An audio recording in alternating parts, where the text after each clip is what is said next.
Hello? Hello, it works. Okay, I was just fudging with audio. We did something a bit different this morning. Let me know if the music's a little off, guys. I just switched to a different slider, so I don't know how it works, but welcome. Yeah, welcome, guys. Happy Thursday. I hope everyone is having a good week so far. We definitely are. Yeah, welcome back, Frank. Good to see you. Hi, Scat. Sammy says we're good. I would turn down your mic just a little bit. My mic a bit? Yeah, it is all the way at the top, so that should be better. Should be good to go. Up a bit? Yeah. Okay, that should be the happy spot. I'm also not like full talking yet, so. Yeah, are you going all Marie Kondo or a lot of storage? We're actually trying to leave here with the least amount of stuff as possible. So hi Mickey, hi Orca. I'm gonna scroll all the way up and welcome everyone else in as well. Hello to Ginger Tea, welcome back. We had Katniss just popping in. She's going to go check on her mom again. So everyone get your love and healing vibes sent that way. They're going through a little bit of tough times there. So we always got to take care of our community members, right? Welcome into Kimmers, hi to Hippie, and they have gone to Lurk, which is a-okay for me. Hi, Paloozer. Yeah, I didn't know it was Friday. Oh, wait, it's only Thursday. Getting ahead. And hi, Flower. Yeah, the duck butchery. So we're doing a little bit of meal prep, let's say, for a couple here, AM Souk, if you've seen her in chat before. They would like us to prep some duck for them to pop in the freezer when we go build the food truck. And that way they won't miss us too much. So yeah, they're getting some duck breasts today. We're also gonna make some stock that they wanted to take as well from all the carcasses because they know that we do that. And then we'll kind of tie in our duck breasts to the dish as well. And then one is for Paul today because he loves duck so much. Okay, who else we got? No one else. Hi, Kermit. Hello to Mish. Caesar salad was on the menu. Yum. I still have a little bit. Actually, we can make that tonight. That's maybe what we'll have, Mish. I have a couple heads of romaine in the fridge and a little bit of extra dressing to use. That'd be good. Welcome in and thank you for the follow, John Joe Rob. Hello, and hello to Scarlett as well. Yeah, inspire. I love it. Orca, this is going to be quacking me up. And Mickey, how is things in the UK today? Holy, what is this? John Joe Rob just rocking in here with a $5 donation. Thank you very much. That is much appreciated. And feel free to let us know if there's anything else that we can do for you. No questions, a silly question, but welcome to the community and thank you so much for that first thing. Sweet Mickey, you got in your new car today, but the weather's been like heavy rain. That's not exciting. Yeah, you always want it to be like a nice sunny day, right? And yeah, hi mama, welcome. You love the duck breast. Oh. Us too. Us too. Dust, my dude. 22 months with this one already. Insane, man. And now you're a mod of the channel. I love it. I hope everything is going good for you over there too. Dust is kind of in the same situation as us, packing up his place. And Annie soon too. And Annie soon too. I don't know what he's doing right now. This was my car yesterday. It was all perfectly green. Yeah, Sammy took the car in to go get its first little checkup and it's all good. We're very excited. Scarlett says, do you remember the one-piece cross stitch I was working on? Suffered an unfortunate juice accident. Had to go in the garbage because you have no idea what to sew on the left corner. No, that's so sad. You can't wash the cross stitch, right? Because then all the dye will come out of the thread. I don't know. You might have been able to save it. Yeah, you're welcome, Dust. You're welcome. Yeah, me, or let's say us and Dust Pirate, we're all deciding how to pack the Legos. That's always a fun one. And also because the weather's been super nice lately, I made an iced coffee this morning. We're switching it up.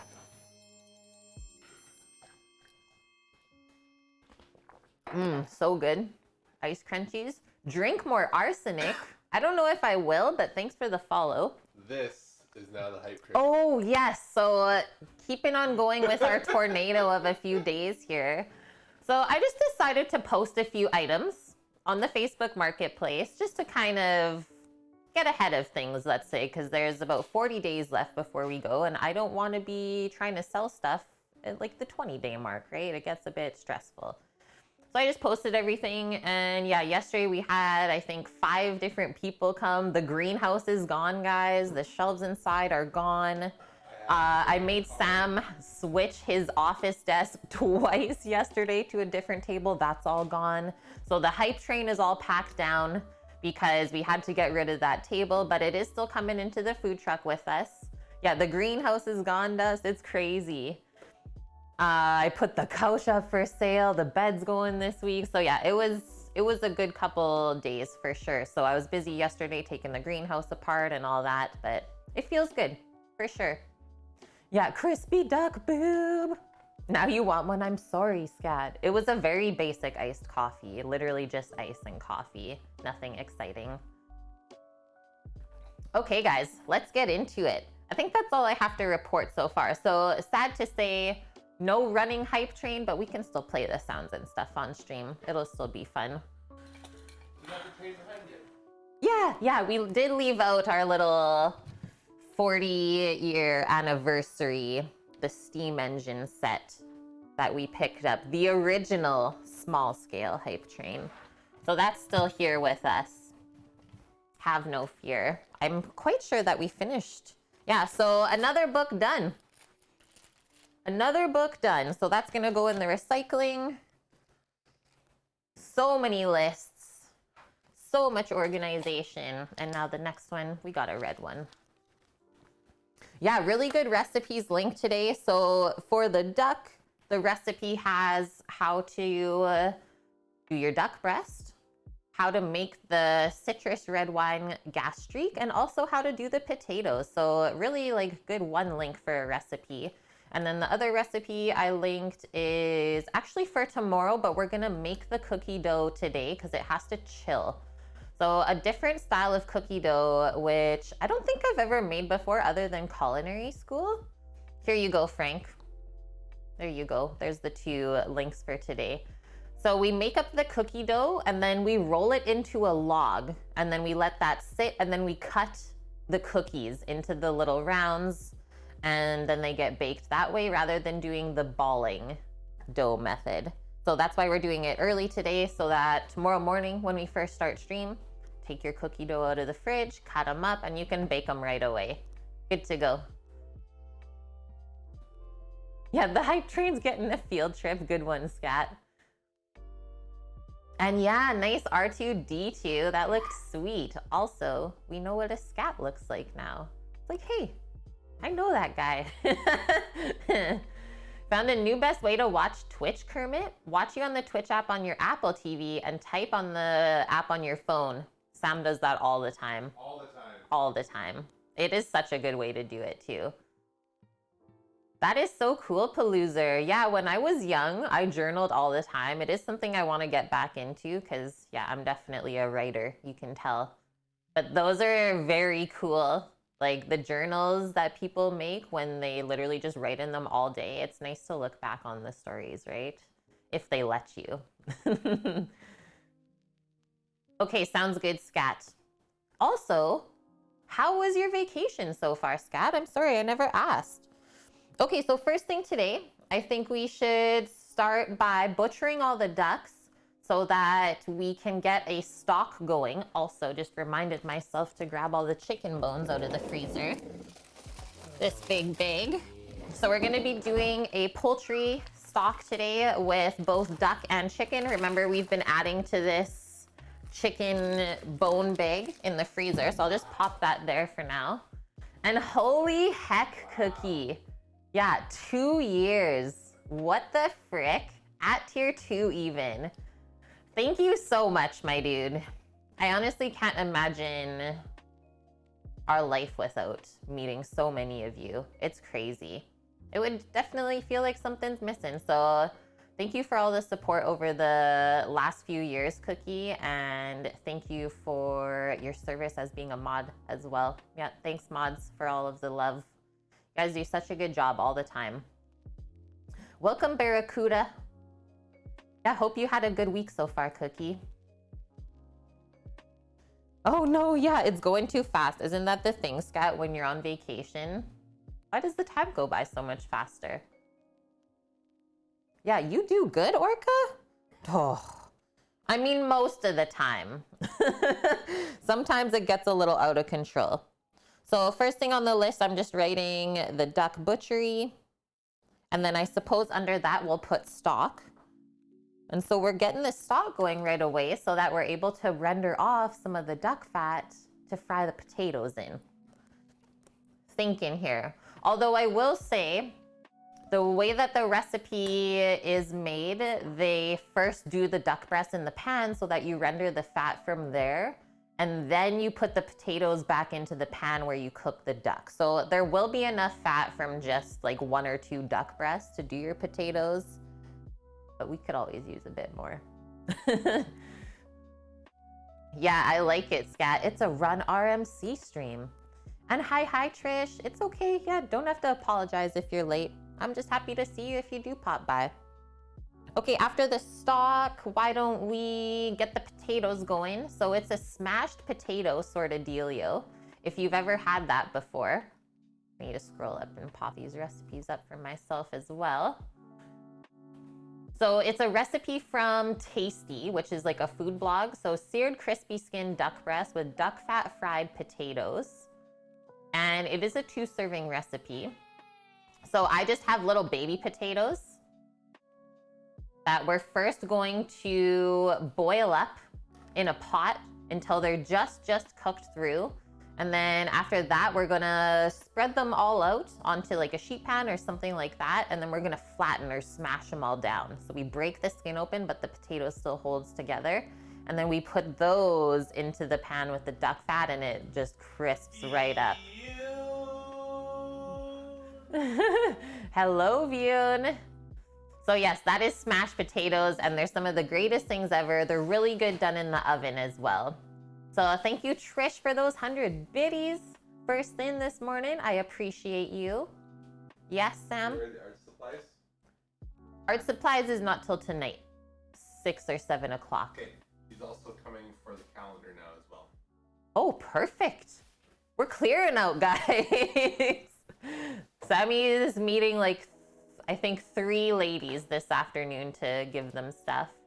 And thanks, Vune. I feel very rested today. I had a great sleep. Weather's been good. Yeah, 3 laps around the kitchen if you're late, guys. I like it, hippie. I like it. Hold them accountable. Yeah, hope you're doing good, Vune. Right before stream, I saw you posted a really nice set of dice on Instagram. Really loved it. Okay, so potatoes, I'll just write down on the list. And underneath, I'll just put boil, smash, and fry. Really, really easy.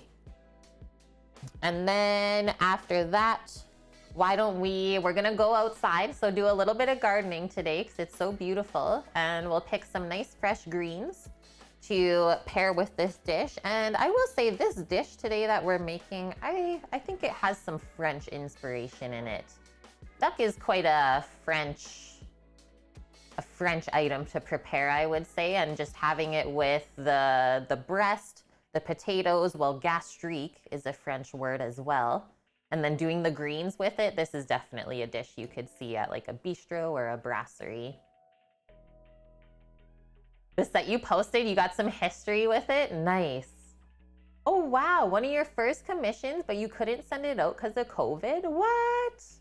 So is the person still waiting for it or they kind of carried on, Vune?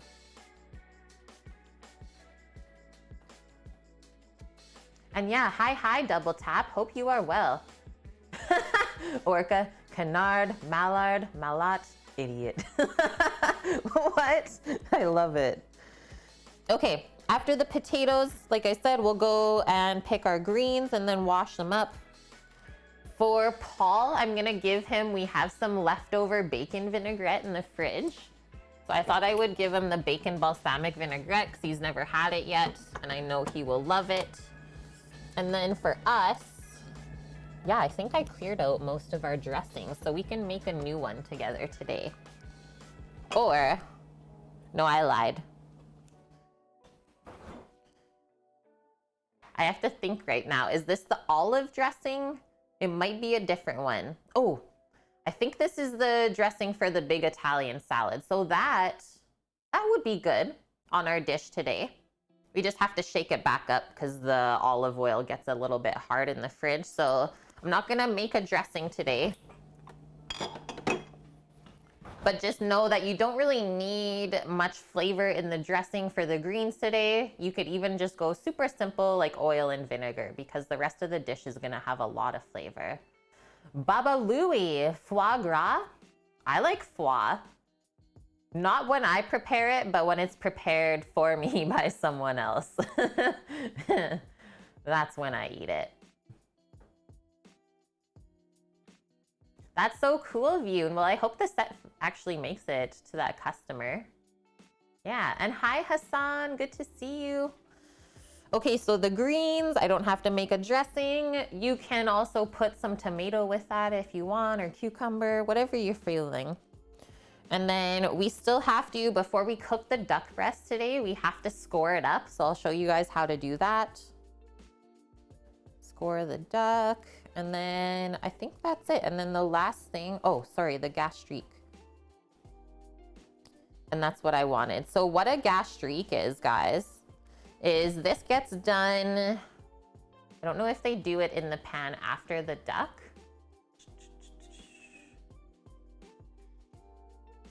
Nope, we just combine in a small pot the red wine, stock, orange juice, and honey and reduce it by half.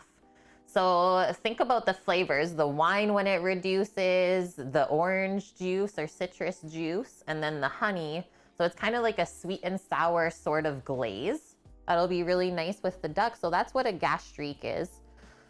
So there's typically like a sweet and sour component for a gastrique. There we go, Paloozer. Caramelized sugar deglaze with vinegar or other sour liquids.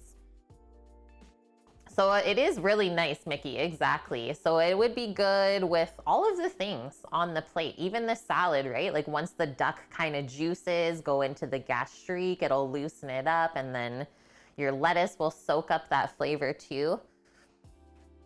So I was thinking, since we have to juice some oranges, we're gonna use Caracaras today. We might as well do a few orange segments to put on the greens because that'll be so good. And then we can start to think of another French dish, duck à l'orange, right? So we know that it's a good combination. Yeah, you're welcome, Baba Louie. Happy to educate, because I'm also educating myself at the same time, which is lovely. And hi, Crux. Scat, I am a gastrique, if you say so. Okay, and then once we taste lunch and are happy with that, then we'll do up our salted chocolate chunk shortbread using more Lindor chocolates today. Yeah, we're doing some poultry butchery today. So Vune, you can pop back in probably around like noon as we're starting with the butchery. Getting it all done. 12:30, Sammy says. I know how you feel. So yeah, bottom of the list is we're just doing our cookie dough today and letting it sit in the fridge overnight.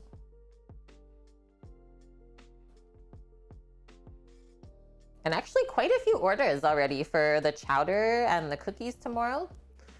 Let's pop the hairs up. You had shivers. I'm so sorry. Yeah, I'm all in. Okay, that's all good.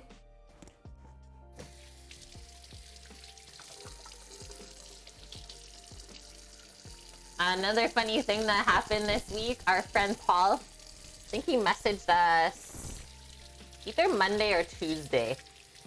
He's like, hey guys, do you have any prepared frozen food in the freezer that I can come and steal? So I was like, yeah, Paul, I actually do. I have 5 fish pies. I got four brisket sandwiches ready to go. And like, I just kept going on with the list. He's like, perfect, I'll take it all. I was like, how awesome is that? That you can just text up your friends, ask them if they have food for you, and you go over and you're like fed for the week. So good. Was there anything else that I quickly had to do just now? I don't think so. Oh, I'm just gonna get the really big stock pot down so that we're ready to go, and I'll just keep throwing the duck carcasses into it and get it going. Big pot today.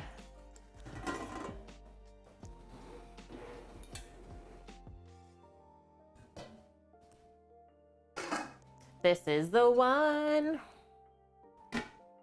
And then I suppose we can just toss. I know it's still frozen, but it'll thaw pretty quickly, the chicken carcasses.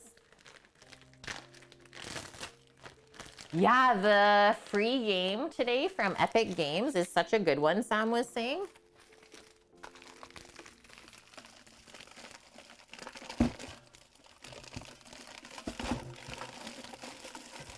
Come on out.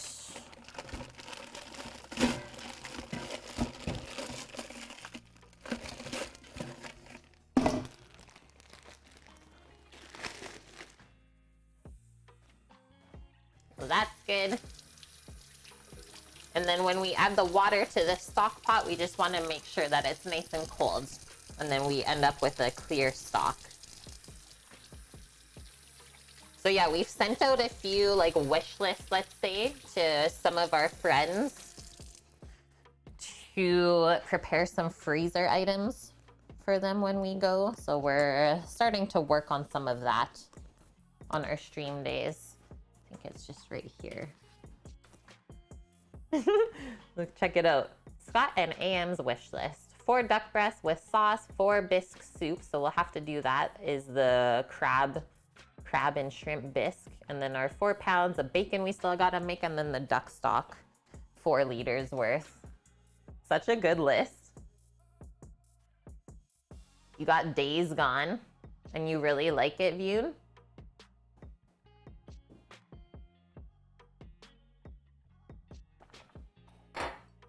Okay, getting the big cutting board out. Big, and then we will, I think we'll just need our boning knife today.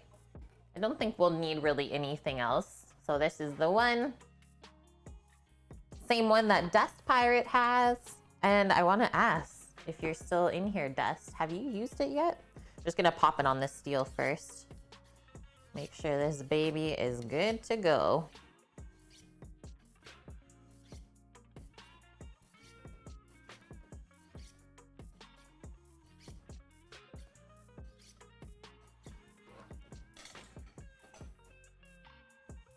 You were gambling all last night, but this is a poultry game I need right now. Yeah, Epic Games makes Steam uncomfortable. I like it, Vune. Cool. What a great way to do that, right? Okay, we got some sideways stuff happening here.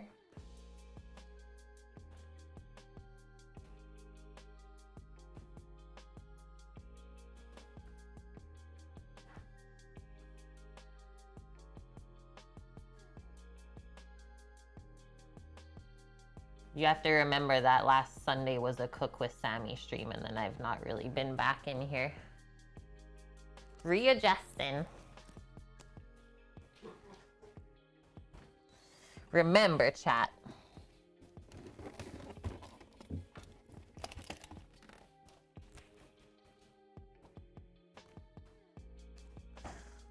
So the ducks we have today to butcher are so much smaller than we typically get. I don't know. I guess they just switched suppliers, let's say, but they're only like $8 for one whole duck. And then the other thing is they're just a lower grade as well. So it's a utility grade, which means that somewhere on the duck it got like nicked, or it could be like missing the tip of a wing or something like that is all. It's not grade A. But it does not mean that it's bad, right? Let's just make that point. Is you just need to know what you're buying, right? Okay, I'll grab the garbage beside me too, because I'm sure this is gonna be a bit juicy. And maybe I'll go grab a cloth.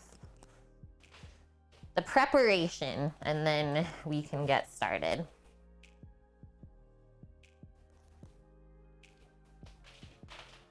And I think that ducks are actually easier to butcher than chicken.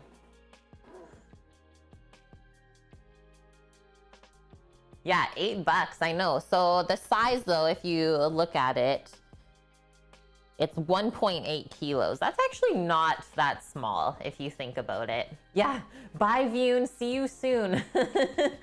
And Mountain, so how long does 17 ounces of wine take to evaporate? 17 ounces is quite a bit. Is that what they used in the recipe? 240 mil, so that's like a cup they use. For a cup of wine to reduce by half won't take very long. Maybe 7 minutes. Okay, let's open these babies up. Yeah, we've never got this brand before, so I don't really know what I'm getting into here. And they're just from BC on the mainland, over in Abbotsford. I knew there was going to be lots of juices in the carcass still, so that's why I open it in this fashion. And that's also why I got the cloth. That's a nice looking duck still. I don't think that's any different than the Brome Lake ones that we would get. Okay, so first thing we're gonna do, I'm just gonna use this cloth to kind of blot up any juices. It's easier to work with a kind of drier situation. So first thing we're gonna do is there's always usually a neck at least in the carcass, so that goes into the stock pot. All good flavors, and there's no giblets, so that's fine. Just gonna peel that piece of the fat out. Okay, so same way that we do chicken is we always start by taking the legs off of the chicken first, and then we work towards the breast. So we'll do the same thing here today as well. First thing I always do, just because the duck neck, right, is a lot longer, is I always trim off this little bit of skin first. And that goes into the stock pot.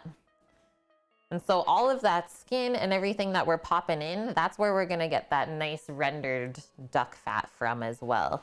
And that is liquid gold. Like, you will pay a lot of money to get duck fat in the store.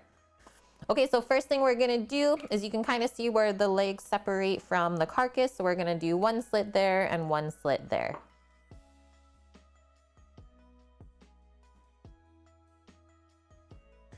The duck wing is a little bit bigger than a chicken wing, so I usually just kind of push it or hold it out of the way. So this is what it looks like when you first make the slit, and I'm trying not to cut in too much to the leg as well. And then once we get to this point, kind of open it up like that. And then same way that we do the chicken. So this is like the hip bone of the duck. So we just have to make a little slit there to release it from the carcass. Cut up a little bit more that way. Let's do the other one next. We'll do the first duck together, kind of slow. And then the next ones I'll go a bit quicker. Unless anyone needs me to slow down at any point, you can say so.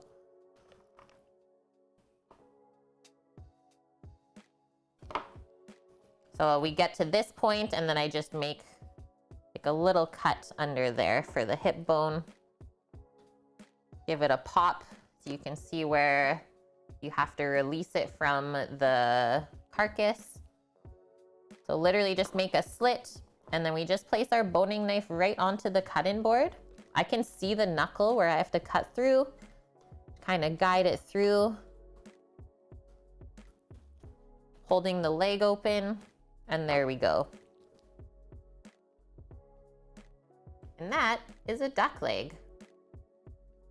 And then this can be, so usually what we do next for the duck leg, which I will probably do after stream today, is we do a mixture for a cure overnight. So salt, pepper, I do brown sugar, and then garlic and herbs. And you just press that all over the duck, let it sit overnight, and then tomorrow I rinse it off and we confit this. So that means that it gets cooked in its own fat, and we do it in the sous vide. So that way it's also pasteurized in the bag and lasts a long, long time. So that's the first leg. Away we go. So who in chat has had duck before? Let's start there. And then you can also say if you want whether it was prepared by someone else or if you did it yourself. Just a little sneaky hip bone right here. You'll see where it's attached once I work through. Right there. I don't know what the heck that was. Okay, there we go. Next one done. Flicking off a piece of stuff. Hey Zinc, thank you so much for the 3 months with the Prime Gaming sub. I know you only got one, so thank you very much for using it here. And yeah, Double Tap, I always put all of the giblets into the stock, and I've never found that it made it bitter at all. It's all good flavor. Is duck a good substitute for chicken, in your honest opinion? I don't think it's a good substitute, but it's good to have, like, when you're feeling a little fancy, I guess. I don't know. It's very different, the protein, if you compare duck to chicken. Like, it really gets cooked in a lot different ways, let's say. Like, the duck is so much better if you cook the breast separate from the leg, compared to chicken is you can kind of cook the whole thing together and it's always good. So yeah, as much as we can butcher duck and chicken the same way, it definitely does not get cooked the same way. I think it's a good addition to use with chicken though, but definitely not the same. I hope that answers the question. If you have any other question pertaining to that, let me know. You've had it a time or two, Paloozer, prepared for you. Yeah, not by you. And you enjoyed it. Trish says, I've had it and I've cooked it. Nice one. And hi, caffeinated couple, welcome in. What makes duck fat special over others? It's the flavor. It's the flavor for sure. So it's very like nutty tasting, I would say, and kind of earthy, so that when you cook other stuff in it, I don't know, it's just so good. I don't know what else to say. Carmichael, first time you watched the stream, we were making duck confit poutine. Yeah, see, there we go. Sweet, I love that. Paloozer. Well, that's what I was wondering. I was like, you said that you've had it, but it was not prepared by you. That means it wasn't good. Okay, so next part, you can kind of see the breastbone here in the middle. So we're gonna cut along each side of that. Kind of start up here. I usually kind of hold the skin taut. There we go. And then once we get to this point, I usually just stab through and open it up like that. I'm kind of savage sometimes with the knife, so only do those moves if you're confident. Okay, now we'll do the other side, but now you can see how we opened up the skin, so it's a lot easier to see the breastbone in the center. So we're really trying to maximize as much meat as possible, not on the carcass. And then you see how I always run my fingers through like that to kind of release it off of the breastbone. And then the next thing, I'm just gonna turn it. Also gonna come just a bit closer for you guys. There you go. So we always have the wishbone up top here. So it's like a V shape, basically the collarbone, right? So I always cut alongside that first before we take the breast off. Slide your knife down alongside of it. Same with the other side. just like that. Now you can turn it back towards yourself, and now you can see how we've really opened this up.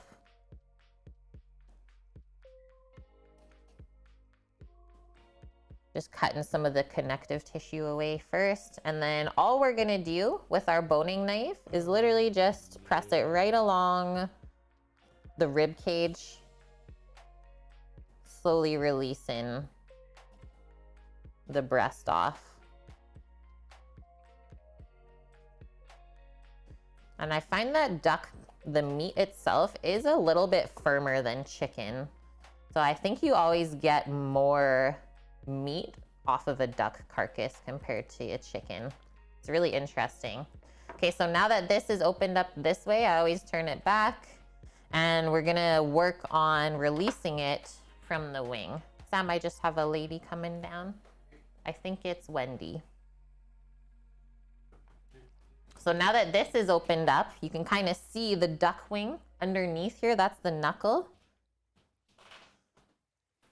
Release the tender as well, that's here. Otherwise, we're just gonna keep pulling it off. And then all we're gonna do at this point, I literally have the whole duck breast off. We just have to release it right here. One nice cut. And that is that. And then all we gotta do before we cook it is just trim it up. And then we always take off this connective tissue here as well. So let's keep going. So we're gonna get all the duck pieces first and then finish butchering them.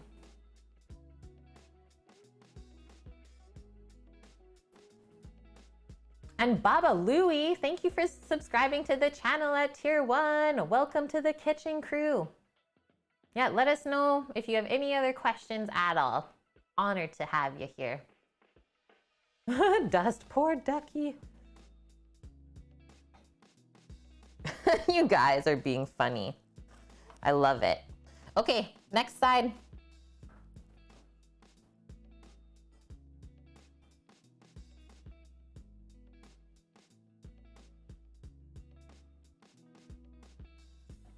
The lady's here to take away the patio furniture. Oh yeah, guys, so we're trying to make it so that maybe my brother and Finn don't have to bring the truck out, and we'll just drive to Edmonton in a little U-Haul.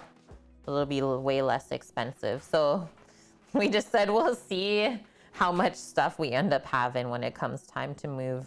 If they actually have to bring the big truck, or if we'll just go meet them there.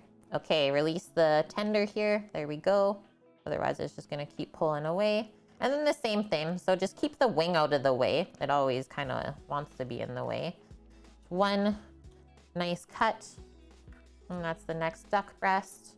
And then the rest of this, I always just pop that into the stock pot. So I always wished that duck wings would be like chicken wings, where they have a lot of tasty meat on them, but that's not the case. Because, well, if you think about a duck, it's flying around all the time. So the muscles get worked a lot, and the meat is quite tough, and it's very lean, if you can see. Like, you can see all the bones, right? So sad to say, trying to prepare a duck wing like a chicken wing is a waste of time. I have tried. And yeah, it just takes so long to get it to be delicious, and then there's not too much meat left on it. So waste of time. So we'll just put it into the stock, and that is all good stuff. Anytime there's cartilage or knuckles or anything like that, that's all good stuff for a stock. Well, that's where you get all the gelatinous properties from, and nutrients too. So that's it. I always just take the wings off like that, and then this gets popped into the pot. Duck skin is so good. Same kind of crispy as the chicken skin. I think duck skin actually crisps up better even. I'm gonna open this up a little bit more. Yeah, the athletes of the poultry world, good one. Okay, next. Next, we got 2 more after this one. So I'm doing 4 of these ducks all day.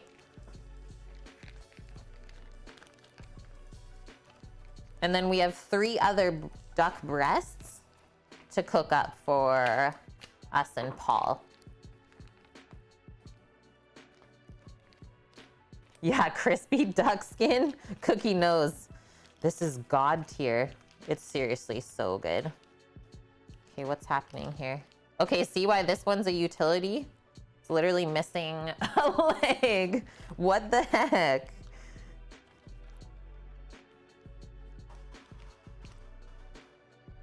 Just let most of those juices out. And yeah, we are, Cami. We're talking about crispy duck skins. It's so, so good. Those are like the chef's treat. Chef's favorite thing ever. Okay, so this duck has seen some stuff. Let's just say that. I don't know what happened. And then we can also see kind of how the skin got a little punctured. Not the greatest either. Take the neck out and then away we go. So there's no leg to take off here. Sadly, maybe I could take the thigh off and stick it in a confit bag. Radioactive. Seriously. Do you break the bird bone so that the bone marrow cooks out into the liquid? I don't, but I cook the stock for like typically 2 days, Frank, so that the bones do kind of start to fall apart and you get everything out of it that way in the end. Really, really low heat over a long period of time. Okay, I'll try and get the thigh off of here. Why not? Still be delicious.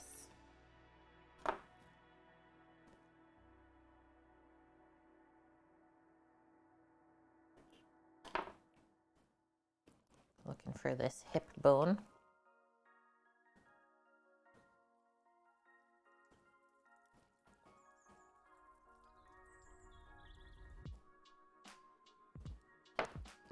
Okay, there's a little knuckle. I have to say, I've never just prepared a duck thigh.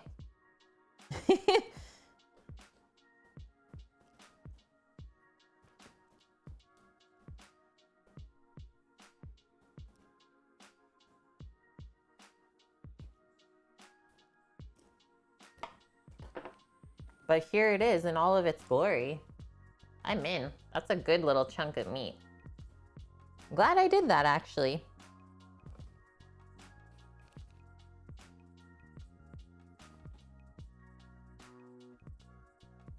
Yeah, I'm sorry, me. She probably was bullied, right?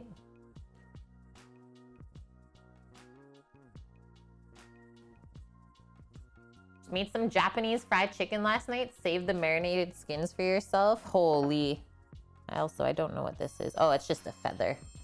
Just a feather. So we're doing our one slit here. At least we get one leg to take off of.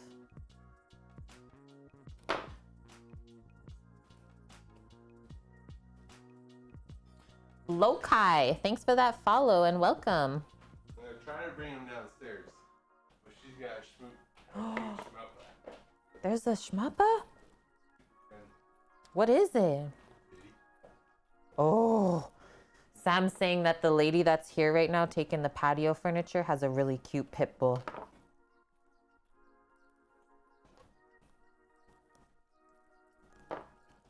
Okay, do our little pop so we can see the knuckle.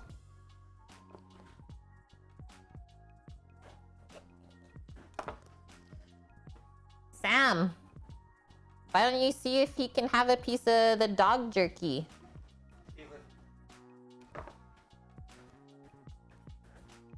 Oh my gosh. Hello, Hi. how are you? Good, how are you? Good. I just have duck hands right now, but I'm sure he'll love me. Is he allergic to beef? No. So I make a dog jerky with Come here, buddy. Bragg's.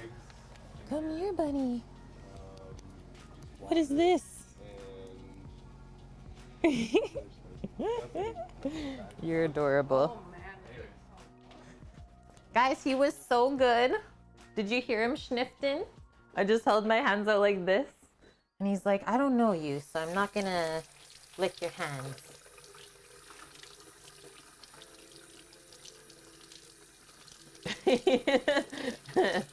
The oyster meat, Hamza? I mean, is it really worth it to get the duck oyster out? I guess if you want to take the time, right?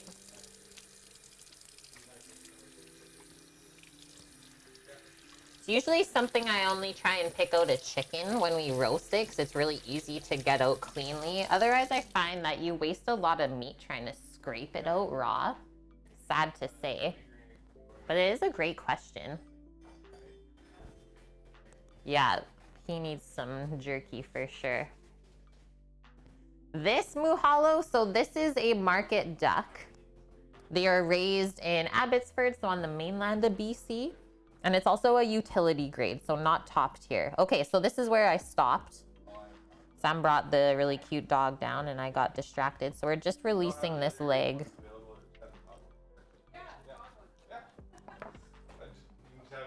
There we go. I just have one sneaky bone here. I'm gonna kind of clean up this area with the connective tissue as well. He enjoyed it. He loved it? He liked it. Is she gonna take some more for him? Yeah. He's just a big schnifter. Yes.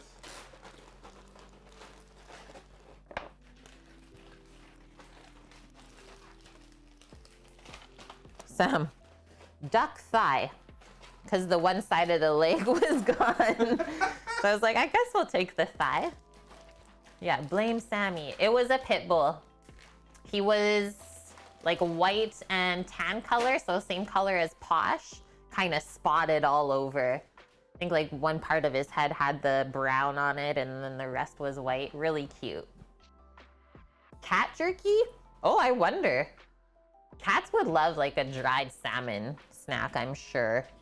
Okay, we haven't done this step yet, so we just have to trim up where the duck neck skin is so that we can get the breast off clean. Next one.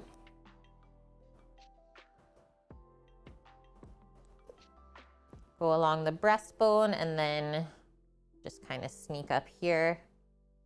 Cut the rest. Now that we can see it, we'll cut the other side open too.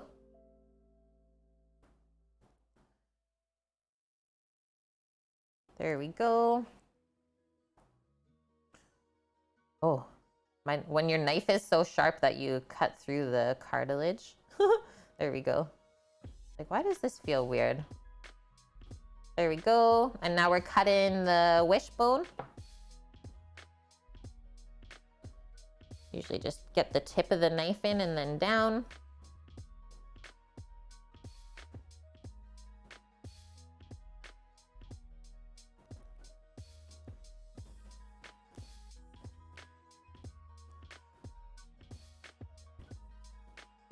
Open that up, and then we're just gonna keep sliding our boning knife all along the rib cage to release the breast off. I'm not putting a ton of pressure either, guys. Really doesn't take a lot of effort.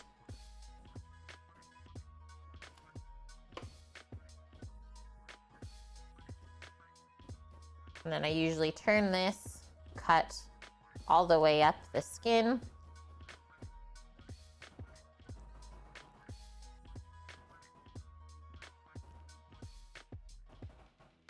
Until we open this up, right? And now we can see the wing. Done. Next. Found out the French word for poultry oysters translates to the fool leaves it there. Okay, that's pretty awesome. Double tap. Thanks for sharing that. Thanks very much, Caitlin. Yes, you're welcome. Take care. No, it's totally fine. I work from home, so. You guys on the news, right? Yeah. Yeah. Sweet. Yeah, I just figured that out. Well, awesome. Yeah, thanks for taking this stuff. So best of luck. Yes, thank you. Thanks very much. Yeah.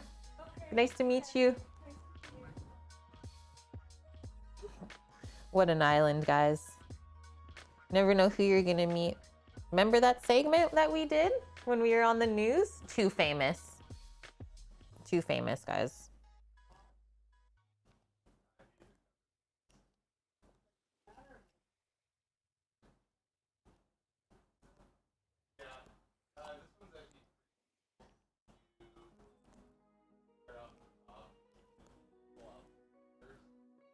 Daff, how are you doing? Also, my dude, how are your lambs? Okay, so see how this is kind of funny? Is we didn't cut the fat yet for this piece of the breast. So let's just come up that way and then we can keep opening it up. And yeah, Daff, today I went for the iced coffee route and I'm feeling so good because it kind of keeps you hydrated at the same time. I really loaded it with ice. I don't feel like it dehydrates me as much. Okay, there's that big one. And now we got the next carcass. We just take the wings off.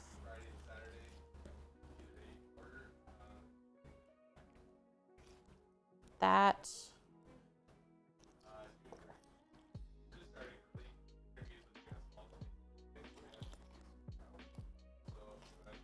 That. Next, 2 down, 2 to go. And let's also, at this point, I'll take a quick break with you guys. Let's do this. Oh, that's really big. Here, I'll switch it to that cam. Yeah. And then I'll start pouring the cold water into the stock pot and letting that get going.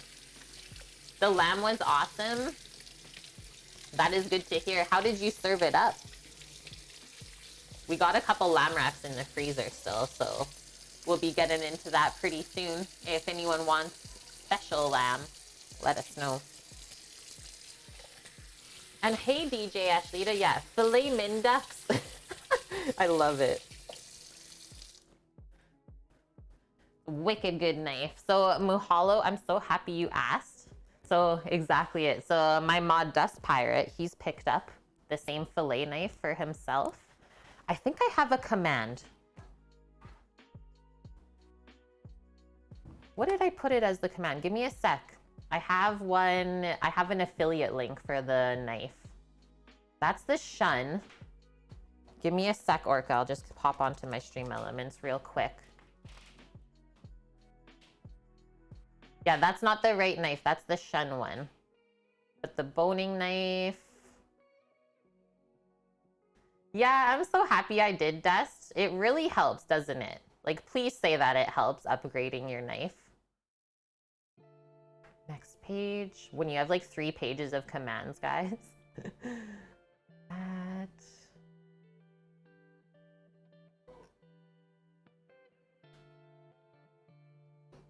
Maybe I didn't do it.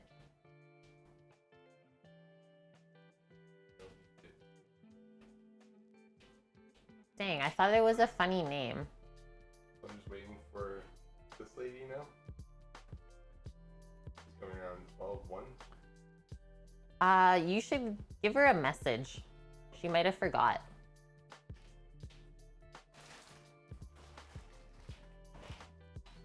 Dang it. Okay, let me just find the link on Amazon itself. Sorry, guys. But I know how important it is for people to have good knives.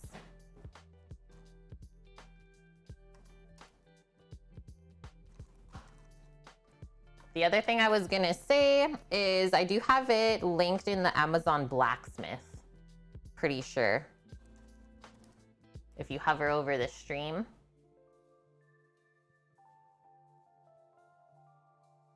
Boning 6-inch straight narrow. Yeah, I'm pretty sure that's the one.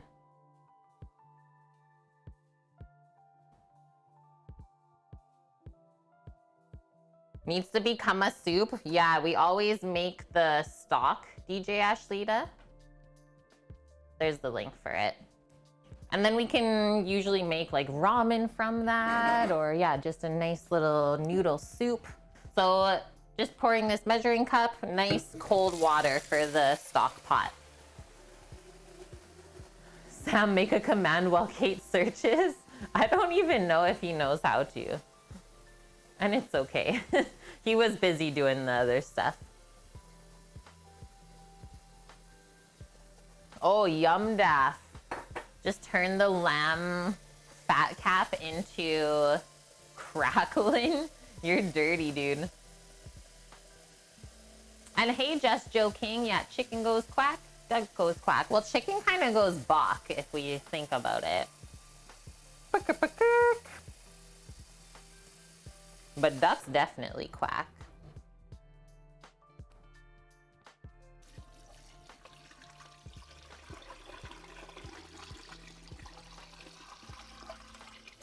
Okay, now we can turn this on to a medium-high heat, get it going. We still need more water though first. Yes, you're welcome, Muhalo. You have your own bacon process? Oh, Barracuda! Do we have something for you? So, pop on over to our YouTube channel. I don't know. Know where you left off. I'll post it. There we go. And we did a 2-part series on our bacon. So the first video that you'll find is how to do the cure and let it sit. And then the second part video is how to smoke it or rinse it, smoke it, and finish it off and then slice it. So yeah, go check it out. Our cure recipe is done by percentage of weight, so it'll be the same every time someone makes it. And so simple, only 4 ingredients. Salt, sugar, pepper, curing salt. Oh, it's not in the blacksmith? Okay, Double Tap. They have some issues with that extension.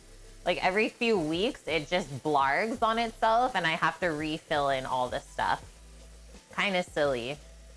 And like, as far as it only having 3 lists with max 20 items on it, not very helpful for a non-gaming streamer, right? But I did put some input into Twitch about that, so maybe we'll see some changes in the future. Oh, thanks, Barracuda. Love to hear that. Okay, so now we got lots and lots of water in the pot. Maybe a bit too much, but we've started the stock. I'm just gonna send a quick message to a person that was supposed to pop by.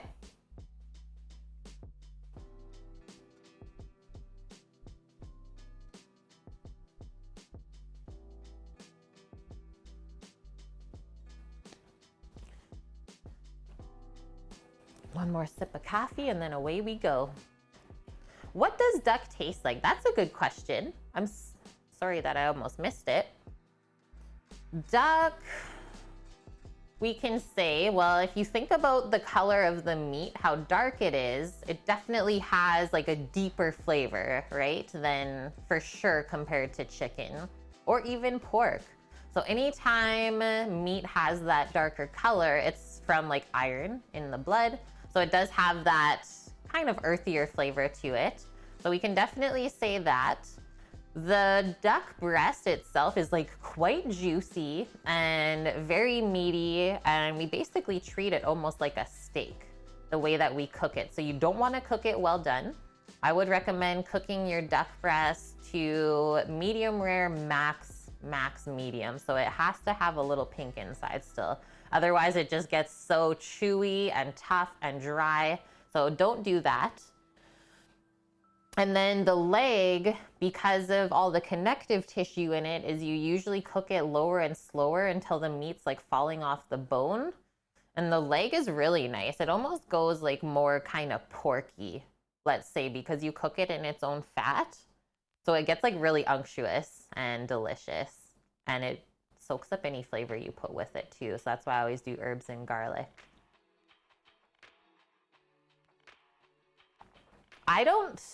Well, my affiliate links, I guess the only reason they would expire, Double Tap, is if whoever was providing the product switched something up, right? So often no, but that is a great thing to think about. And it is something that I was thinking of doing, is just pop in a Discord channel with like all of the links somehow, but to have it nice and organized so it's not hard to read, right? Oh my gosh, Mickey, we almost did that the other day. Yeah, like 2 days ago, the sun went down here and it just got so cold, we both got chilled. Yeah, stay safe. And hey, Latjor. Okay, let's get back into it. Do you see the air working its way out of the carcass here? Come on back. We got 2 more ducks to do. But now we got to stop going, so that's good.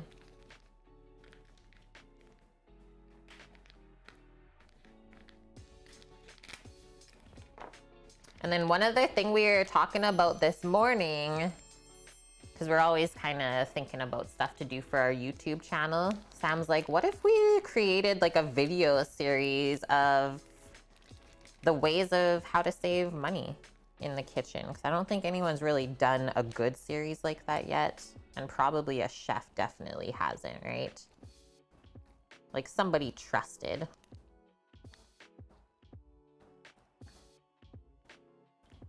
Budget gourmet, that's pretty much what we do here. Lat Jour. Like we're always making deadly restaurant quality food, but it's not costing us a ton. Like when people say, man, you guys must spend like 500 bucks on groceries. We spent $100 this week. That's it. 140 with Or 140 with the 4 ducks, but that's a separate special order anyways. Yes, little slim ducky, hey. Open it back up. Well, at least this one has all of the legs intact, so that's a bonus. Let's take the neck out first thing. Pop it into the pot. Save money by buying duck eggs. Yeah, you do, Daff. So do we. I think we'll be going by there next week, because we're still good this week. Turn this over and we'll trim up the neck skin.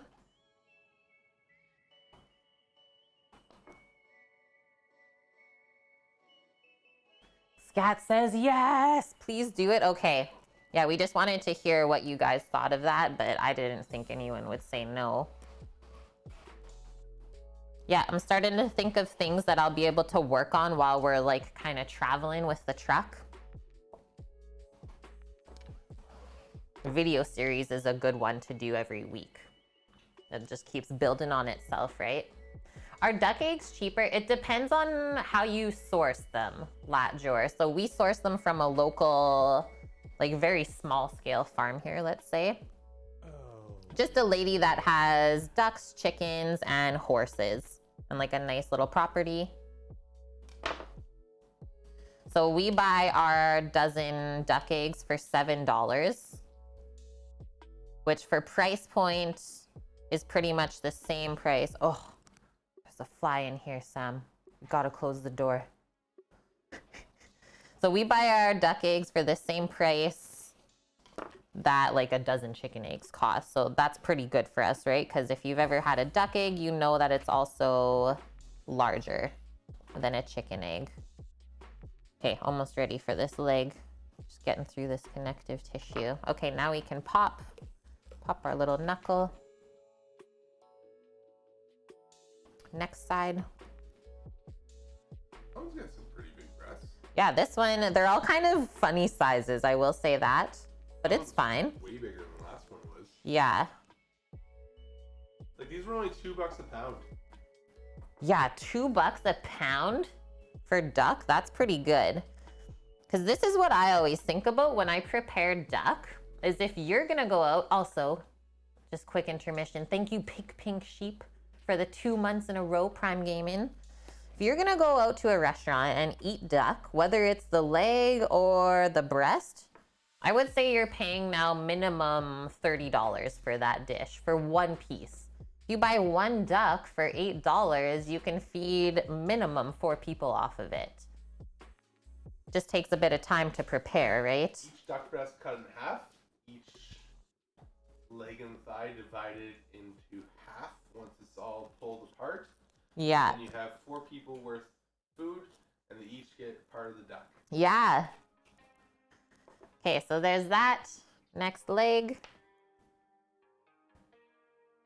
Yeah, that's exactly it, right? You're sure you can find someone that has duck eggs, and they're huge. They're so good. We find that we digest them a lot better than the chicken eggs. They're very clean because they're basic, not acidic. A lot of people don't know that. Actually have completely different property makeup.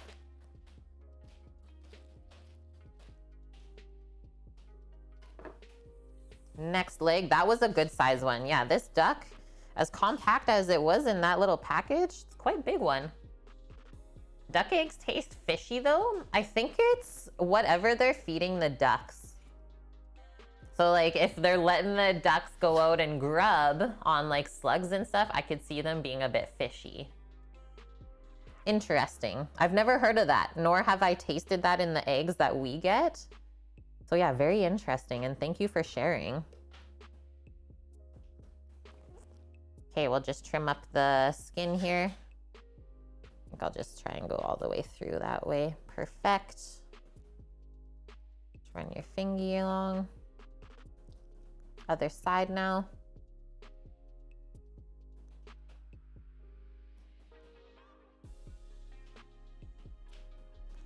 Now the wishbone just in front here.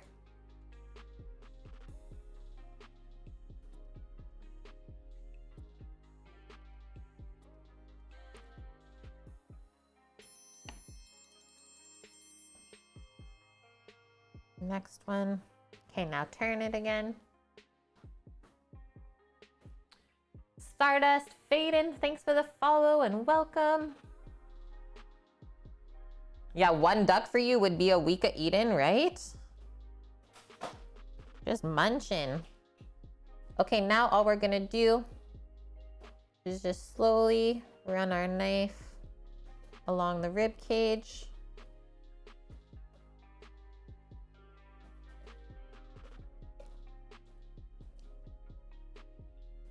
Cut open the tendon.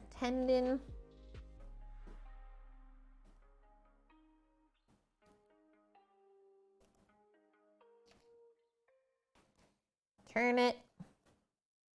Come all the way up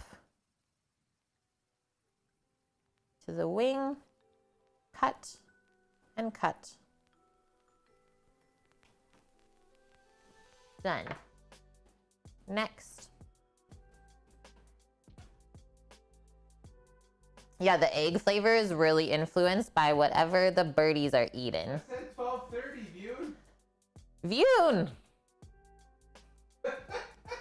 Vune, no! I'm sorry. Guys, Vune grew up doing this, so the sounds bug him. Although ducks don't have as many sounds as chicken bone sounds, I will say that.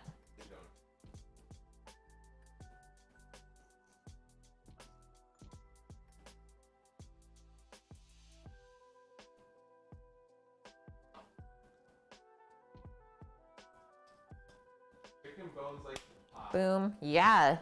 Must have like a lot of air in them or something. Because like even when you try and pop a duck bone, it doesn't even really pop or make a noise.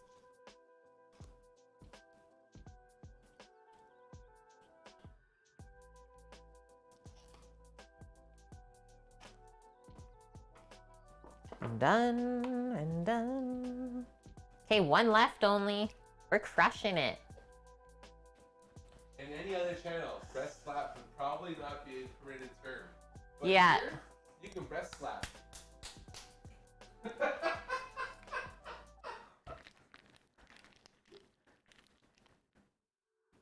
4 ducks is a lot. So yeah, I think you were out, Dust. This is a little list that we got from our friends.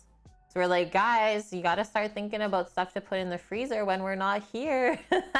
So this is one list that we got. They want 4 duck breasts, but we got extra ones because we noticed they're smaller, going with 4 liters of the duck stock. Yeah, you guys can see how awesome like just one piece of equipment is for doing butchery. It really makes it look easy for me too. So having a nice sharp knife. Trying to open this up a bit better.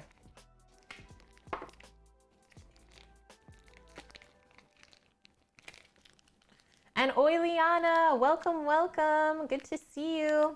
I'm so happy you found us too. And thanks guys for always like giving us these awesome words of encouragement, let's say. Oh, this is another one. So we had 2 ducks with all of the legs and then 2 ducks with only 1 leg. Don't ask what happened. Almost had somebody for your side table. Dang. Okay, there we go. Should be all the juices. Yeah, do you ship? Poor little guy. This kind of knife is called a boning knife. And the brand is Victorinox. Obviously, this is messy right now. Might be able to get it to focus. No, it won't because it's so dull looking. But yeah, it's a Victorinox. Okay. So first thing I'm going to do is just trim this, and then I'll take some of these juices off of the board so we don't slip. No slippies.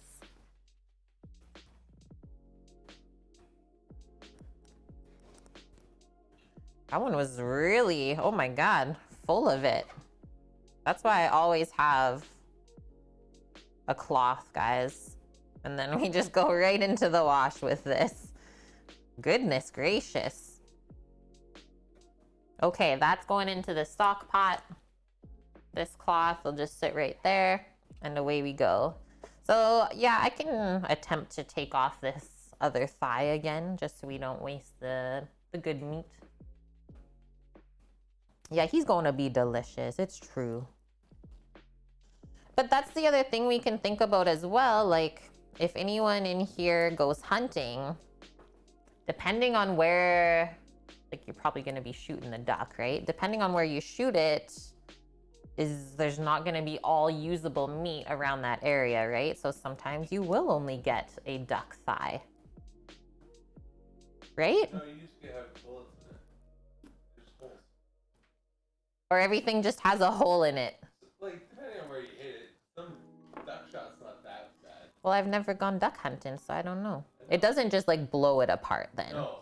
Then you're using the wrong gun. If you're blowing it apart, you're using a bullet, which won't kill a duck. Or you're just a really shitty hunter. Shotgun pellets are... There's a certain amount of pellets per shot per duck. And then... Look at our two little duck thighs. Yeah, you might find a pellet. Okay.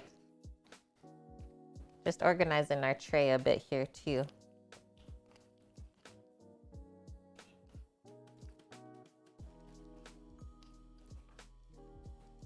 Okay, next one, the leg. Yeah, that was a leaking duck. Yeah, there you go. The boning knife is down to 20 bucks? What? Yeah, switch ammo. Send help, guys.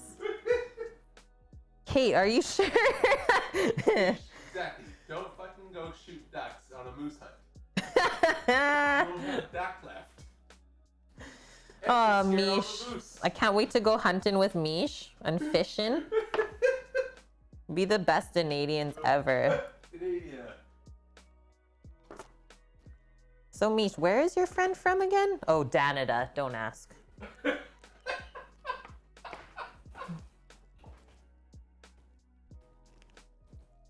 Okay, so I just popped it, and you can like kind of just see the knuckle that I'm looking for here in the bottom. Open it up. Yeah, he peed in the garden bed. She's gonna be like, who was in my yard? Oh, I'm caught on a bone. There we go. Oh, she also recognized us from... That's what she told me, Oh, Sam. yeah. Okay, so she came and said bye. Yeah, I don't know if anyone heard that in the background before when we had the lady come and grab the patio stuff, but she's like, I totally recognized you guys off of the news segment that you had. I was like, oh God. Well, I gave her the business card and a sticker. She's like, I seen you guys on the news. I'm like, yeah. So we're doing the food truck that I talked about at the very end. She's like, that's awesome. That's Sweet. really cool. She thought we were getting evicted, so she works at Pemberton Homes and she would have hooked us up with a place to live. Yeah, cook with Kate as seen on TV. Exactly, Orca.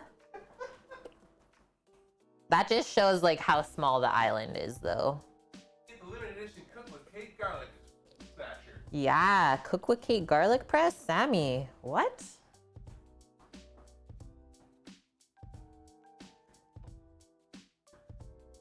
Yeah, Canada's gaming nature style. Okay, we're just getting into the wishbone. So many wishes to be made. go down there.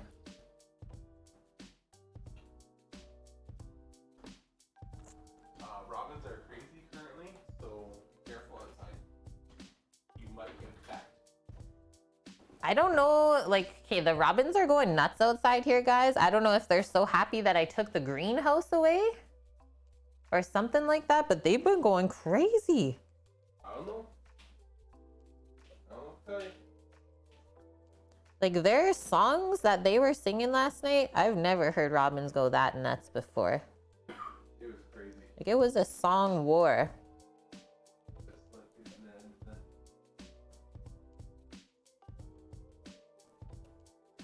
I think they must just be really close to having their babies.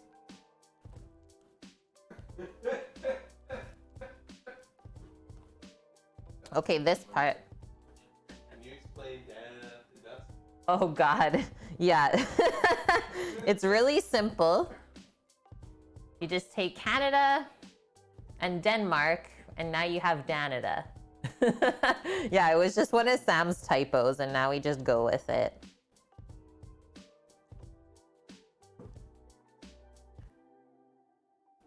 Damn Canadians. Those dang guys. Okay, this is the last cut. Are we ready, guys? And then we just have a little bit of cleaning up to do on the duck breasts. Maybe we'll score them. Nah, I think it'll be easier if we put them in the fridge real quick and then score them once they're nice and cold.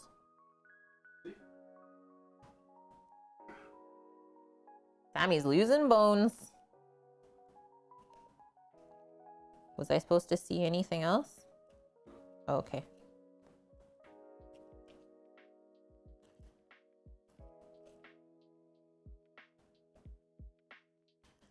Okay, next one, just gonna kind of loosen that off, and then we're gonna come up through here. That. Welcome down to the bottom, Dust. Oh, wow. Wow. I'm sorry. The only way to make you feel better about that is at least it's not your real money. Safe gambling here.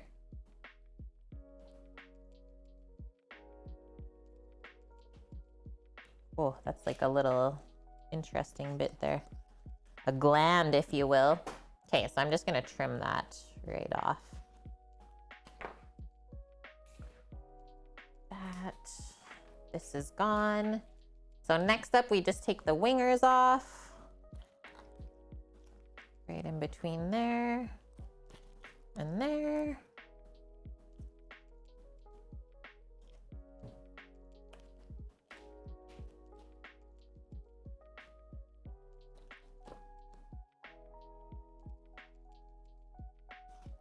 That. Never go to Vegas. I never bet in Vegas. I just eat. Ah. I like eating. Yeah, we gave up gambling in Vegas. We would rather just have used the money for food, so that's what we decided after the first few days. We're like, this isn't fun. I'd rather be eating delicious stuff. And yes, so I typically just confit the legs, cook in fat. I find that's like the best way to prepare them. They always turn out good that way. And it's nice to just pack the legs confit away in the freezer, easy to take out. Just pick the meat off and make whatever with it, right? Okay, so all of the duck breasts now, I said we had to do just a little bit more trimming, right? Because as good as it looks this way, we don't want all of the stuff that's underneath here because it can be tough. Hey, Lauren. Yeah, lurky jerky, love it. Hope you have been having a good day though so far. So next step is I usually start here in this little bit. Maybe I'll turn it back over this way just for myself, left-handed people things, is I'm just going to work. Let's see this. Where does this go? Nowhere. Okay, so I'm just gonna work the tip of the knife just gently underneath here until about there and just come up. And again. So we're just trying to get that vein and the connective tissue out. So trim that out, and then this stuff's a bit thicker, so I'll turn it back this other way. You can kind of see how it was peeling off already. So this was where it was attached to the wing. Definitely want to get rid of that before we cook it. And then just slow and controlled.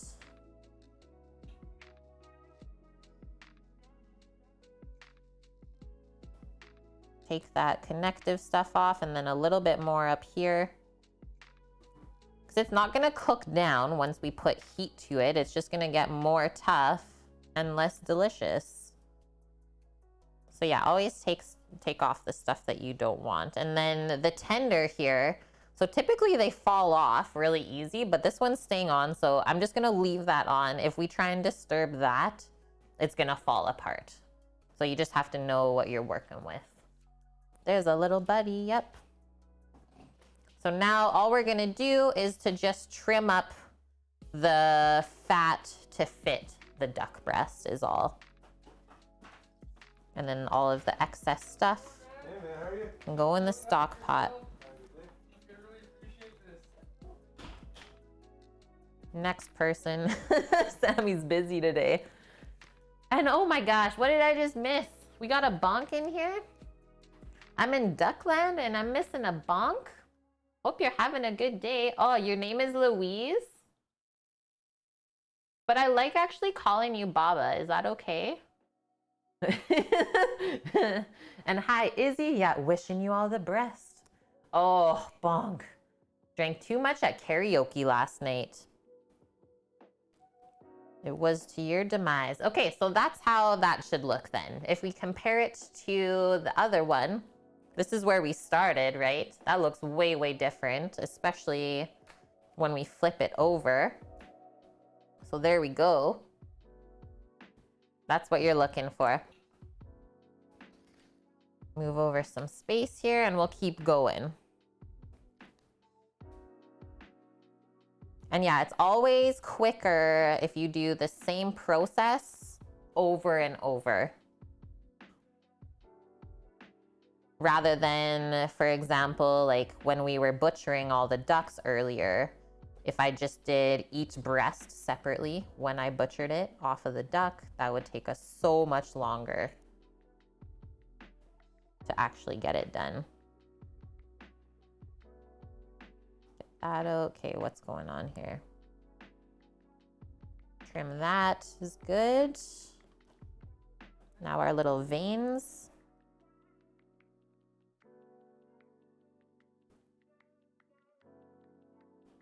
That looks good.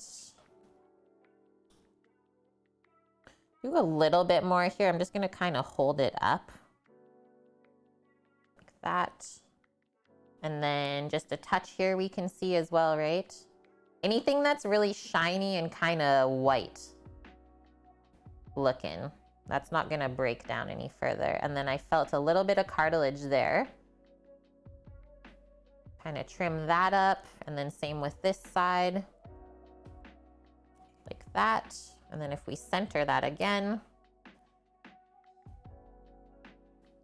trim off that extra fat, like that, and then just a bit on this edge.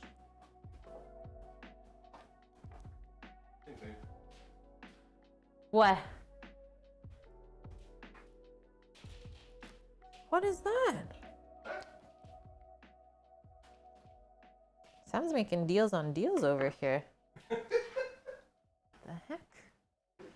Okay, second one done. You can see how easy and quick it is, right? Once you get going. You're used to Bobby or Baba Louie? Okay, I'll say Baba Louie then. Be so weirded out if you guys started calling me by my real name. Yeah, just get so used to being called Mish, right? And that's the thing, is there's no way that I would ever remember anyone's name apart from their username. For the most part, at least, I would say. That. I'll work this part where it comes off of the wing.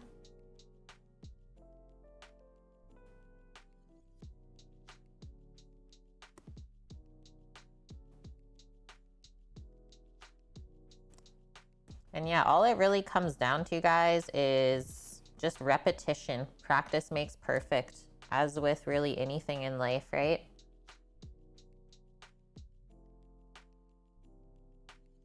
And like, I'm not always perfect when I do this, but I definitely try to be. 'Cause that's how you can get better.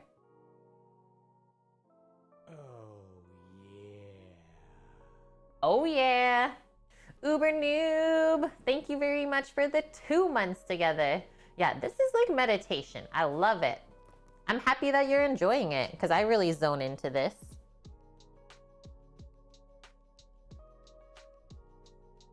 Yeah, that's all good.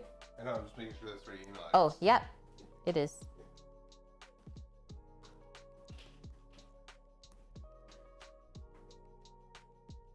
It's Kate, right? Yep. Yep, my full name is Caitlin, but on stream I go by Kate. It's just so much easier.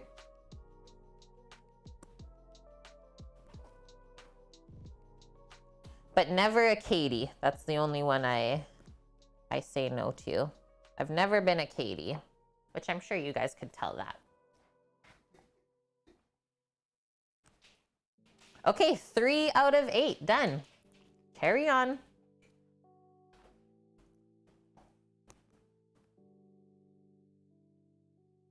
And then next step after this is we're gonna start working on our smashed crispy duck fat potatoes. So nom.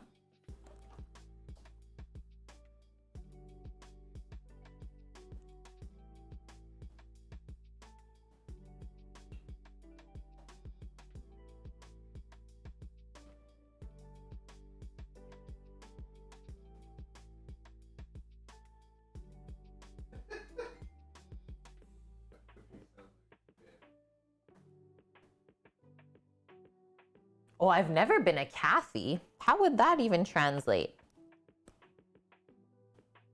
Oh, maybe like a Catherine. Because I have a friend in Alberta. She's a Catherine, but she went by Katie growing up. That's fair.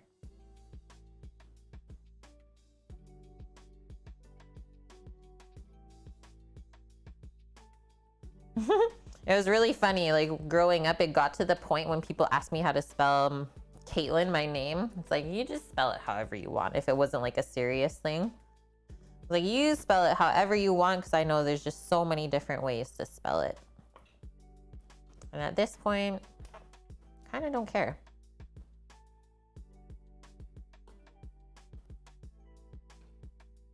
Okay, number 4, halfway through. Just gonna leave a little pile up there for myself.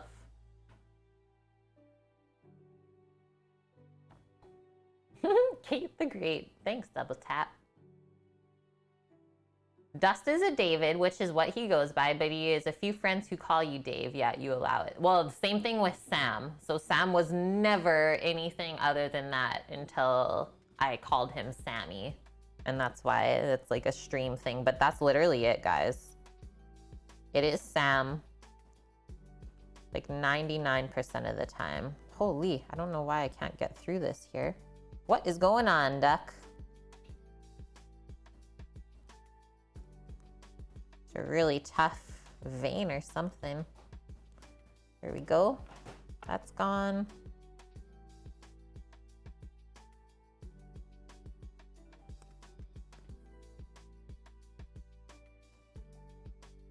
That's cleaned. Now I'll just keep going this way since it's right there.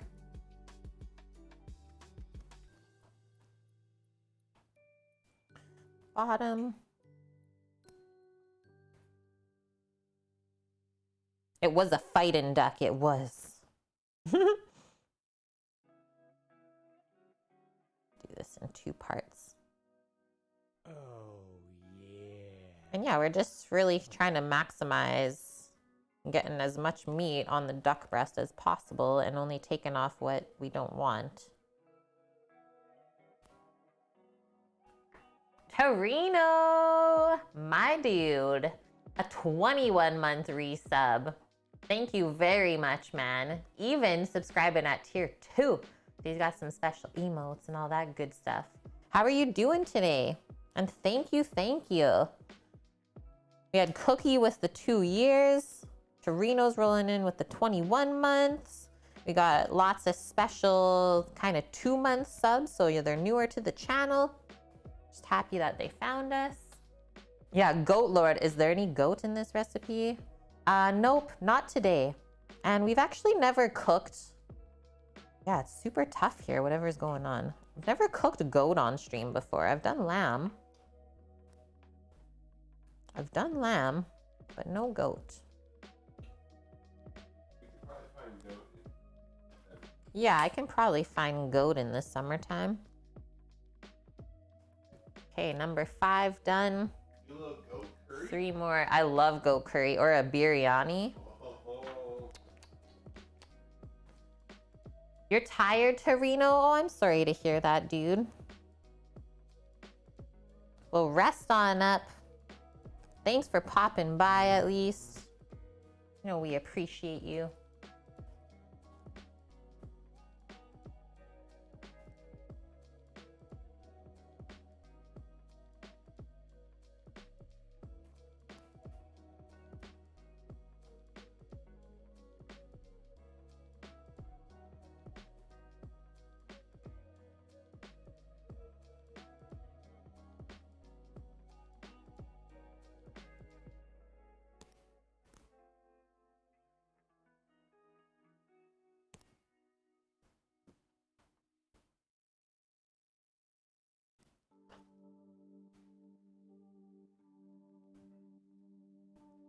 Yeah, all the little pieces of dust is Kilo put into the pot behind her. Yeah, I just got sick of going back and forth. So I'm just making my little pile here rather than going, oh, over to the pot and back and over and back. So that's all going in. All of the goodness. Okay, 2 left. And then that is complete. Don't think you buy goat because you want to. It's supposed to be cheap. Yeah, it does take a while to cook it properly, right? That's the thing. I know that it's quite popular in Indian cuisine. That's when I've had it before. But yeah, other than that, I'm not too sure.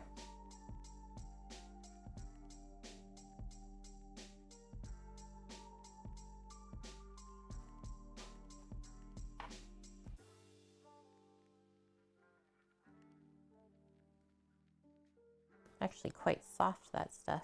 Not bad at all. Okay, keep going this way. Sweet.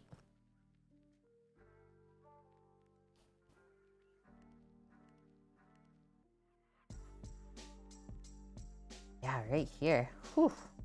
It's a thick one. That's what I was getting caught on. There we go. Definitely want that gone. Go all the way up and then down.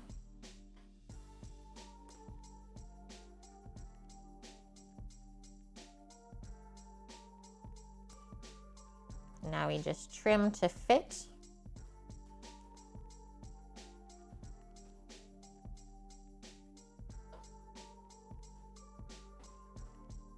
And yeah, if you think about if you ever buy just the duck breast prepared in a grocery store, well, this is what you're paying the butcher to do, right? So if you learn how to do this yourself, you can save so much money. Need a sippa. The heck is gastrique? Yeah, we learned a little bit earlier, Lauren, before you popped in, but that's fine. I don't mind a repetition of the question because that means it'll just get further and further into my head and I won't forget.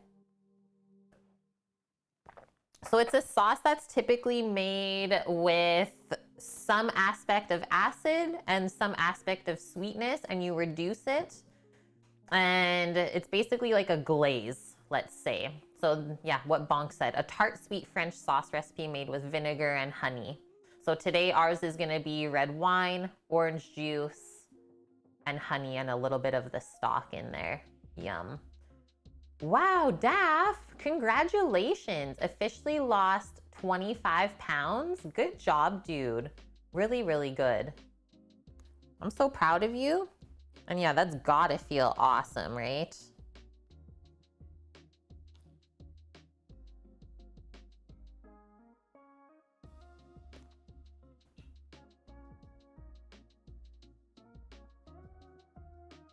He's getting the summer bod. Or is it just gonna be a forever bod? That's what I think is important. Just have a body that will always serve you.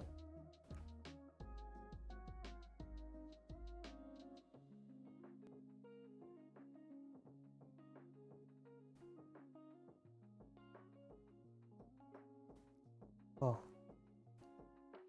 See how slippy it is if it's like kind of wet?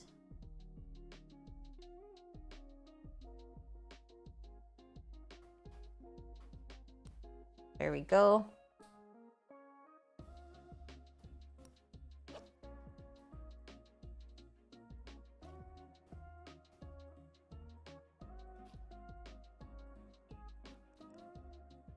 Just a bit of connective stuff on the bottom of that one. Couldn't leave that there.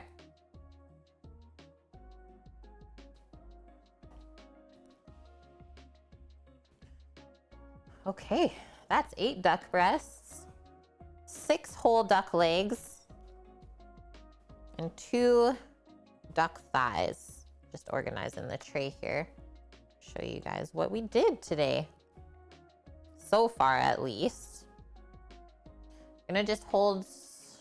Actually, we're done with the bone-in knife now. We're done with that. Gonna open this up.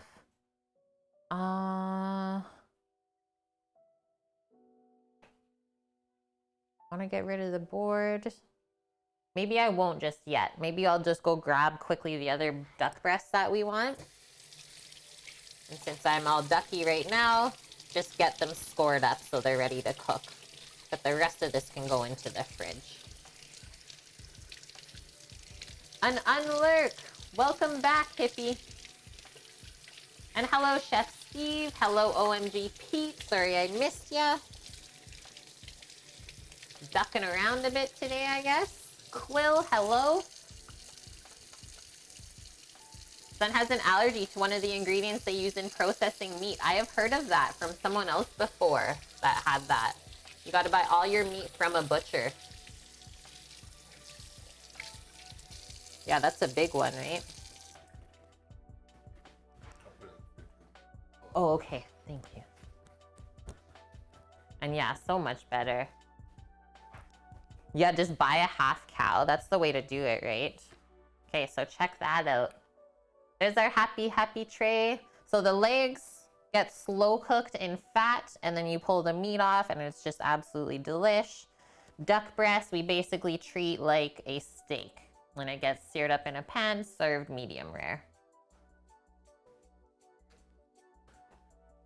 The dark spot on the breast, I think that's just where when someone was processing it, they put their finger through the fat, which can happen. It's kind of easy to stab through the fat. So this is what we had in the freezer to use up. So 2 are for us today, 1's for Paul. Might as well use that. And then, yeah, the rest of that is gonna be for someone else. Gonna open this up. No, it wouldn't be cancer.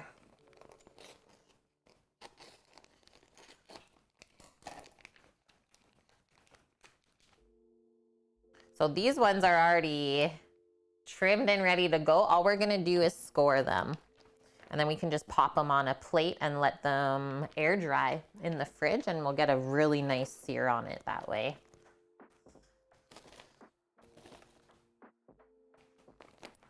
This one has a few tenders in the bag too. Tender snacks.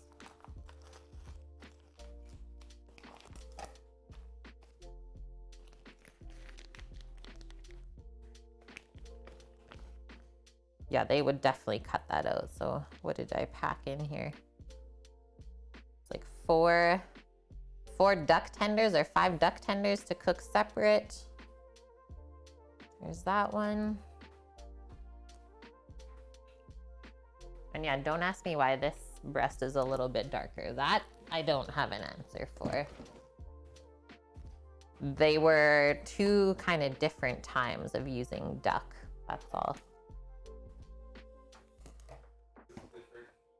Yeah, different feed, exactly what Sam was saying. So I'm just gonna use a chef's knife now.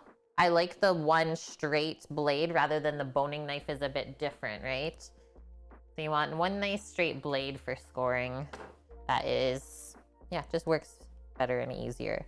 So all we're gonna do now is create a diamond mark all along the skin. And what this does when we go to cook later is it allows some of the extra fat to render out better. And it also helps to crisp up the skin really well. Yeah, it's not a thing. Exactly, Daff. So all we're gonna do is I just start up at the top and you can see my knife is angled. So you just do a cut like that. So we're just doing the skin. Really, really important that we don't cut through to the meat and nick it. So we're just opening up the skin, but you can see, you're allowed to see the meat under, just don't cut it. And put in like barely any pressure on this as well. Literally just kind of dragging the knife blade across the top. And then see how I'm holding the skin taut? Because it kind of wants to pull into a different shape. And that way you keep a nice diamond all the way down.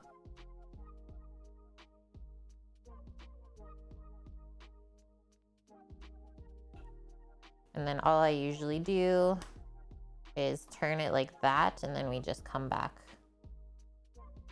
the other way.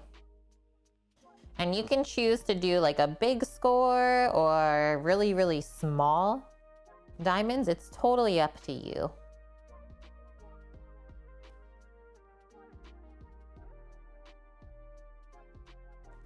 And then the other thing it does add to the dish is it looks really nice for presentation.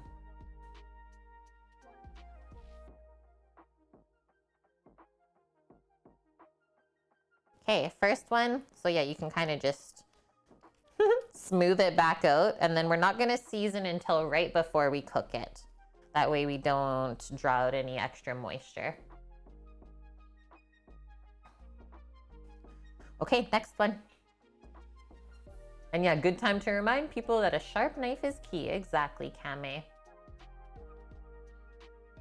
Awesome, Lauren. So you shared, because you were here in a past stream, about not cutting through the meat under the skin. I'm so happy. Yeah, we're spreading the knowledge of the deliciousness.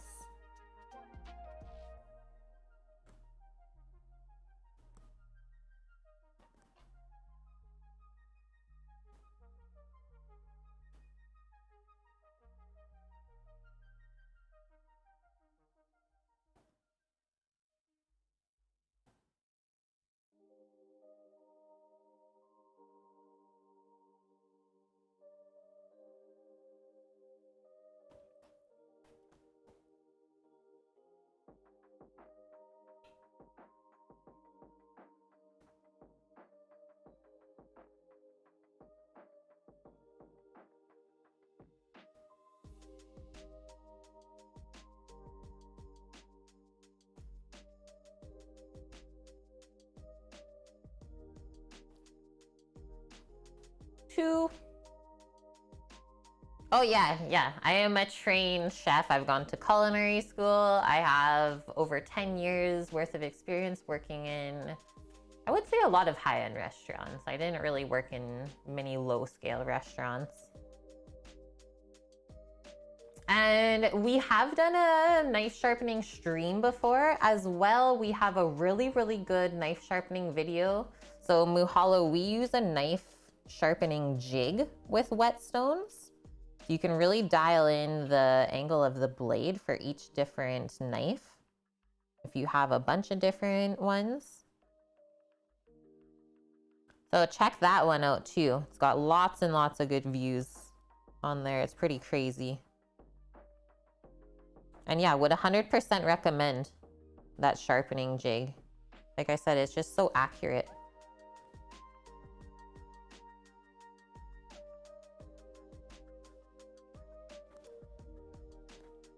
Okay, now that we have all of this scored, that's another thing off the list. We did it early.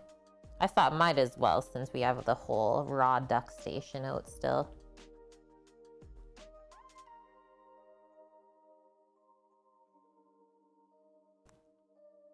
Okay. Now we'll wash this up. Obviously wash our hands really good. And I'll just pop all of that onto a plate. Big baller, you've never worked with duck? Yeah, I find it's actually quite a bit easier to work with than chicken. Thanks for posting that, Orca. Still confused about the angle setting? Talk to Sammy about it.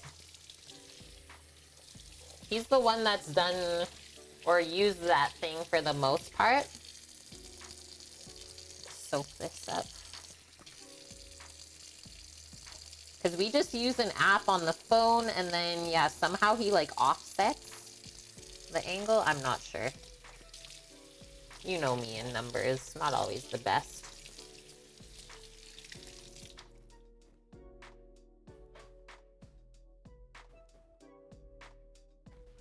Okay, our stock is almost coming up back there too.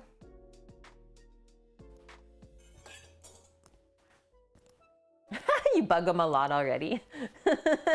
That's okay. Hey, Wilson. How are you doing? Okay, just grabbing a pair of tongs. So I don't have to wash my hands again. You're doing all right? Well, that's good to hear.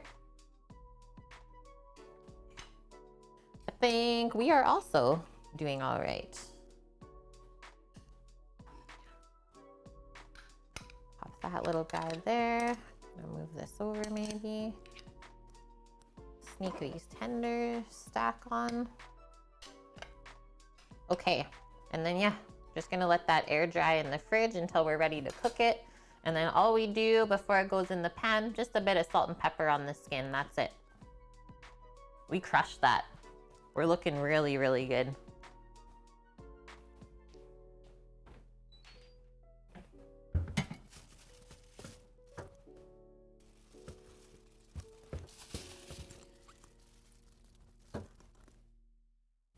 You know there is some juices in the duck pan there, Sam. So watch your fridge. There's just there was a bit of juices in there, so I just don't want it to spill. I'm not sure if you saw. Okay.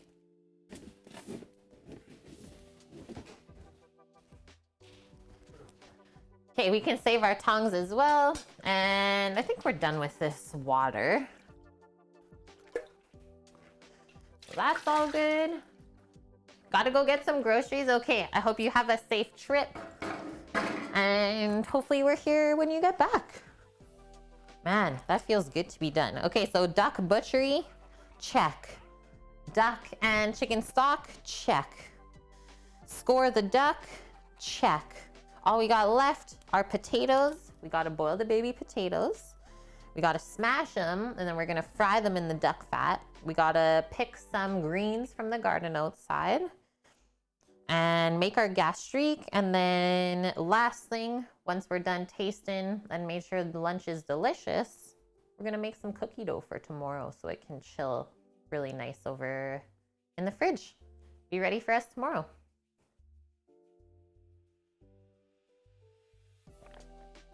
Yeah, lovingly bug Kate and Sam.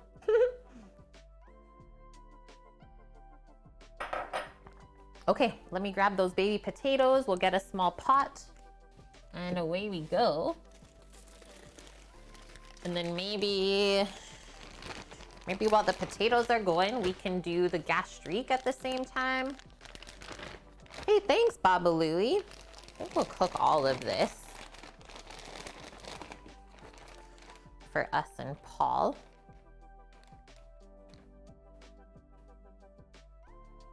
Might as well. So this apron is handmade by one of our good friends. His name is Will in Vancouver. So his company is Search and Rescue Denim. We've supported him in this endeavor because He started the business himself since 2015. We've been wearing search and rescue denim aprons. So to say that they last a long time, that is true. Definitely true. And yeah, let us know if you have any questions about the aprons. They have an online apron generator, so you can really customize whatever you want. Okay, so baby potatoes. Moofstrom, thanks for the follow. Oh no, they're running. They're running. I think this will make one tray of potatoes. That'll be good. I like munching. This can get recycled.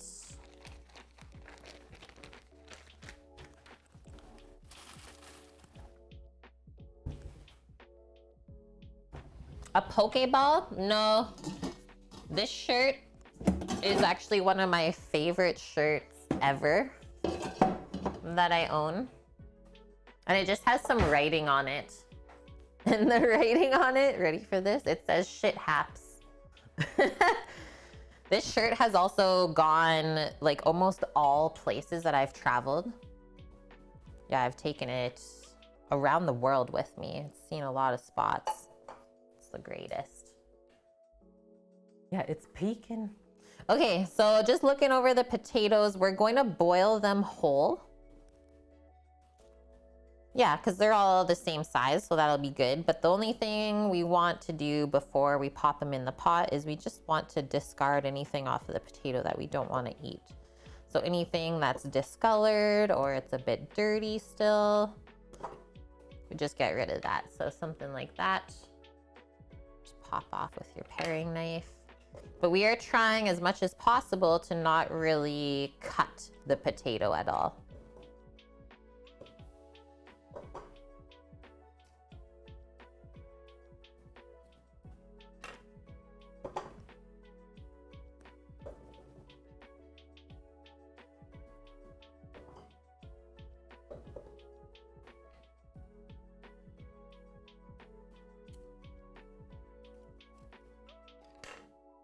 Sometimes we can't help it, right?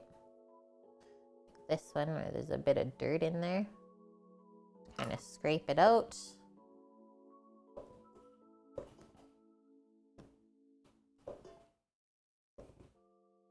And yeah, when we make potatoes like this, so boiling it first just until it's cooked, and then smashing it open, letting the skin open up, and then covering it in oil and re-cooking it again, you basically get like mashed potatoes on the inside and then super crispy potato skin on the outside. Some of the best ever. Sounds good, Flower. Thanks so much for popping by today, hanging out with us while you could. And I hope your meeting goes good. Sammy, we got a lady.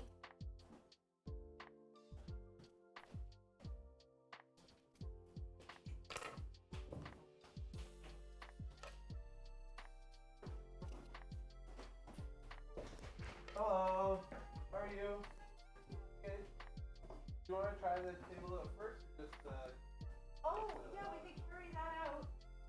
Let's look at the counter. Yeah, thank you.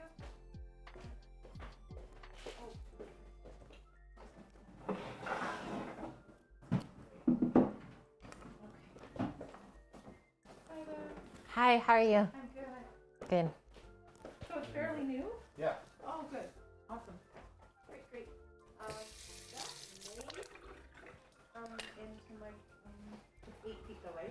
I don't think it'll fit here. Okay, so the truck isn't coming today, Okay. but I will. Yeah, I can put my feet. But I have to pick up my child. I'm pretty So sure it's it not won't gonna- fit. It's no rush Okay, either. Like I said, we have Can I, like, over pay a for month. half of it and then have the truck come? Yep. And then pay the rest? Yep, You for guys sure. do that? Perfect. Great. Yeah, so let's keep that there for now. Okay, guys, so we're gonna cover the, I just have a Sorry about cooking that. show here. It's okay. Sorry. We are gonna cover the potatoes with some cold water, but just enough to cover. We're not gonna fill the pot up because we don't want it to take forever to boil all that water and then potatoes are mush, right? So just enough to cover them. I'll show you. And cold water so that the hot water doesn't start to actually kind of pre-cook the potatoes from the outside in. So cold water, you'll just get a much more even cook that way.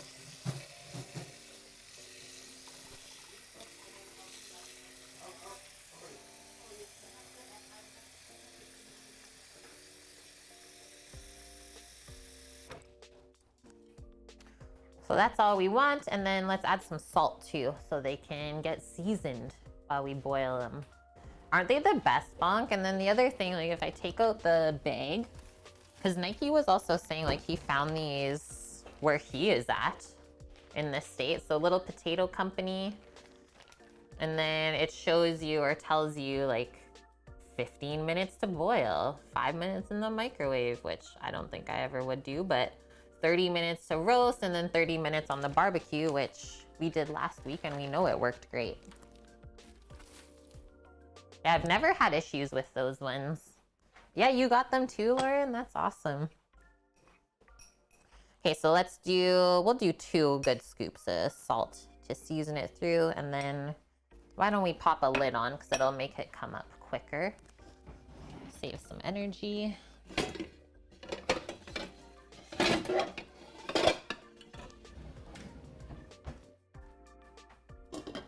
And we'll do medium-high heat on the stovetop. And total cooking time for these, usually it takes about 7 or so minutes to get it boiling, and then about 5 minutes to boil. And then we just test. I poke with a paring knife. If it slides through really easily, then you know you're good to go. Yeah, using these in stews. My grandma always tells us how she cuts them up for her beef and barley soup as well. We'll pop that on, and then why don't we get another small pot out for the gastrique, guys? Can get that reducing. And then we just gotta cook the duck breast and pick some greens.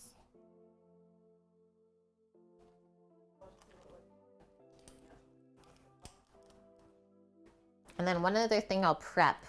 So for the potatoes, just because we're doing a bigger amount, excuse me, is I'm thinking we'll dress the potatoes. So I've always done smashed potatoes in the oven, is we'll dress them with the duck fat and all of the tasty stuff, and we'll spread them out on a sheet pan and roast them rather than doing everything on the stovetop. It'll be a lot easier.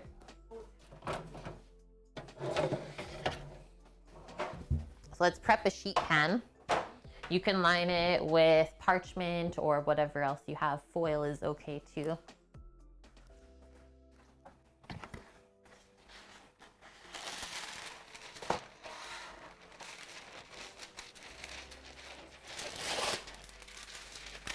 And then once the potatoes are boiled, they just get poured out onto the pan, and we smash them with a potato masher.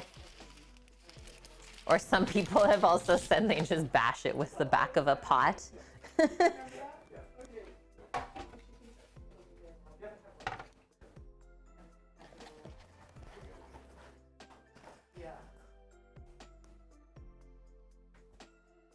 Yeah, someone has also said before, like if you have a big amount, just take another sheet pan and just smash, just sit right on it. And it'll flatten them all out. Okay, so that's prepped. Our gastrique, I'm just gonna look at our recipe that we have linked there.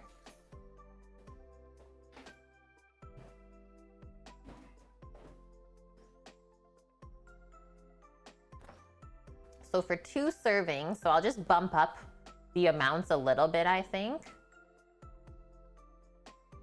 Just because we're doing some stuff for Paul as well. So we need, let's do 1.5 cups of red wine. Sammy got a new one for us yesterday. This is what he chose.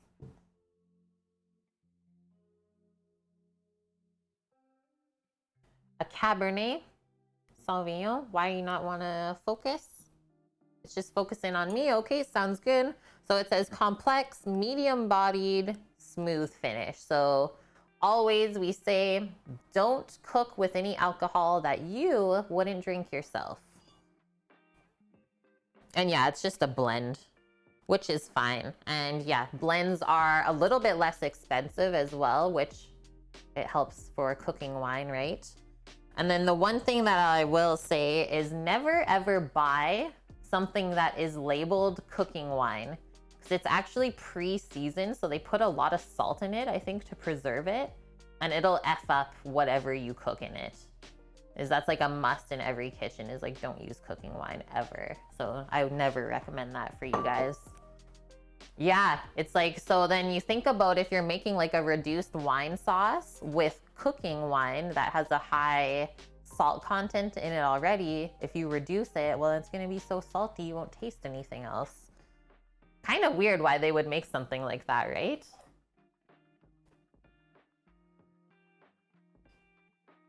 Okay, I'm gonna get some oranges out. Some we're gonna juice, others we're gonna do a few segments for the greens. I forgot to write that one on the list. Good thing I remembered. I know, right, Torino? Too bad there's still enough people using it, so they're just gonna keep making it. Craziness, I tell ya. The last one is 6. Yeah, between 6 and 7, so. Sammy's like, I'm free now.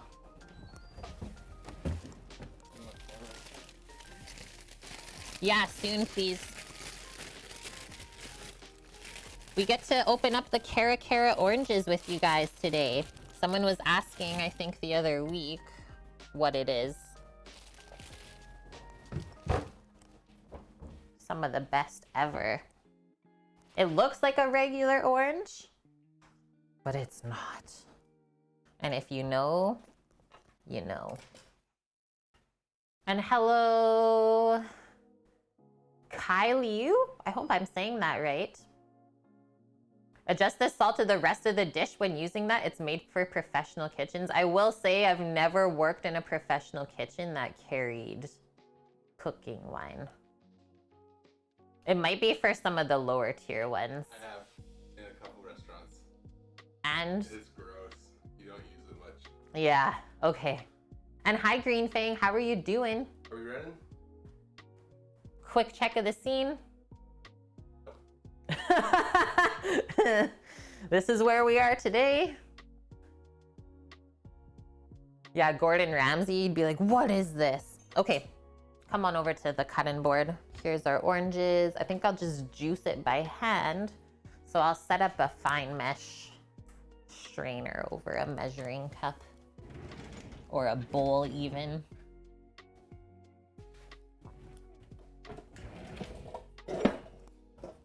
Juicing by hand.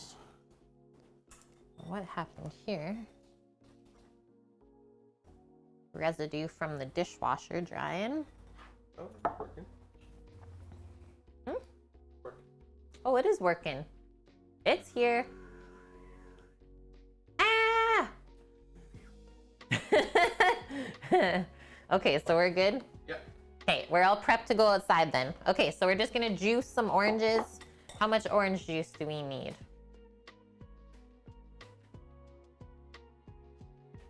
Half an orange. That's it.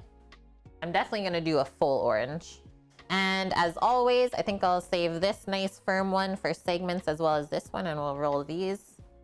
So just roll them to loosen up the juice inside. Oh, a dessert wine? So yeah, that would be way too sweet for cooking, Orca. Dessert wines have a very high sugar content, and then they're also quite expensive. In the province that you live, they used to charge more for licensed liquor and wine in restaurants. In order to not have to pay extra taxes for the wine you bought cooking wines, because they were not for consumption. Well, that's fair then. Thank you for sharing that as well. I would have never thought of that. Yeah, that's good. That looks really good outside, Sam. Look at the day we're having. Okay, so this is our Caracara Orange. Look at that. Anyone ever experienced one like this? Sam's bringing one out for himself. He's like, hell yeah. Yeah, Torino, now I want wine. Me too. It's so good, Bonk. It's not a blood orange. It's called a Caracara. And they're usually in season around this time. So juicy. It's like got a crazy floral sweetness to it, let's say. Anything else you would add for descriptor?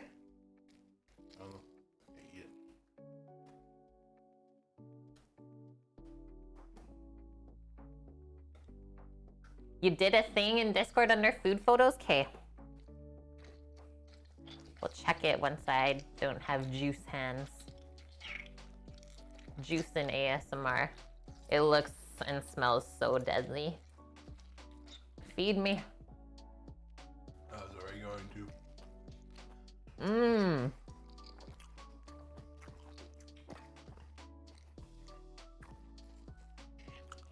It's almost got like a fizziness to it.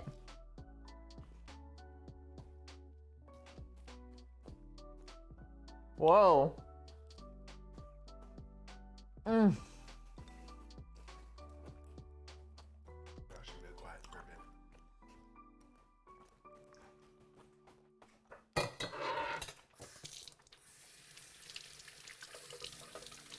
That was a massive bite. A 2 orange bite? Mmm. It's really good. Yeah, it's got 0 sourness to it, let's say. Like almost none at all. It tastes like a Slush Puppy's orange. That's a good way to put it too.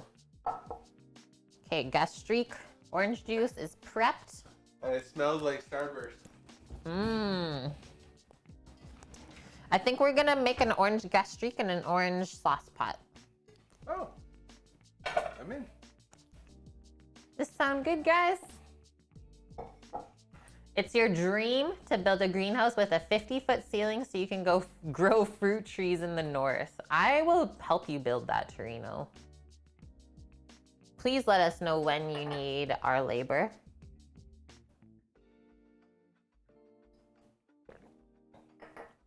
Yeah, that's the thing, right? Is maybe some people won't like the Caracara Orange because they like their oranges more sour.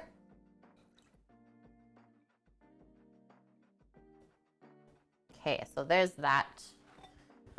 And then once the gastrique is made and finished, we keep it in the pot because when we reduce it, it gets like very syrupy. So it's okay to make it ahead of time. Just leave it in the pot and turn the burner on low right before you plan to serve it. It'll loosen back up and you just pour it over the dish. So that's that. Let's grab our wine. Oh, potatoes are boiling in the back, so I'll just turn those down to low. And then we'll check them in 5 minutes. Got the timer on. Yeah, right? Like grapefruit is very bitter tasting. And hi, 514. How are you doing? That's a good smelling wine. Cab Sauv blend. You need a mug of wine? No, I'm okay. So 1.5 cups of red wine, and then when we have some stock going, we'll add a little bit of stock too. But the stock I would say is optional. I've never made a gastrique with stock in it. Probably just a loosen it. Yeah, maybe I'll wait for the stock till the end. That'd be a nice way to loosen it up. Add a little bit of hot duck stock. Hi, White Dove. How's the week? Yeah, you boiled them, you mashed them. Are you gonna stick them in a stew? We're actually gonna boil them and then smash them and fry it. Feels like I'm almost making a sangria right now. Woo!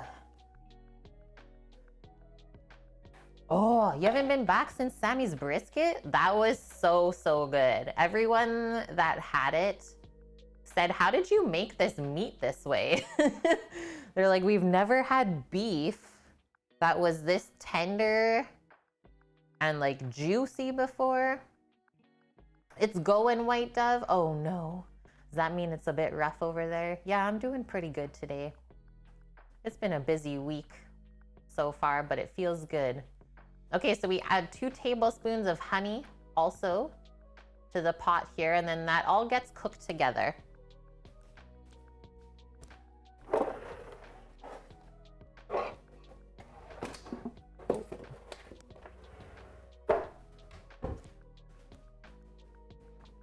Yeah, Orca, the brisket was yum.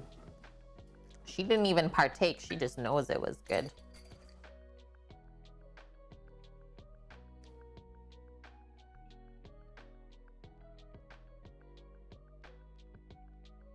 Is anyone else cooking up some delicious stuff today?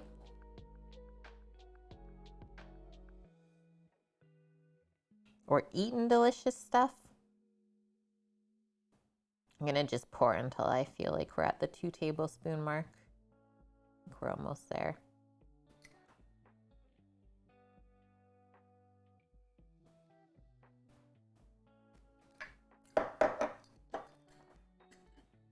Yeah, you were there for almost forever, Orca. That's true. Yeah, if you make a sangria, you better tell Chef Bobby Flay he loves that stuff, and apparently he knows his way around a grill. Oh, Bobby. Okay, we got all of the goodness on the stovetop here. I'm totally gonna leave you guys here while I go take a quick bathroom break. So gastrique, I just turned on to a low heat. I'm gonna be right back, hold tight.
I'm back. I love the one little like wave that keeps coming out of the taters boiling there. Looks really cool. Okay, that was our 5 minutes to check them anyway, so away we go. Yeah, all kinds of goodness. Okay, so I got my paring knife, and we always test when we're testing potatoes for doneness, the largest one, right? Because that's gonna take the longest to cook. Yeah, we ain't there yet. Pop the lid back on. I'll just turn this pot up a bit higher heat, the potato one.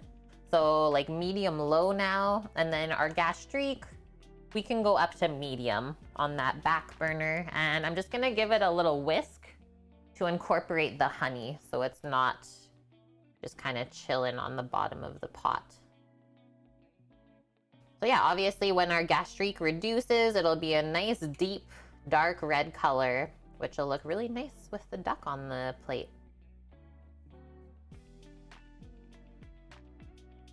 And duck is good with both red wine and citrus.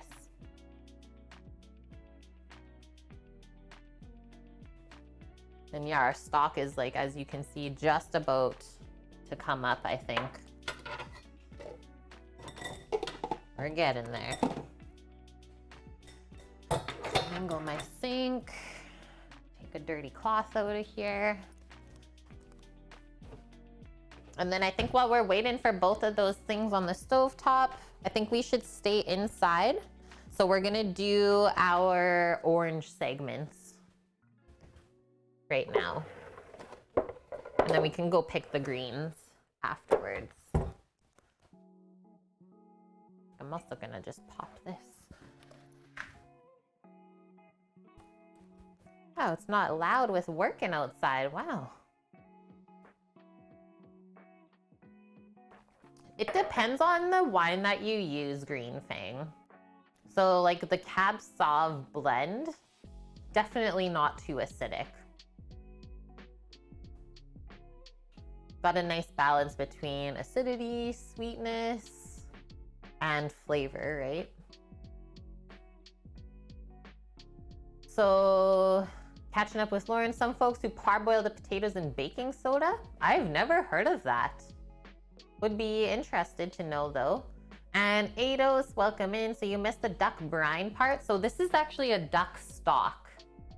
This big pot here that you're looking at this is literally just duck parts, whatever part you want to use your stock, and cold water. And then we're just bringing it up to a simmer.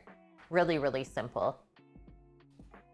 Okay, so I'm gonna cross off gastrique for now. And we're gonna get into our orange segment. So I'm just gonna grab a cutting board just so the orange juice doesn't go everywhere. Cutting board, a small container. Yeah, you're very welcome. So we'll serve the orange segments with the greens, and I think that'll be really delicious. Kind of a palate cleanser. Now that my iced coffee is no longer iced, it just tastes very watered down. Okay, so to prep your orange for segmenting, let's just cut off each end.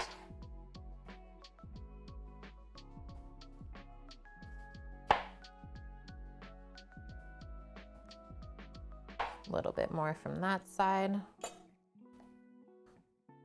And then your choice, oh, sorry guys. Your choice of what knife to use there. Totally didn't realize I was still on that scene. So I just cut off each end so you expose the citrus fruit. I think I'll use my chef's knife for taking off the outside peel. Just kind of start it there.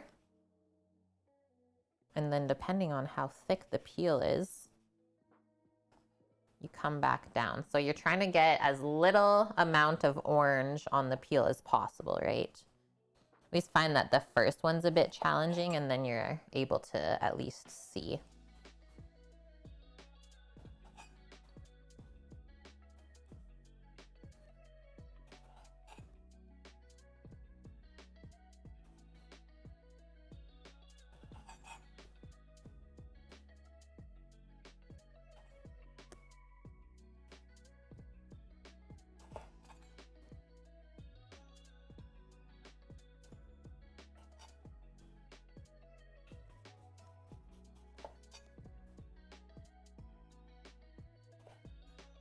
And then we'll turn it over.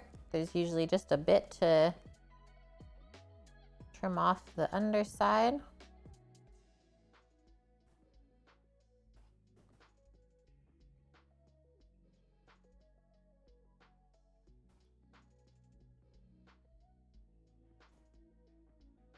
Like that. So I'll take all that out.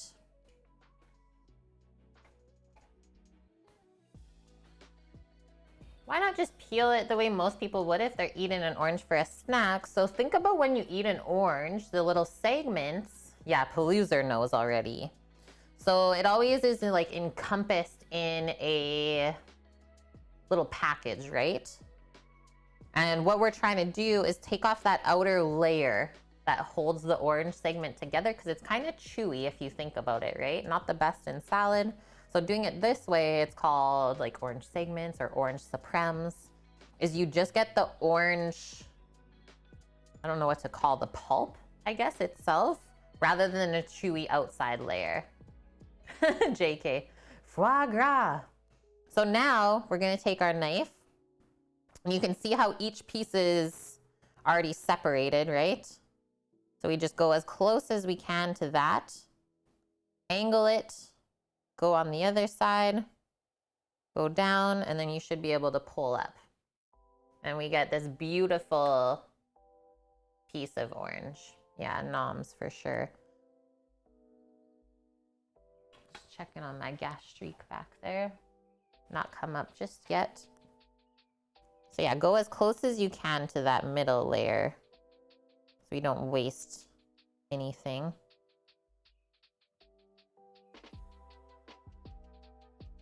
And sometimes you kind of have to peel it off with how the middle is all connected.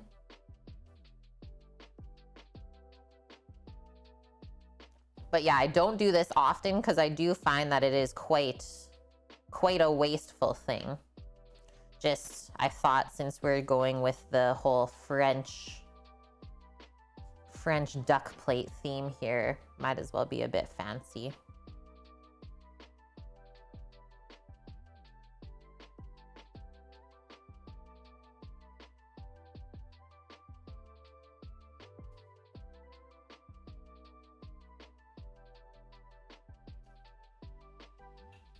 Yeah, I can see how the middle kind of just wants to flake apart.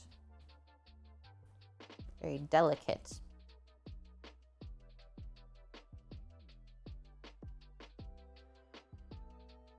And that's the thing, is you can't just peel the layers off of the outside of the orange because it really just pulls it all apart.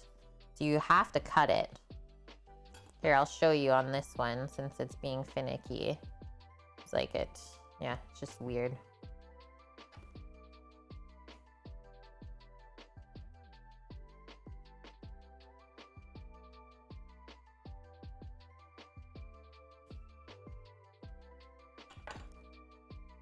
So anything like this that's kind of hard, we definitely want to get rid of.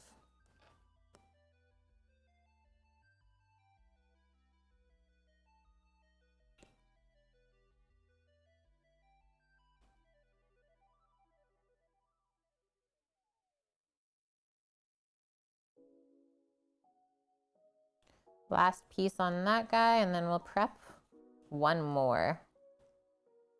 But yeah, this middle part is really bugging me. It might just be the variety of the orange, but usually it does not fall apart in this way. And then you can decide whether you leave it like in the long way, or usually I just cut it up a bit smaller, like bite size.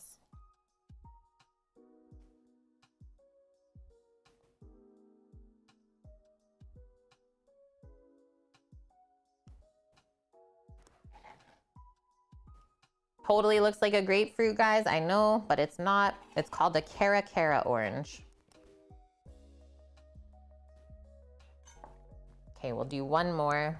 Just gonna go check, pop over to the stovetop and we'll check our potatoes, see our gastrique. Are you having a good day so far, JK? So I was just thinking, like the orange scraps, if you have a juicer, it'd be good to put it into a juicer. I was thinking if I could like blend it and then strain it, but I don't know if I want to take the time to do that. That's why I said don't do this all the time. Okay, this is almost combing up. How are our taters? Oh, we're getting there now. We're almost there, I think. Let's do 2-minute timer for the potatoes. We'll come back and just prep our orange. An early to mid-season navel orange believed to have developed as a spontaneous bud mutation on a Washington navel orange tree. I did not know that, so thank you, Paloozer. So maybe that's why we get it out here, is because of our proximity, right? And hi, Joyce, how are you doing? Yeah, if you have ever had duck or duck fat before, you know how good it is. Hope your week has been well. And yeah, so far I would say, Wilson, it's seedless. Seedless variety.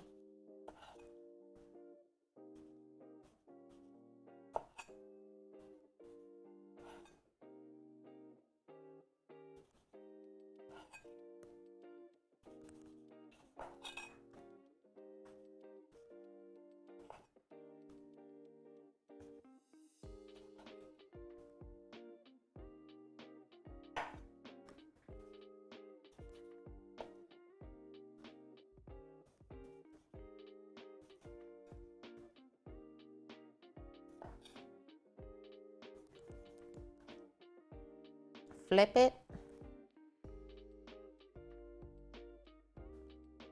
Now we're just trimming off any excess peel that got left behind.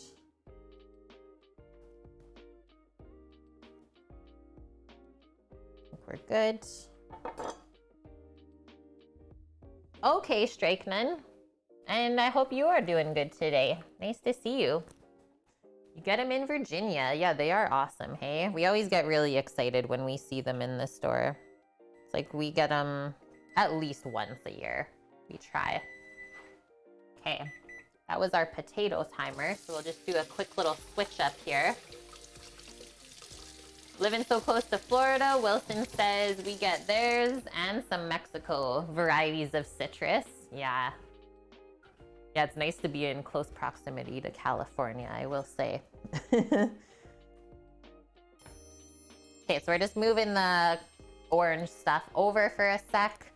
Remember, we prepped up our sheet pan with parchment for the baby potatoes. So I'm just gonna strain the water out of that right now.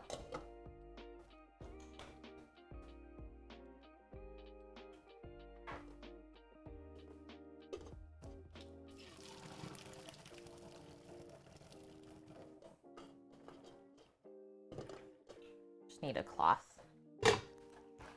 This seems a bit too hot. And we don't like steam burns here.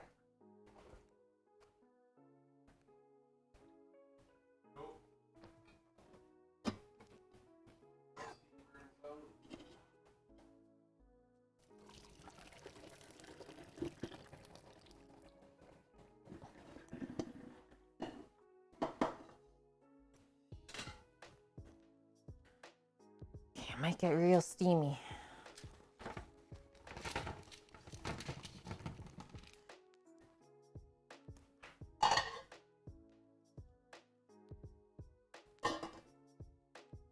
Sammy, I might need you to come start skimming the duck pot, if possible, while it's coming up. And then the other thing, guys, now that the potatoes are done, I'm just gonna move the gastrique to the front burner now. It'll go a bit quicker. Just wanna show you guys the duck stock pot. So you can see the bit of foamies that are coming out. So that's the scum that we got to start skimming. And then there's a big layer of fat already on the top. And if we leave too much of a layer of fat, the pressure and moisture from below, the liquid part of the stock, it'll really get to a high heat and basically make a geyser and blow out of the fat. So it's like really keeping it down. So just watch. That's why we skim the stock. Skim the scum, skim the fat as it reduces, especially with duck since there's so much, and you'll be okay. Kitchen's open. Thank you for the follow. Welcome. Anyone in Europe get the Caracaras? I don't know. I guess we'll wait to find out. Okay, come back over here. Now all we're gonna do with these while they're still warm, we're gonna give them a little smash. So get your potato masher, whatever you use, and away we go. Yeah, as cool as a fat geyser sounds, probably not so good in the kitchen. It's true, Mahalo. It's quite terrifying. Kitchen's open. Let us know if you have any questions about what goes on here. Okay, so all I'm gonna do, this is what we gotta do, guys. Take your masher, take your baby potato, go gently, and just smash it open like that. We're just breaking the skin, but it should all kind of stick together in this one happy packet.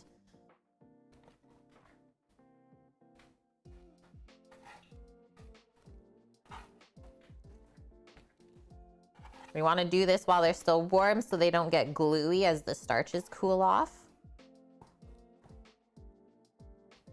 You can see how it's already like mashed potato in the middle, right?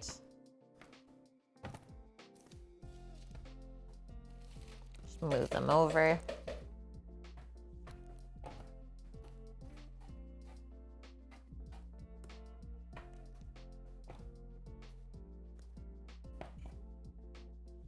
Has anyone ever done this style of potato before? Yeah, welcome back, View. You're so safe now. Very, very safe to be in the stream. No more butchery being done today.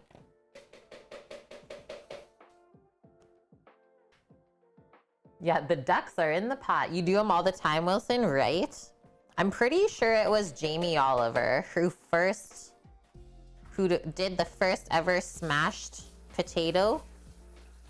And then from there, it just became like a huge trend. That was in, I think the mid 2000s.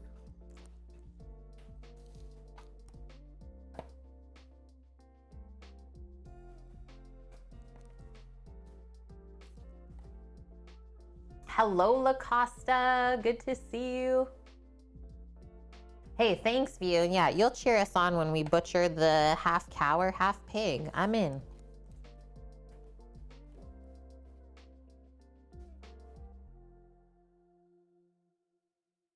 You actually don't have a hangover, Bonk? Congratulations. Even though he says he drank too much. But did you really drink too much then? Did we kill a duck? No, we didn't kill the duck, La Costa. Somebody else did that for us, but we did butcher together 4 ducks. We learned how to get the duck breast, how to trim it all up and prepare it for cooking, as well as how to get the duck legs and how to cook that, and what to do with the leftover carcass after, which Sam's just skimming the scum from the stock. And then we're already rendering out the fat, so that's the duck fat that we'll be able to pour over these potatoes and crisp up. It's gonna be insane.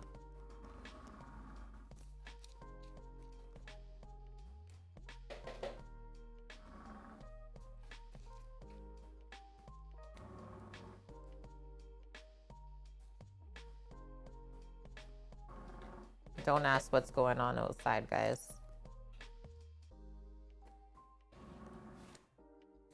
Digging.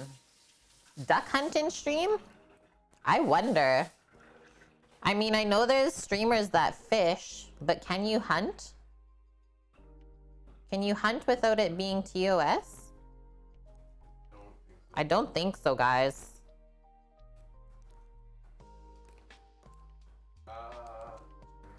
I know you can catch and release. Maybe bow? Maybe bow? Yeah, Sammy's saying. Okay, last little potato. Those are all good to go. And that's how easy that is. Perfect amount, right, Wilson? I was like, I'm pretty sure this will be 1 tray worth. It doesn't make sense to make less than that. Fill it up.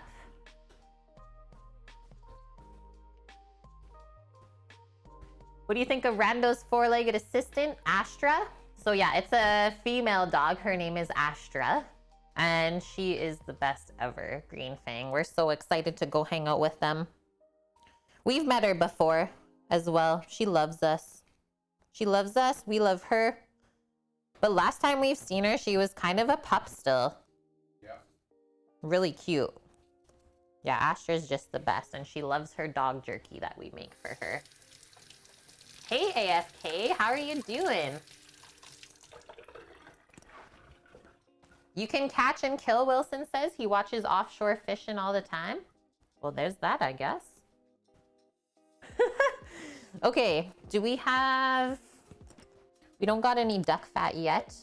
It's no rush. We can go outside and pick some greens right now while we're waiting. Okay, so Sammy's still doing his stuff. You duck fat already. I have it in my hand. Okay, I just didn't want to rush you. And yeah, this is how we want the potatoes, guys, is kind of not stacked on each other. Nice laid out, and I'm just trying to keep it on the parchment. Gotta go for a bit anyways. The stock. Yeah, we just did the initial. So there's the fat that he just ladled off of the top, so it should be nice and clear. And then if we look, there's no layer of anything underneath, right? So that's just pure rendered duck fat goodness. Oh my gosh, AFK. I have not come by your stream in a bit, so sorry for that, but sounds like you had fun. Last night's hostile takeover. And you're still cleaning? She's in a straitjacket. Oh, sweet. We'll have to go back and watch the VOD for sure.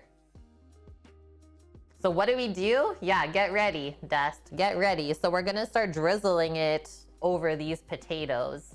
So in place of olive oil, duck fat.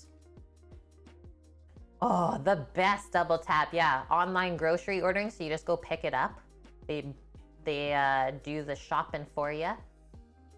Yeah, we can make gravy from this. Exactly. But for this one, we're going to be roasting or frying up the potatoes. So just like a little drop on each one. And it is important to use enough fat when we're doing this mashed potatoes. Okay, I'm not able to pour this properly. I don't know why. I think I'm just gonna go for it. No, it does not pour the same when it's warm. So that the potatoes don't dry out too much when we cook them again, right? But using enough fat it'll keep it moist and also help it to crisp up. So just where there's some extra fat that I poured here, I'm just gonna kind of soak up with some of the other ones. Like we can do a double coating if we wanted to flip it over. Sam says yeah.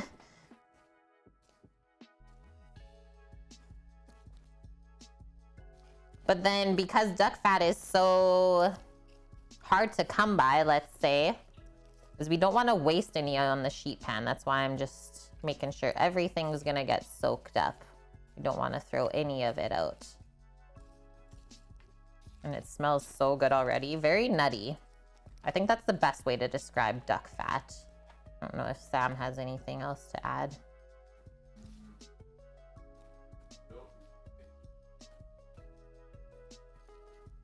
Okay, we're missing a bit of oil in here.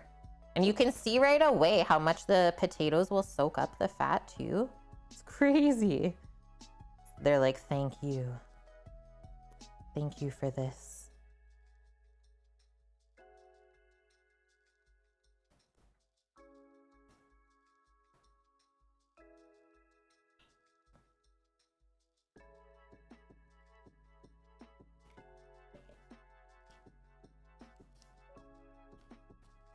Okay, that should be perfect.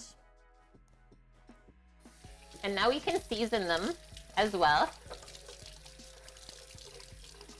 I mean, I'll always prefer duck fat just because it has a bit more nutty flavor, but schmaltz, the chicken fat, just as good, I would say.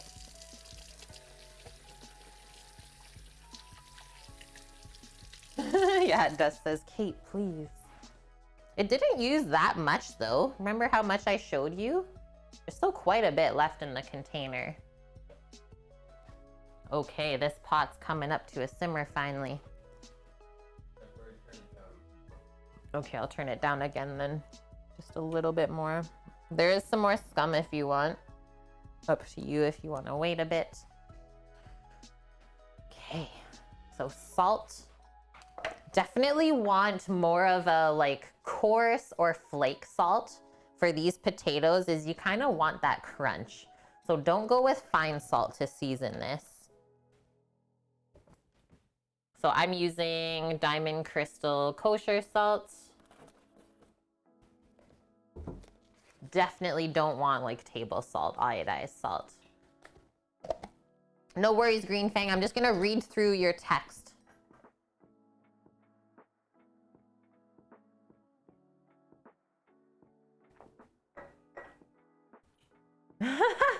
The cat wanted to stay with you. That's really cute. Okay, I think I'll start with the salt first.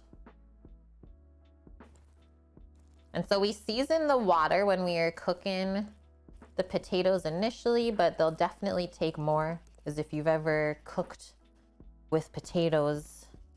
It's kind of shocking how much salt they'll take before they taste properly seasoned.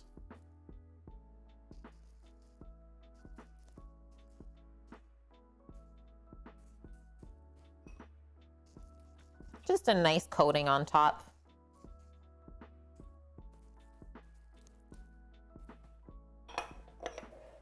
Yeah, meow.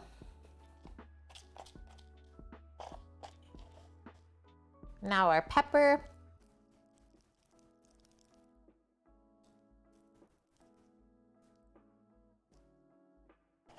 So yeah, I think it's easier to do the potatoes this way on the sheet pan in an oven rather than doing it on the stovetop. But to each their own. Might be a bit quicker on the stovetop, but this is much easier. And you can do more at one time. Yeah, all of the kisses. Oh, that's a good one, Dust, with the little hat on it. Cat chat.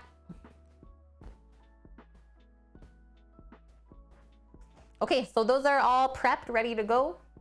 Do we want to do inside or outside? Do Traeger potatoes? Always. Traeger potatoes. So just because we're doing them in the Traeger doesn't mean that you can't do them in the oven. I usually do these in the oven, a nice higher heat, right? Because they're already cooked. We're just trying to get some color and crisp on them. 425 Fahrenheit is my go-to. And at that temp, they typically take about 20 minutes to get nice crisp on the top and the bottom. Big green egg taters, it wouldn't work the best in the egg, Orca. Like it would take about an hour to heat the egg up, and then we'd have to still cook it. And it also wouldn't be as consistent of a temperature. We'd have to watch it quicker. So that's why Traeger is like our new oven. And that's what's gonna be in the truck. So it just makes sense to start using it. Gotta get used to just using the equipment we're gonna have, right? White pepper has a little bit more heat to it, Torino, but it also has a bit more of a floral flavor too, which is why it's often used in Chinese cuisine. Oh, we are. So we already dressed them. We dressed them in the duck fat. And I just decided to do it on a sheet pan rather than the stovetop Torino because we have 3 orders today and I don't have a pan big enough to do it all at once. Correcto. Okay, so where are we at? We got the gastrique. Let's check it out. Just kind of slowly reducing on the stovetop here. I'm just going to turn up the heat a bit more. That time you can put the frying pan into the oven, into the Traeger, duck on the Traeger. Do the duck on the Traeger, he says. Well, What a guy. rivals hear it. Yeah. And outside. Okay, I can tell that this has reduced, but now we're just working on the consistency, right? So it should definitely coat the back of a spoon. So definitely a little bit longer. So we will start the Traeger in about 5 minutes or so. Let's go outside. We'll go pick all of the greens for the salad. And then maybe at that point, we'll start the Traeger. We'll wash up the greens. We still have to finish segmenting one more orange, but we can do that while we're watching everything else. I think that sounds good. Sam sure loves his toy. It works so good. That's the thing. Will the food truck have a flat top? Yes. Yeah. So we're going away from like stovetop. And we'll just have a flat top because you can still put pots and stuff on a flat top and use it that way.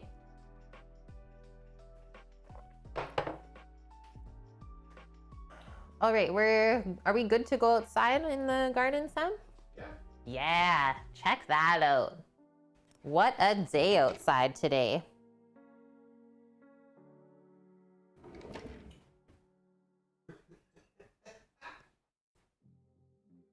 Yeah, are you sure it's duck? Oh, Titan. I am so sure it's duck today.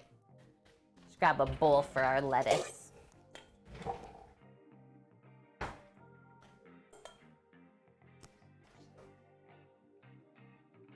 And, oh, there's the iPad. Gotta bring Chad out with me. We're taking a little break from the kitchen. Hey, get your hands off those taters.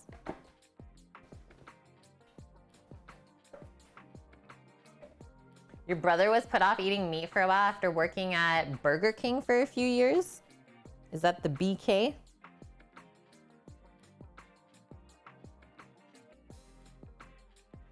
Okay, should be good to go.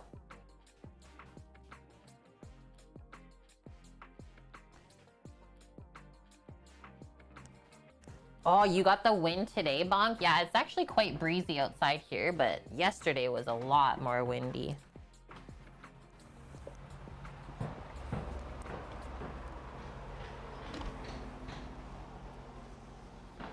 Okay, now we're gonna pick a different kind of green today, let's say.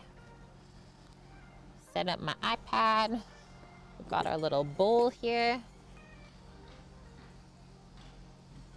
Your first Mexican Coke? Maybe I'll just pop it there. Yeah, that works. And it really does taste different. Sweet. Oh, Sam's right. The robins are so crazy today. I wonder why. Maybe they're mad at me that I took the greenhouse away for them. Go this side. And then I'll go a bit closer view so you can see the different lettuces. There we go.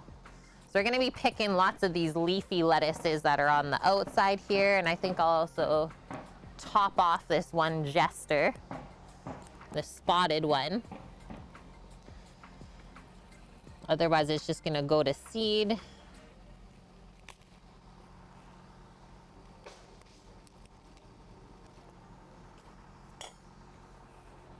So this one's called Jester. You can see how it's like red and green spots. It's so good. So, so good. And then there's another big one of it here.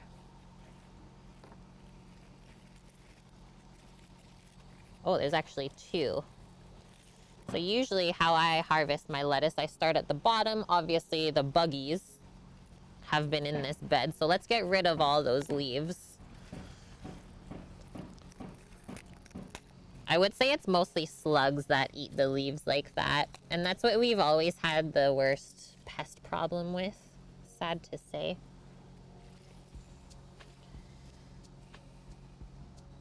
$25 there? What? Nice. And yeah, spinach is doing good, Orca. So after I topped it, it's growing a bit better again. Mexican Coke is made with the cane sugar. I mean, some of my favorite sodas ever are Jarritos. So, so good. Okay, this was the one other leaf that I think we'll get rid of. But check this one out. That's massive. So nice.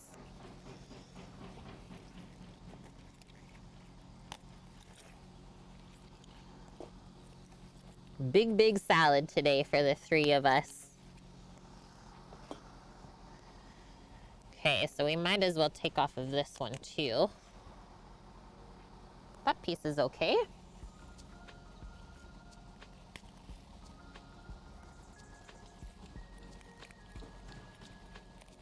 This one's not. Neither is that one. Okay, next up, I'll just move that bowl for us, is this other lettuce here. Right in the front. I think it's just like a romaine sort of style. Oh, I've never had mango Jarritos. I really love the tamarind one. Actually, I love most of them, let's say. Is mango a new flavor?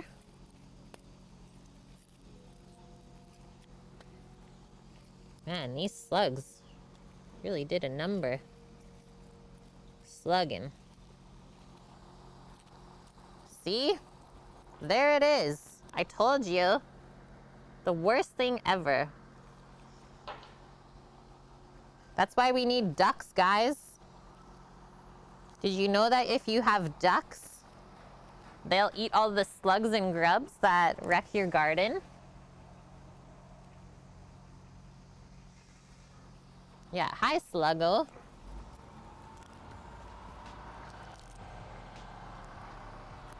Okay, this is massive. The greens are out of control. Somebody help us. I will also say This is the worst time to harvest the garden. Just from knowledge and experience, you should actually never be picking stuff in the sun because the stuff that you're picking will wilt quite quickly. So that's why I'm going pretty quick. We're going in pretty soon. It's not like we'll be out here for over an hour, right?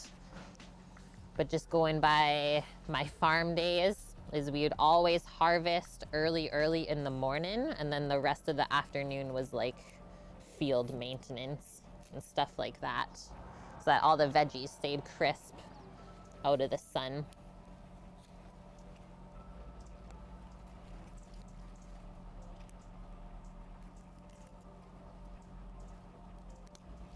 The hummingbirds are being so cute out here with us too.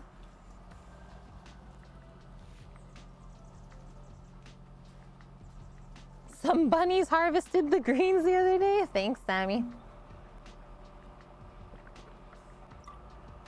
Those buns, they're like, thank you. Thank you for this. Slugs in her kitchen every morning? That is insane. What? Okay, we're gonna do a few more cuts here and then I think we're good. For like how much lettuce we picked, it doesn't even look like we made a dent. That's why I said send help.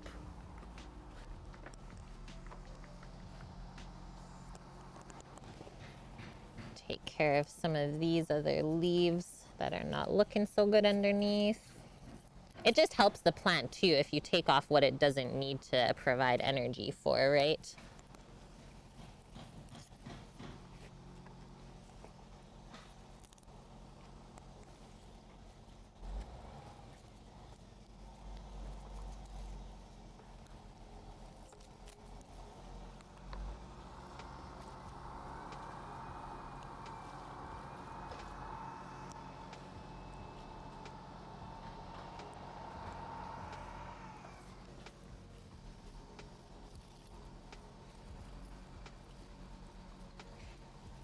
Yeah, because there's a couple plants grouped together here. That's why there's some really big leaves in the center of this. That.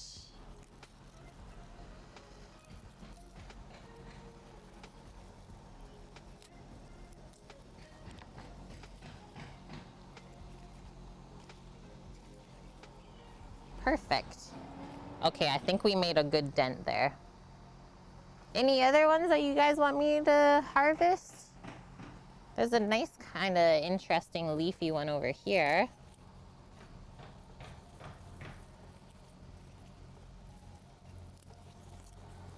That I really like as well. I don't know the name of it though, but this is what it looks like.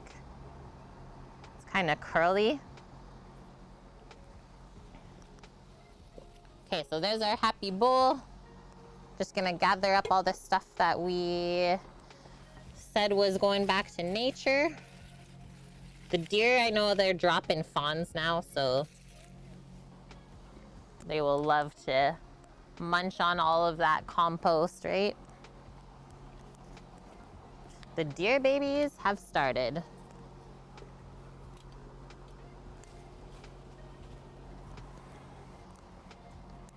Okay. Got all the greens picked. Yeah, curly salad. Butter leaf.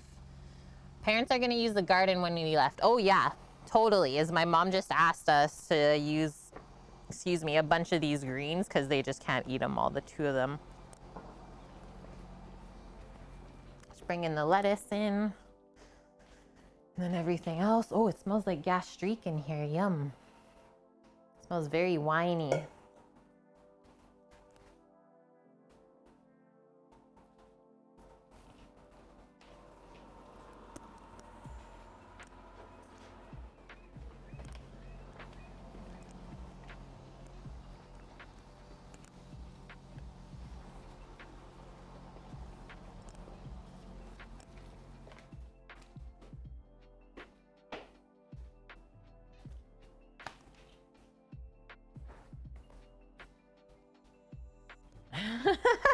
Yeah, what did the one wine say to the other one? Stop whining. And then Bonk, that was perfect. Yeah, it's time for work. The worst. The worst, Bonk. Well, I hope you don't work too hard today, as always, Bonk. And thanks for hanging out with us while you had the time to. We'll definitely see you tomorrow. Take care out there. Stay safe.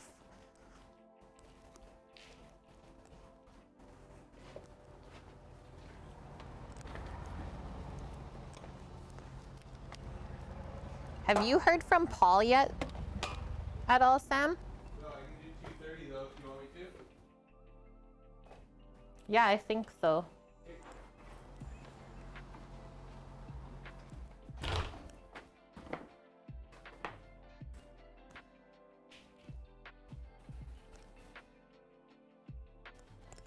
Okay, let's just check our gastrique together here. Still reducing a bit more, and it's going to keep on doing that until, like I said, it's thickened up a little bit, as the honey's going to help with that. So we'll just keep that going nice low. And then let's come back over. Oh, off the hook burritos. Cilantro lime condiment. Yummy. And 3 or 4 flavors of Jarritos. So good. Look how much fat Sam got again off of the top of the stalk. So good. Okay, so these are our smashed potatoes all ready to go. I can see one is missing here. I wonder who did that. There's an empty spot for some reason. So I'm gonna go out, start the Traeger. I guess I can pop the camera back there, but just since I'm starting, I'm not gonna switch the scene because it's gonna be quick. We'll turn the Traeger on to 425 degrees Fahrenheit. Getting it ready for our taters there, because it'll take about 15 minutes to heat up, and then we'll come back in, start prepping our greens. And then as far as cooking for the duck goes, it'll take about 10 minutes to cook the duck breasts, as they're quite thick. And then we don't want to go too high of a heat. Oh, sorry, little birdie. Scared him right out of the bird bath. I didn't see him. We don't want to go too high of a heat, because then you're going to burn the skin before the duck is cooked through.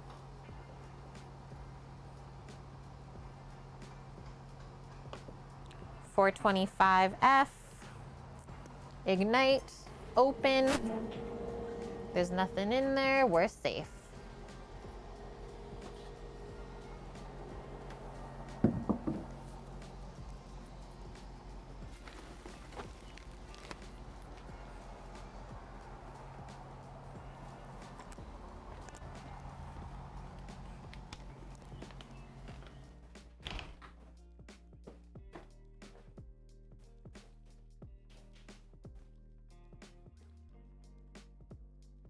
Hello, making you hungry. Welcome in. I saw that you followed the stream. What was it, yesterday? When we weren't streaming? Yeah, yesterday. I'm happy you found us. Welcome to the crew. Let us know if you have any questions about what's going down today. Where's my salad spinner here? So we'll grab our salad spinner, but we will cut up the lettuce just a little bit smaller, like more bite size, before we wash it. I find that's the easiest. Yeah, glad to have you.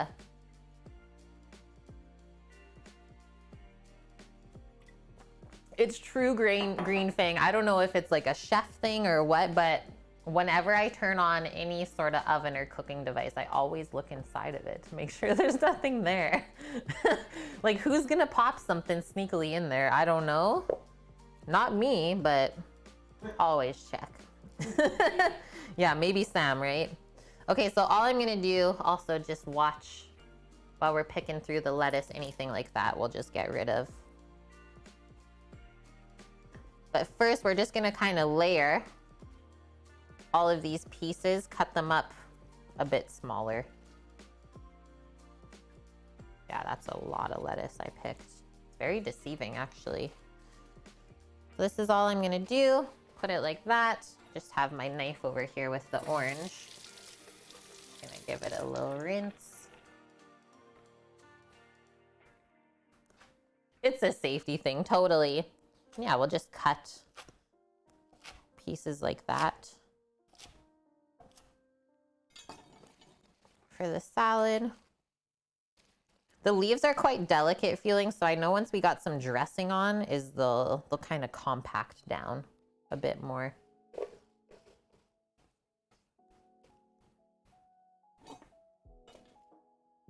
So do the same thing again.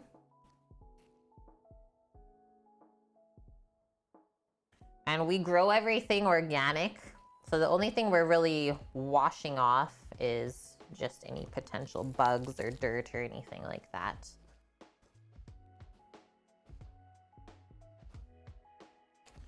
No pesticides, that's for sure. And obviously any leaves that are kind of browned. Okay, I think that's it for the first batch of washing. Look at the little spiders kind of crawling out, right? So I'm just gonna take this, run it under nice cool water, give everything a good rinse, and then we'll spin out all of the excess water so that we can actually dress the lettuce and have it stick on.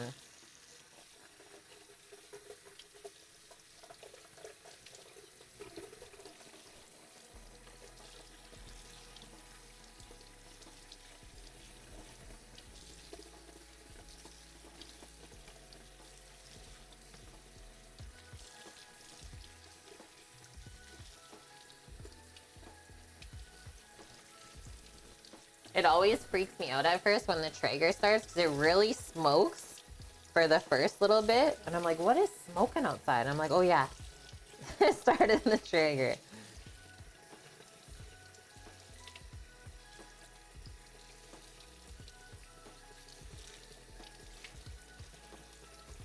Okay, that seems like this stuff is pretty clean.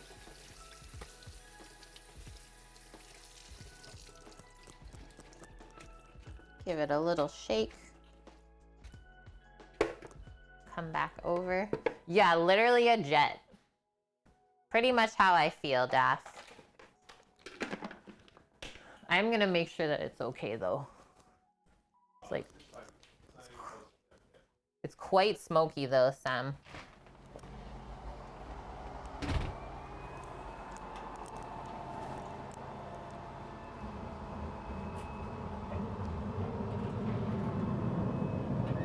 No, that's just how it is when the pellets first light.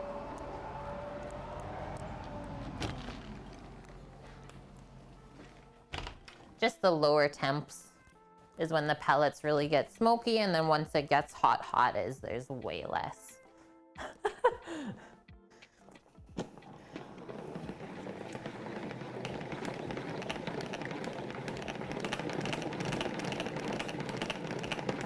We're smoking. Okay, let's see how much water we just spun out. Lots. Lots and lots. So imagine not spinning the lettuce, and then as you're eating the salad, I just broke the salad spinner. It was kind of broken anyways. As you're eating it, it's like so wet, the dressing is just running off. That's what we don't want. So usually I do 2 spins to get it nice and dry. Because yeah, oil and water are not friends. Just pop that into a big bowl for now.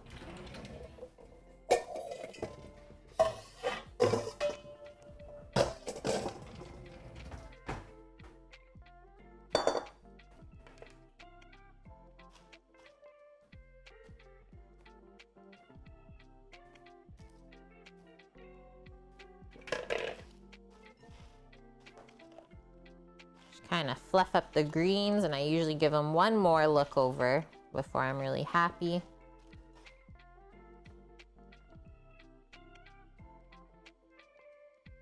So nice and fresh. Now we'll start on the next bit of lettuce where we stopped. These leaves are quite wide, so I'm actually gonna take this big one and just go right in half. Same with these other two.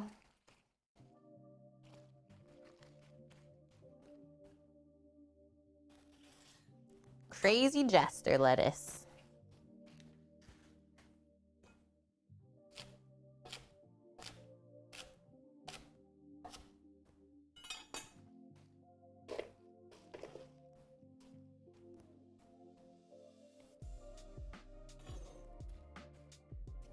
And then this bit, you can see where we have the stem or the stalk still attached to the green. So we'll just pick everything off of that.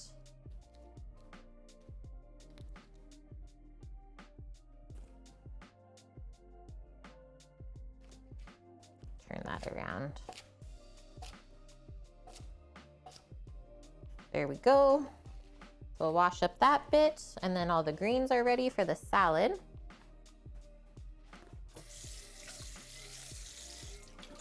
Rinse that bowl out since all we used it for was harvesting. Okay, so back over to the sink.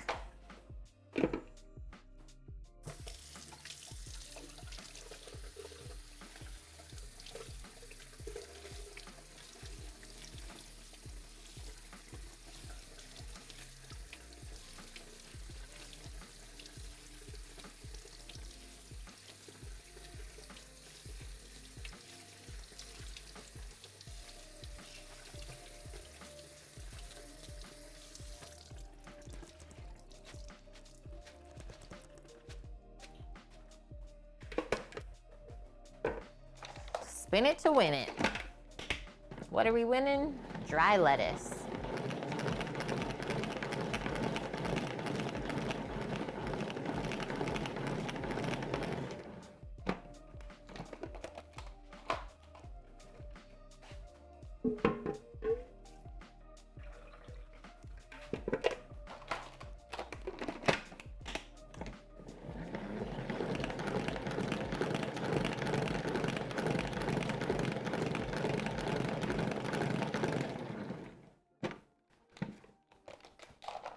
Boom. Flip that out.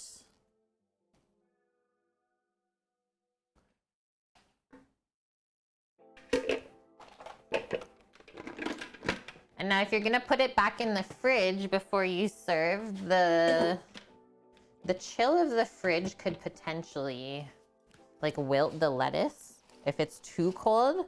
So I think all I'm gonna do is just pop a little towel over top of it just to keep the frigid air off. Yeah, Orca. So that's all I'm gonna do. I got room in here? Not really. Not in that one.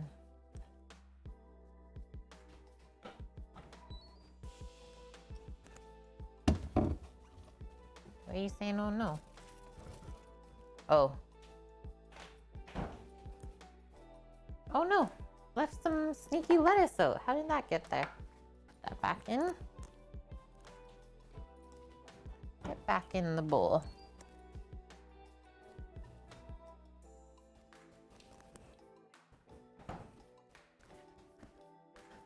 One other thing I did is I just took our ducks out that we prepared earlier on stream, took them out of the fridge so it's not like ice cold when we go to cook it. It'll cook a lot more even that way. So they're now temping up.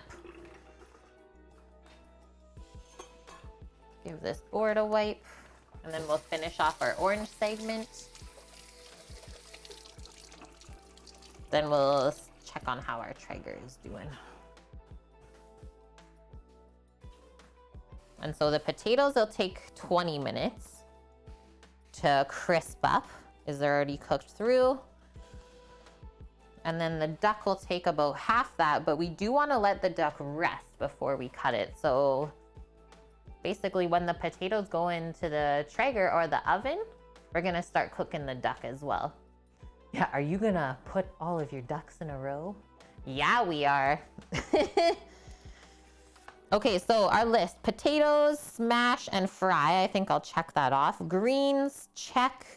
Orange segment, we're gonna finish now, so check. And that's it. And then once we taste up our lunch and are happy with it, then we're just gonna prep up our salted shortbread chocolate chunk cookies for tomorrow. Sounds crazy and delicious, I know. So, so good.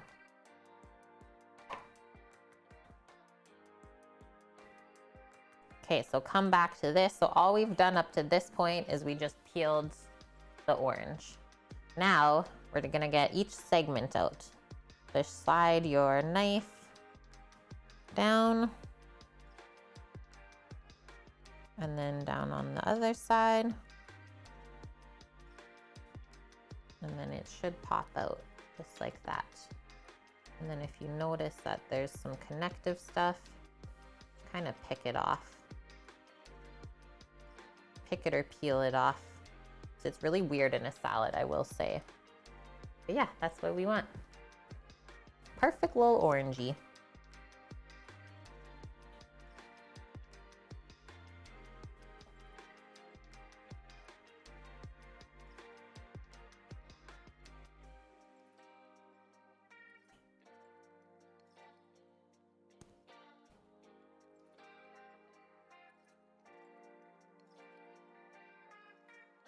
Yeah, it's like the inside of the orange is kind of crisp. Really weird. Just ripe. I was gonna say, definitely not the best Caracara I've ever had. Maybe the ones that would get in like a couple weeks from now are top tier. Like the first harvest of the season. $2.30 for Paul? Okay, that should be pretty perfect. Is it's already $2.15 now.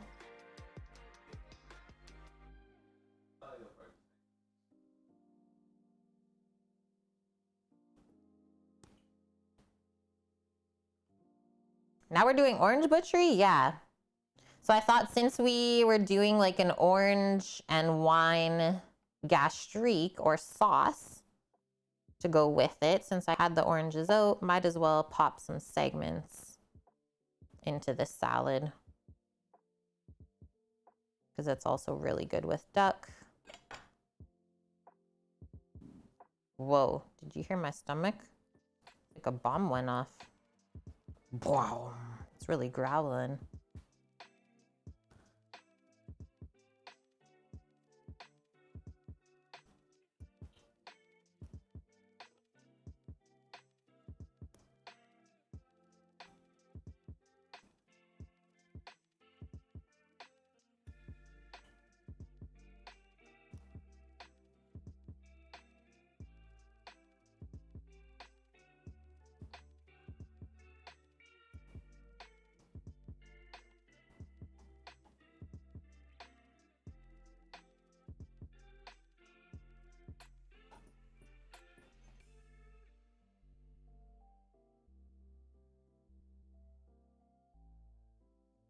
What's going on here?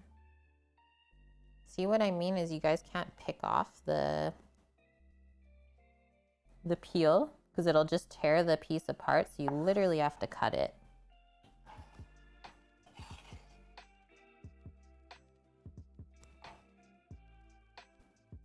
All right, that's a nice little container.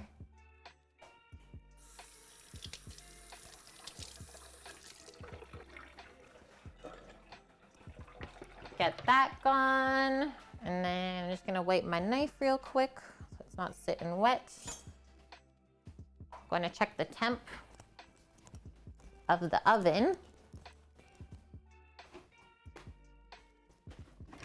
And then I think we'll start the duck inside in a pan and then we can always bring it out. 355, I think I'll pop the potatoes in. Pop them in, get them started. So taking these beauties, just dressed with duck fat, salt, and pepper. Pop that in the Traeger, and then we're gonna come inside and turn on a pan for the duck.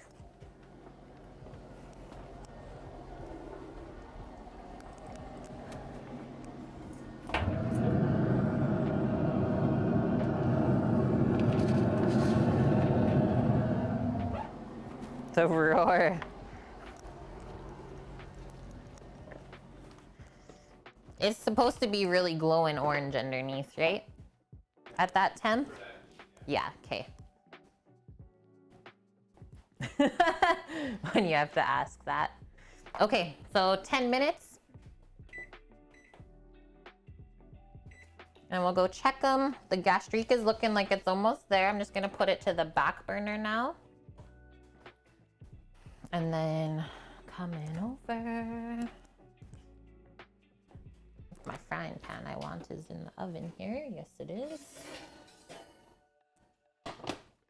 Actually, I'm gonna go bigger one.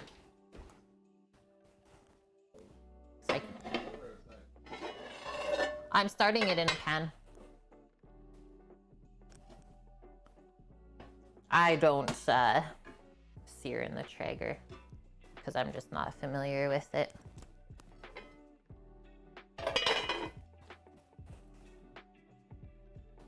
And then we don't need any oil or anything like that in the pan because the duck has its own fat built in, right? And we want to render that out. So we don't need to add any more. Gastrique is almost there, guys.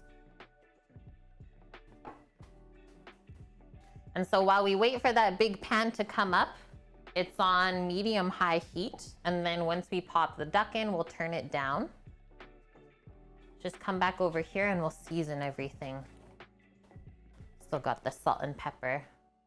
So the potatoes we boiled, I don't know if I can give you a timing, approximately 15 minutes, I would say, until they were just cooked through. You could slide a knife through and then we smashed them.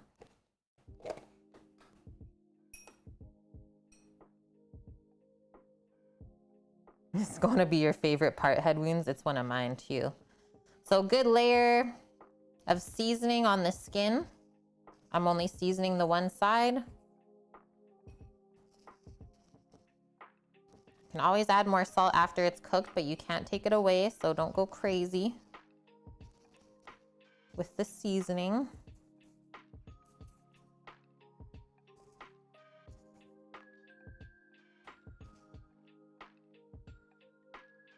And we are going to start by placing each piece of duck skin side down in the pan.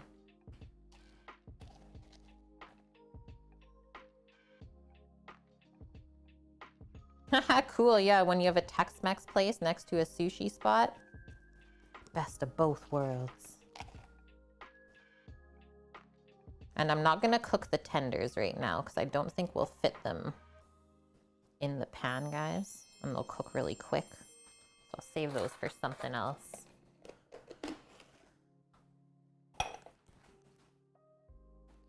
Cook Ivy, thank you for the follow and welcome.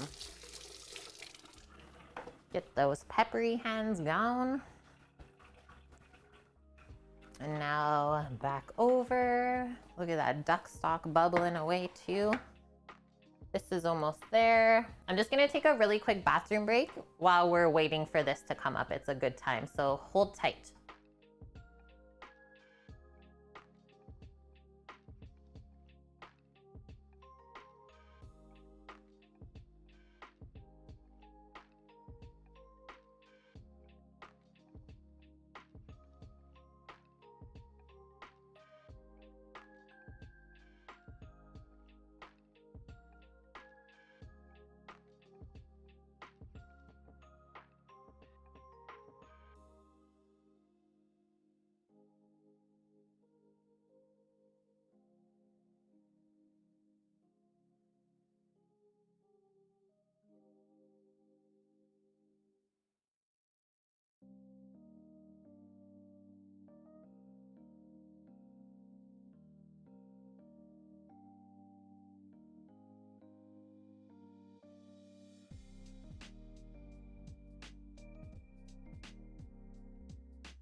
Okay, I'm back, guys.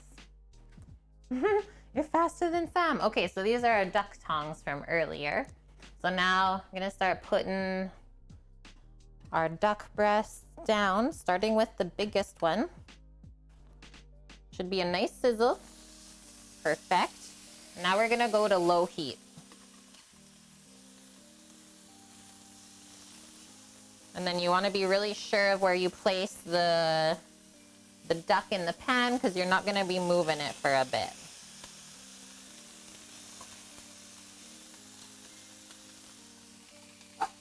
Pop the rest of that plate away. I wanna see if I just move this handle, will it focus more on the duck pan? Ish. Yeah, there we go. There we go.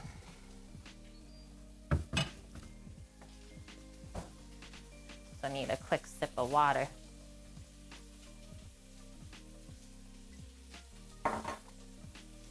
So we start high heat so that we get the duck to not stick to the pan, right? So it sears up right away. And then we go back to low heat because we want to slowly start to render out that fat on this skin. So you do cook the duck for the most part on the skin side down, and then it's just a quick flip over to finish. So I think that when we flip it over at the end, we'll pop it in the oven for the last few moments, and that helps to get it cooked through. And our gastrique here has a nice little bubble going on, so that is telling me that it's close to being done as well. I will take our salad dressings out. Sam, can you help plate just Paul's salad? Yep. The greens are just in the, just give me that and we'll put it up. In the fridge there in the bowl. And I'm giving him this bacon dressing. Smells very ducky in here. Very good. And you notice that I'm not touching the duck yet, right? We know it's not burning and there's no way that we'd be able to like safely lift that off. It probably wants to stick right now. Tomorrow you're making lasagna and cheesecake for the weekend? Can't wait. You haven't had it in forever. Yummy. What type of cheesecake are you going with? I mean, just plain is good too. Okay, that's that. Let's just have a quick peek.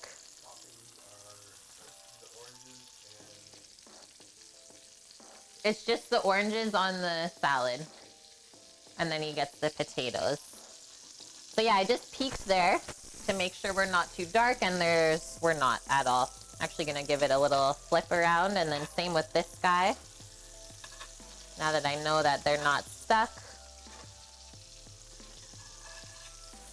This one as well. And then you can also see that as they cook, it also shrinks up a bit too, right?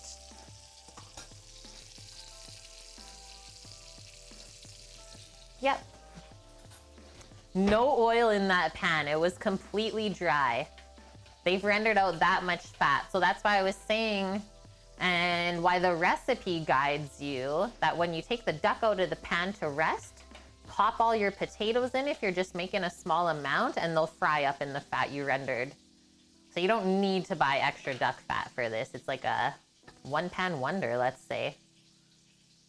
Yummy. Lime cheesecake is so good.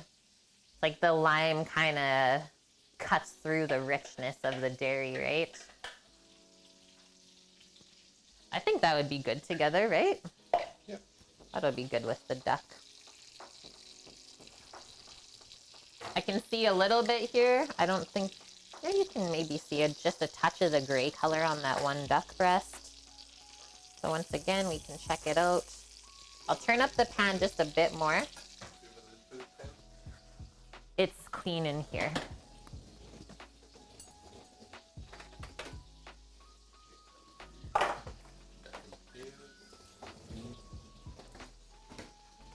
Paul's lid, and then we just need a board for slicing, unless I just leave his hole. Hello, sir. How are you? Good. Salad for you. fresh garden greens, some orange in there. We're just finishing up the food. Is almost time for a flip, guys. Just let it get a bit more browned. And then, like I said, when we flip, we'll go check the taters. We're gonna move this.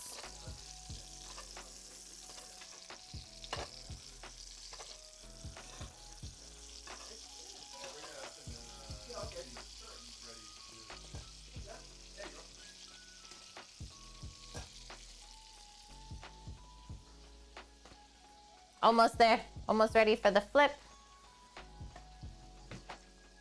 And then slicing. I'll get Sammy to slice it because he's so pro. So I'll take that down.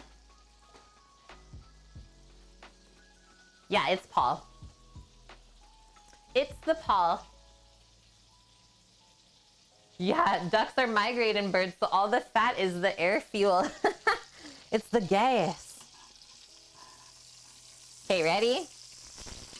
That's looking pretty good. I mean, it is gonna get a bit more color when we pop it in the Traeger to finish, so I think I'm okay with that. This gastrique is smelling amazing. So now that I smell... What? Don't even put it in the Traeger? Oh, okay. I thought it would have cooked better. Okay. What do you mean? I think it won't, but that's fine.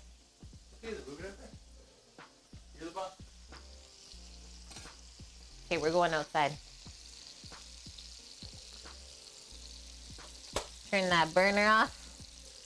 Sam, are you gonna open it for me? Paul's like, we're going out.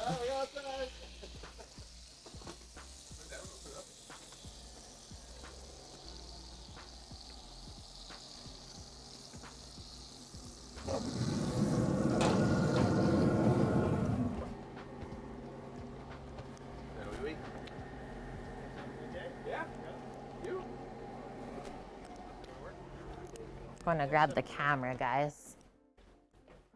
Set up a little scene for us out there.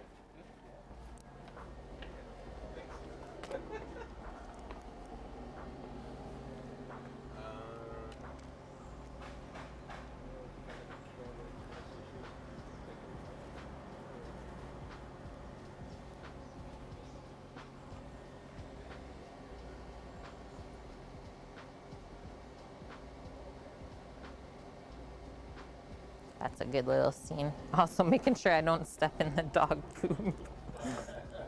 Yeah, if you're looking like a new couch or something like that. Couch? Yeah, I got a little seat that we're selling. Chickadee check-in. Oh yeah. Okay, so it looks like the gastrique's almost done, guys. Did you see the bubbles there in the pan? It's exactly what we're looking for. So check this out.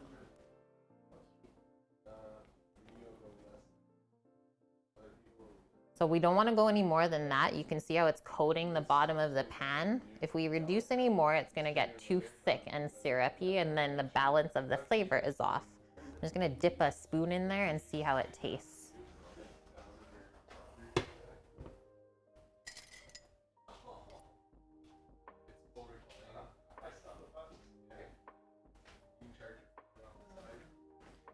So just showing how it coats the spoon, that's what we're looking for. The amount of times that I've slept in that, or like fallen asleep in the couch watching TV, crazy. This is good, guys. So nice grape flavor. Don't really taste the orange, but you get a bit of the floral honey. That's gonna be money.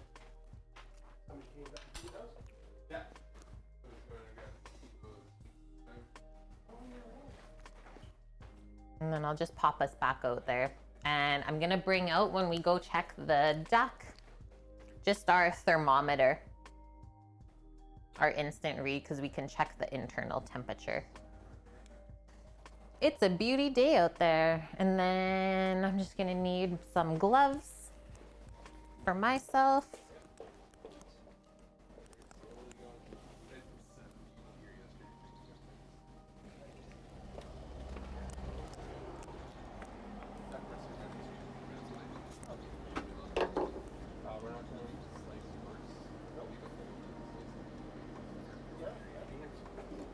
You just eat it like a steak, right? And then the potatoes are boiled, smashed, and then covered in dump bread. Because we're sick like that.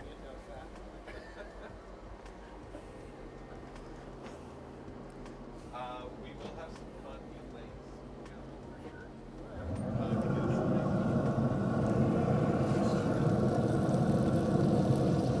sure. Yeah, it's getting there, guys. Couple more minutes. Go grab our iPad.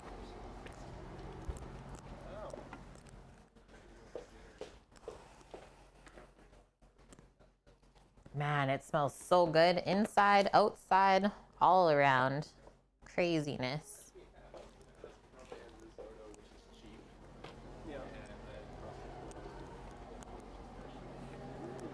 So you're looking at like a $4 food cost of $30.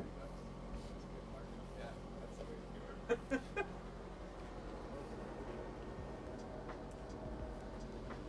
Almost there. Yeah. Okay. I don't like telling people to come and then the food's not ready. You told me 4:30, so I told them. I said 2:30.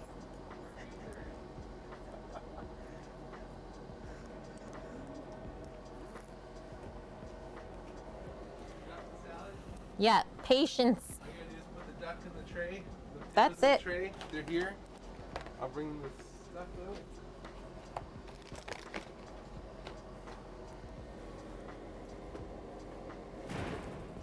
Ooh, gazebo's heating up.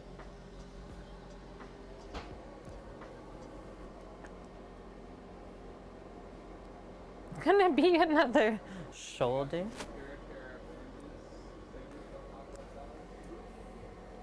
Yeah, we got a Traeger lat drawer, and then we also have some big green egg smokers.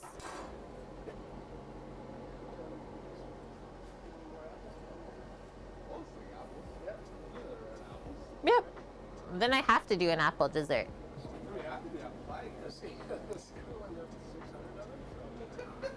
Wow. Take some to your classroom, take some home. Yeah. Want an apple pie? Sure, Or apple crumble, or? Okay, ready to check again, guys? Because this is the thing, as it gets closer to being done, it cooks quicker.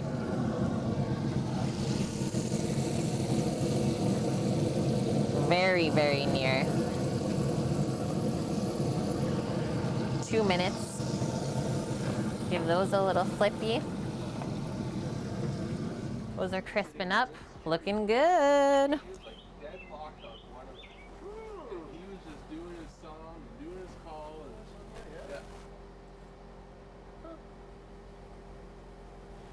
yeah. Yeah, were the robins nuts at your place last night? Not like that, no. They were. There had to be at least 8. I think that was a female there, and they were all doing their dance, doing their thing. They're just trying to be like louder and louder than each other. Windows Yeah. closed, TV like pretty high volume, and we're like, Alan Layan, thanks for the follow. Yeah, I don't think the plastic can survive the Traeger. It's just a metal pan. Okay, I think we're good, guys.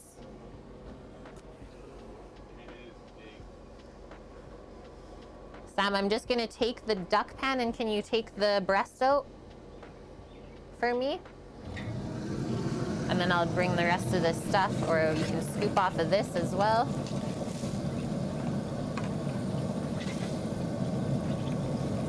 Okay.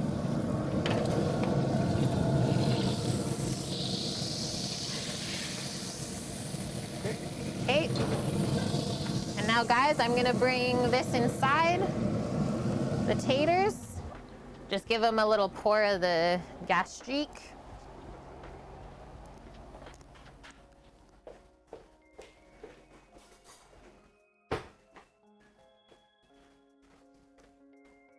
Beautiful. It's like a red wine glaze.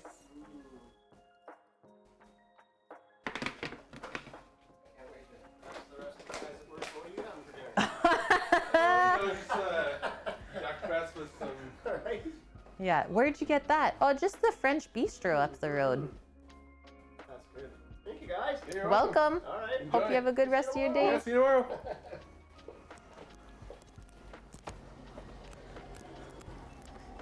Okay, grabbing the duckies, and then we can turn this baby off. You guys hear the sound, right? I didn't even temp it, I just know it's good.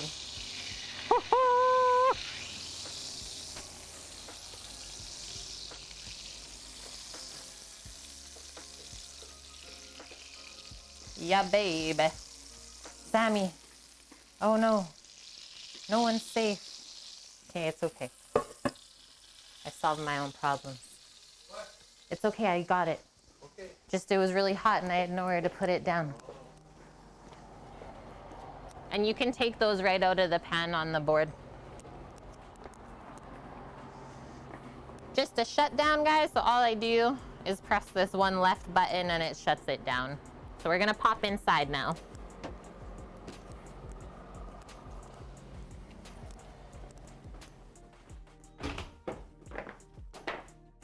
Thank you for that. Oh. Yeah, I think it'll be good. That's a good cut. I'll definitely take the one that's a bit more well done, but Sam can have the fatter one. That's perfect. So we're resting these now. Minimum 5 minutes, up to like 15. It's quite surprising how long these pieces of meat can hold the heat in. So I'll just pop that aside for now, and then we can start to plate up the rest of the dish.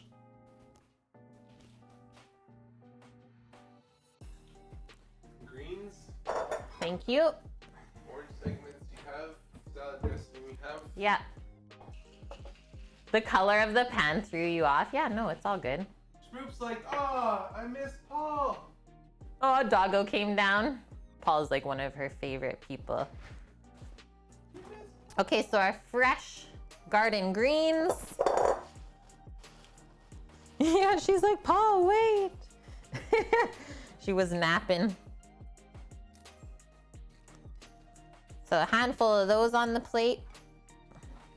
Because health, you know. Gotta take care of our bodies. We only got one.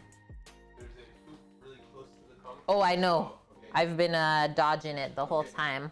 So I think before we put the oranges on, we'll just give our, let's call this an Italian dressing. It's like garlic, herbs, oil, vinegar. Quite simple. Yeah, yum. So we'll just do a drizzle of our dressing first. And you can even go really, really simple, just oil and vinegar if you wanted. Let the oranges really come through. And you just want to be sure that whatever you're dressing the salad with combines well with the other flavors of the dish. It's Wabbit season. Hey, John. How's the day? Happy Thursday as well, friends. I've not wished anyone really a happy Thursday yet. And now we're just going to put our little orange segments around on the plate.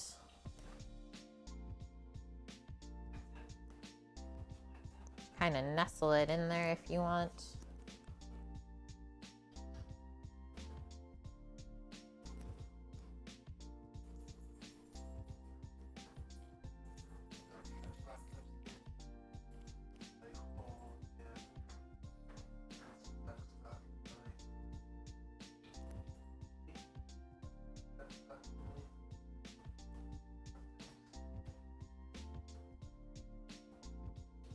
Looks good to me. And now I'm just gonna rinse my hands. Also, so we do want to not crowd the plate too much either. We do want to have a little bit of white space. Just for contrast. And I'm just gonna pop over and grab some of those potatoes. I don't know if I showed them yet to you guys. I'll give you a little peek first. So our crispy smashed potatoes, top and bottom. You can see how the skin crisped up. They could have taken a little bit longer, but honestly, I'm okay with them being like this. Either way, there's duck fat, there's potato. It's crispy and delicious.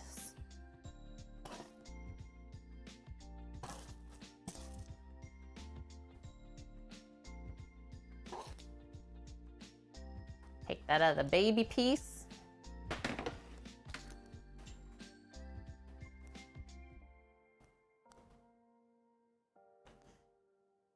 That's still resting, and look, it's a good thing it is, because look at those juices that are coming out. So definitely don't want to cut into that just yet. That's okay to sit for sure.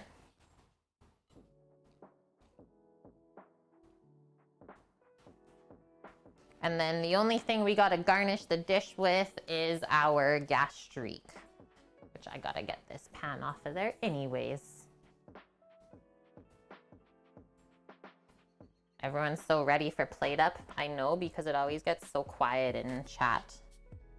It's like, oh, it's almost time for lunch.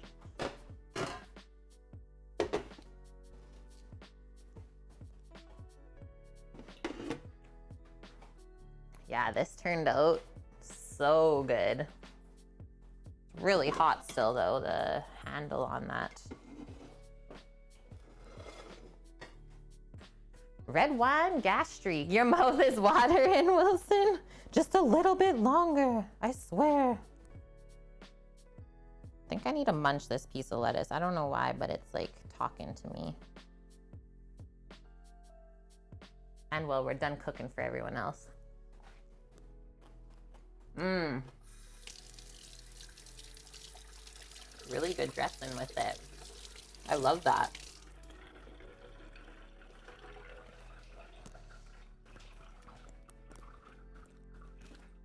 Is it time now? No. Still not. Okay, I'm gonna refill my water then. Because Sammy's gonna slice for us. He's pro slicer. I don't know what he does different than me. Maybe it's my left-handedness. But the way he slices meat, it always just looks way better. Sam is one with the meat. Good potatoes.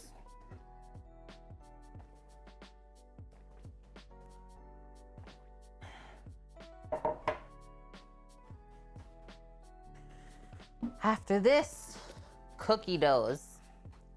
Just gonna pop the recipe up for myself.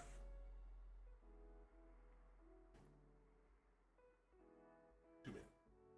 2 minutes? So cookie recipes from Bon Appetit, salted butter and chocolate chunk shortbread. If anyone clicked on the link yet for those, they look so good. And this is a cookie that was trending in like 2018. I think it was, but I never ended up making it. I just kind of eyed it up. So now I'm making it. They say the recipe, less chocolate chip cookie, more brown sugar shortbread with chocolate chunks. Might just be the best cookie you've ever been looking for. And it does have salted butter in it, so that felt weird to buy salted butter, especially for the cookies this week. And they say the dough has just enough flour to hold it together, right amount of light brown sugar to suggest a chocolate chip cookie. Oh, nice, Orca. You bought the ingredients to make the everything biscuits last week? Let us know how they turn out. I wish you the best of luck. You actually got sticks. Oh, sweet. So 1 cup plus 2 tablespoons of cold salted butter. We're ready? We're ready. So yeah, I'm gonna keep this in the fridge because it wants it to be cold.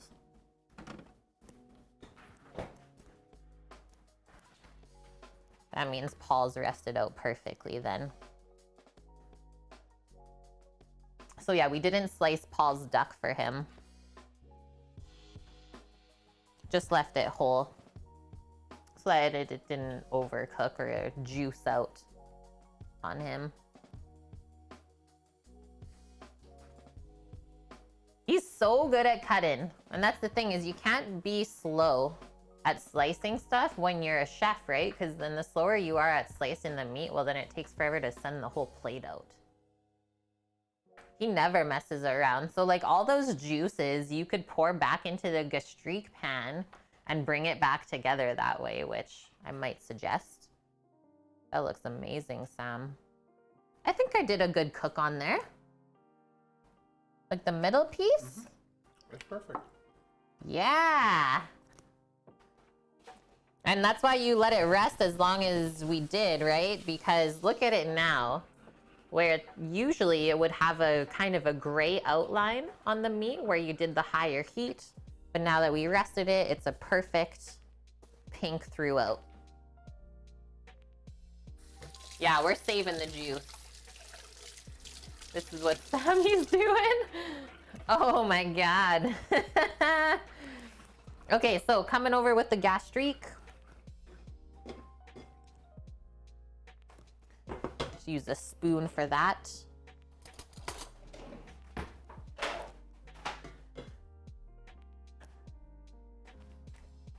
Deadly. Yeah, wall-to-wall red. And then this one is just a little bit more, but like I said, I'm okay with that. F? Yeah.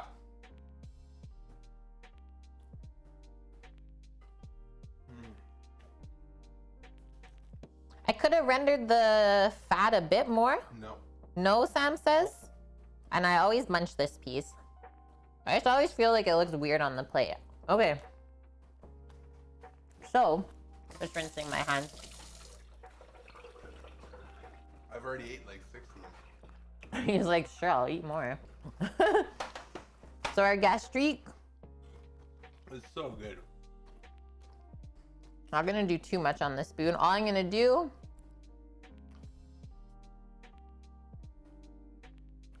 don't need much. Do one more small amount. And that's really it, guys.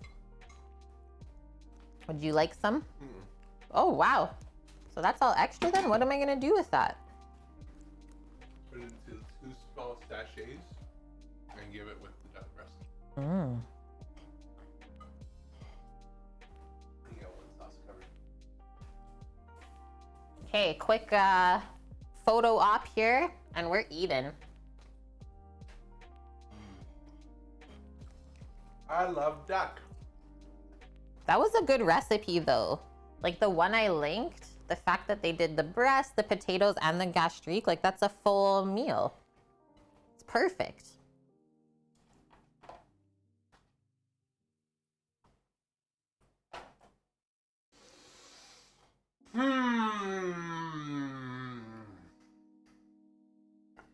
Yum.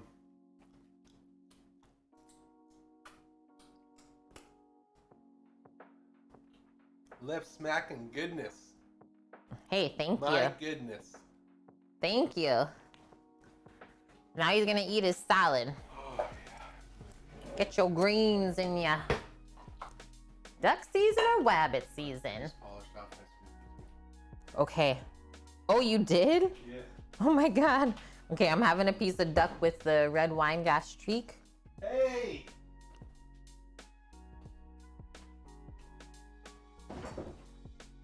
Mmm.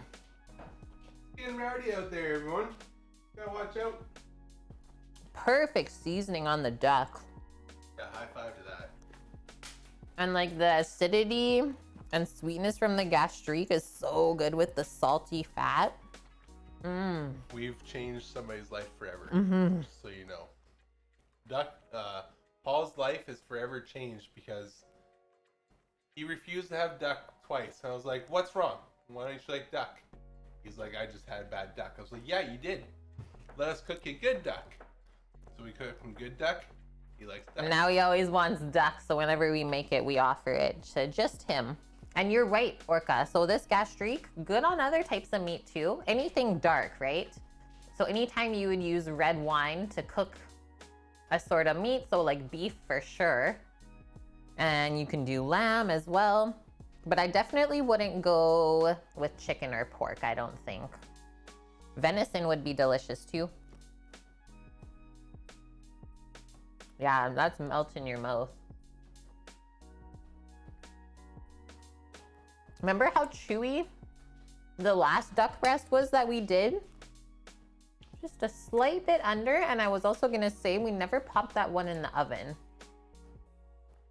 That's why I always think that when you're doing breast, a little bit of time in the oven just to cut through a bit of that connective tissue makes it so much more buttery. Good call. I wanted to see. Good call.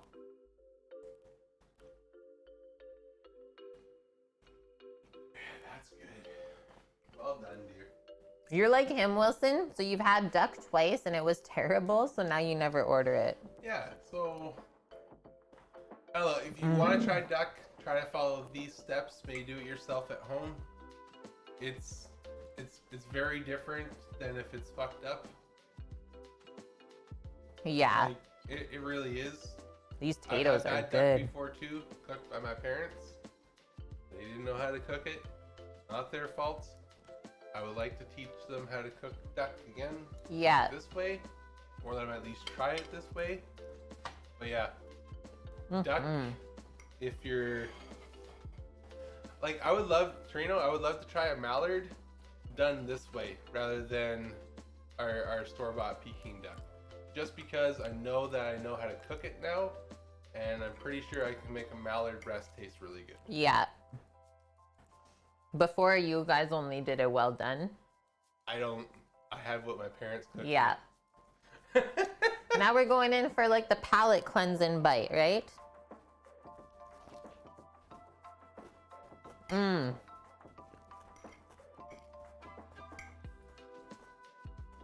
That's really, really refreshing, juicy, super yum.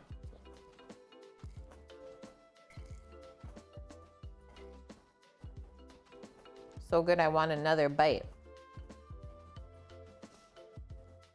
My nose is kind of running. They're good dust. I thought the potatoes would have a bit more flavor in them. I think I just had to crisp them up a touch more. But yeah, other than that, it's yummy. It's my favorite style of tater. I could maybe put a bit of sour cream with it, but that's just me. I turned it to 460 to hopefully get that. Yeah. It's good. And DJ Shankzilla, been loving the show each time I get to swing by. So good to have you for 6 months in a row already. How crazy is that? Happy to have you when you get the chance, that's for sure. You have the leaking duck. I love how Paul's excited to be like, what are you guys having for lunch today? Sandwich? Yeah, Paul said he was gonna go brag to his coworkers about his lunch. Evil. Evil man. Dust, thank you very much, my dude. Gifting the sub to Frankly Delicious. Welcome back to the channel. Pimply Buns, thanks for the follow. Okay, one more tater bite.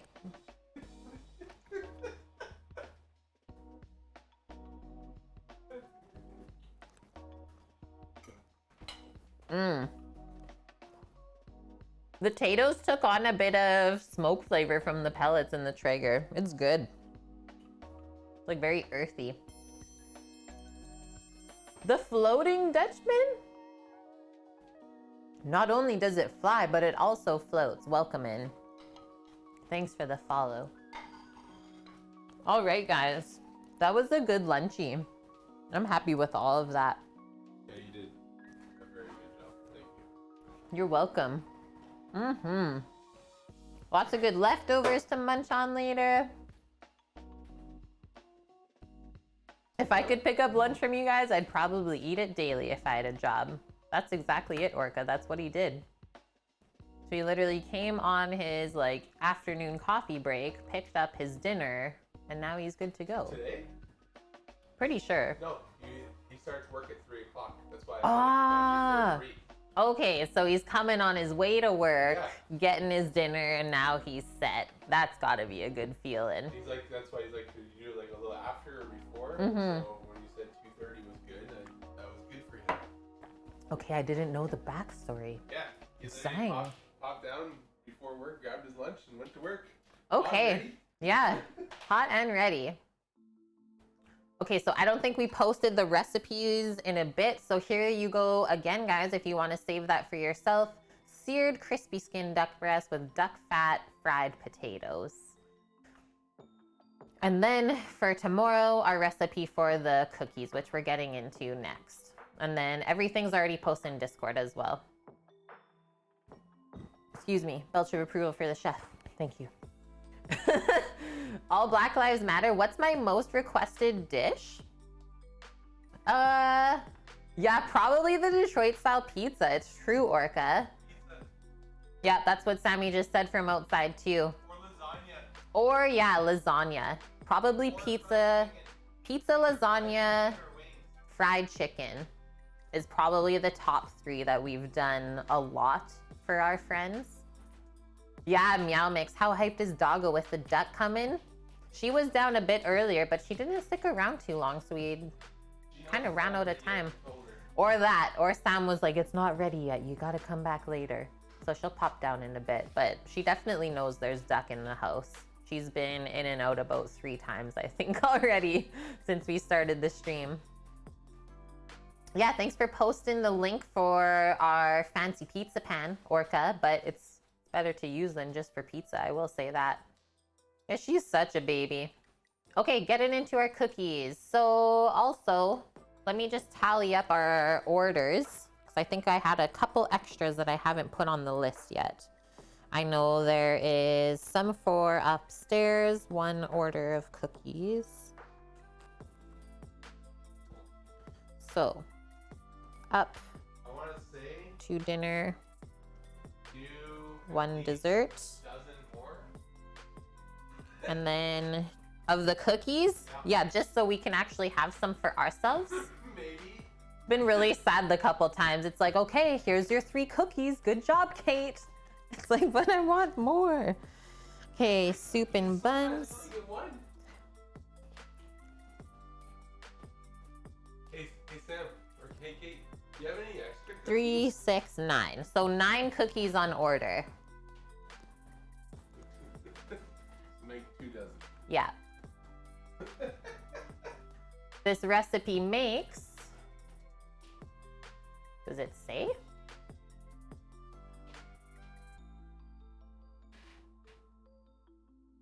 Let me scroll down. If it takes 2 eggs, it'll probably make a dozen. What is wrong with Bon Appetit that they can't put how the yield of a recipe? Each half should form logs that are 2 1/4 inch in diameter. Those are quite small then, hey? It's like that. We make cookies like that normally. So normally we make cookies 3 inches diameter. Okay, so they don't say how much cookies it makes. Go to the top of the recipe. I want to see quantities. We got 1 egg, 6 ounces of chocolate, over 2 cups of flour. Probably That should makes make a a dozen. That So should if we make- times no, it no. by 2, No, that'll make half a dozen cookies. times it by 4. Yeah.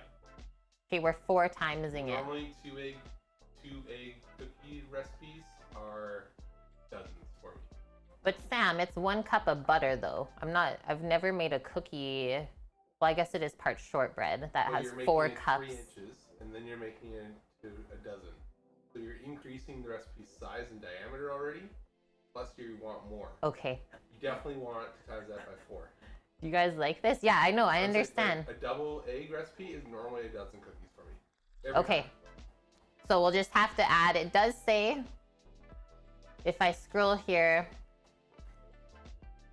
if you find it tragically annoying to buy salted butter for just this recipe, so you guys know how we always use unsalted butter, just add an extra 3/4 teaspoon of salt per batch. Yeah, time to start making your own butter. That was so good. It was a good chat. That's the thing, is it's so annoying. One of the worst things ever is you look at a recipe, no idea how much it makes. How do they think that someone's gonna enjoy using that, right? It's just silly. I expect more, especially from a site like that. Okay, I'll start getting our butter out. We also need eggs, sugar, flour, all of the typical stuff. Yeah, old grandmas didn't need to measure. And then we'll also set up our mixer, pretty sure. Using the mixer, fitted with the paddle, beat the butter, sugar, brown sugar until it's really light and fluffy. Add your flour and then add it in the chocolate chunks right in the end, and then we wrap it up. So it's super, super easy to come together. All right, let's get this mixer set up.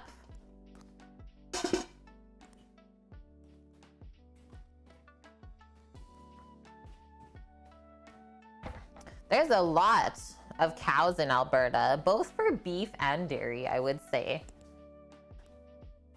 Quite big practices on both sides.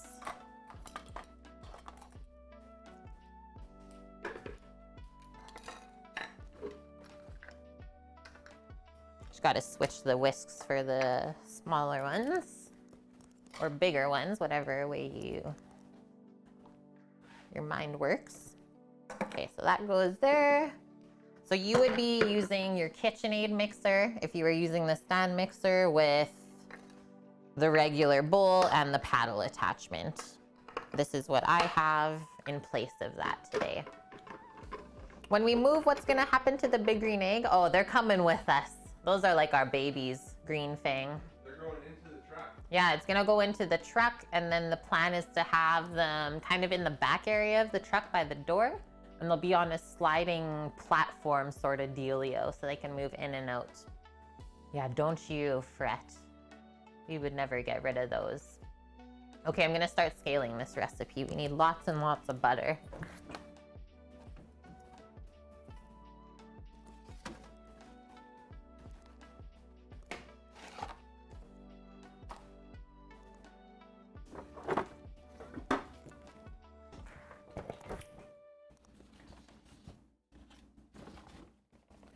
Butter, eggs. The funny part is I still need 1 more pound of butter out.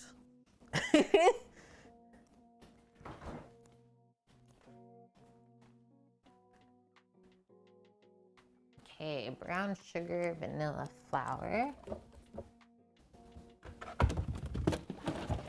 Oh, we gotta fill up the flour bin. When did this get nuked? It's craziness. Ah, when you made chicken. Hey guys, when did the flour bucket get emptied? That couldn't have been the Sunday stream when it was a cook with Sammy, could it? Okay, I need a little bit of salt to add to make up for some of our unsalted butter.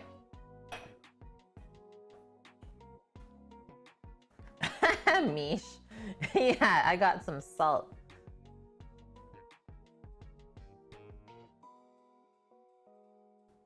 Okay, we got our eggs. We gotta unwrap some chocolate.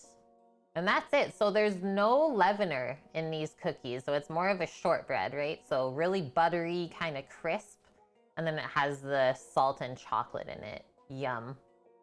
Yum, yum. Okay, more butter.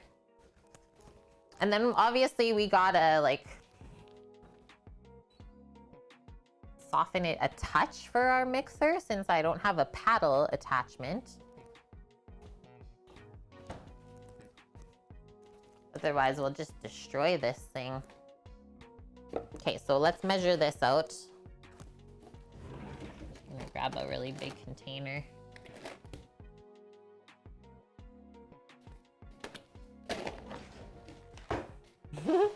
More butter. So definitely want the 4 sticks worth.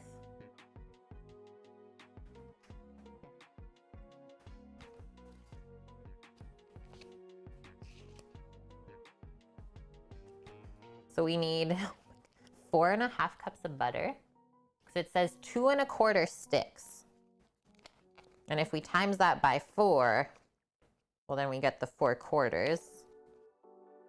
Also, this unwraps really weird. Like, why is there so much butter on the wrapper still?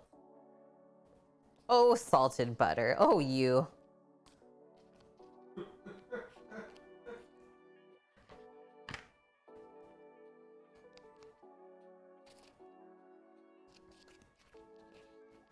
And each stick of butter is a 1/2 cup. So yes, 4.5 cups of butter. I think we're gonna have more cookies than we think, but well, it's always good to have extra than not enough.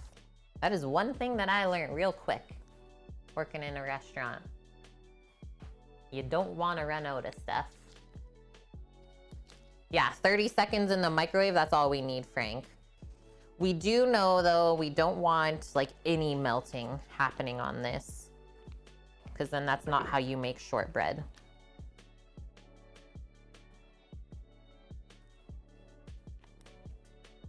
It's such a funny measurement, hey, Orca?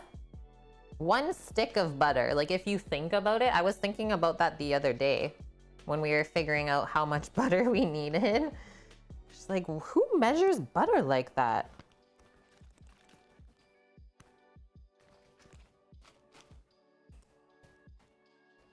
Okay, there's 2 cups.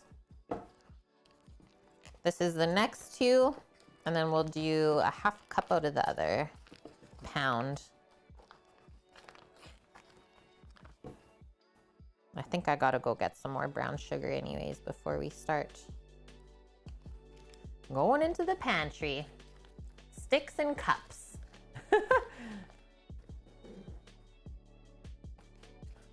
Yeah, like what kind of blocks? Like blocks like this, Mish? Like 1 pound blocks of butter? Or is it even different from that?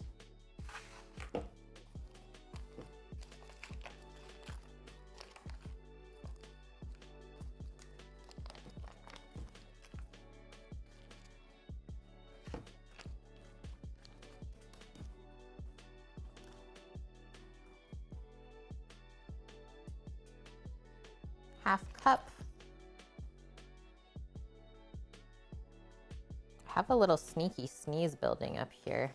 If I randomly mute, that's why.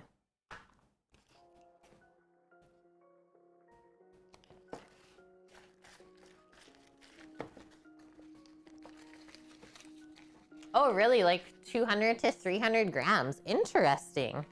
Yeah, really, really interesting.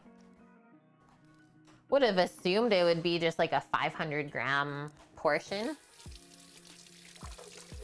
Okay, putting Chef Mike to work here for the first time today. Oh, that is cute, Orca. 125 gram little pack of butter. Adorable.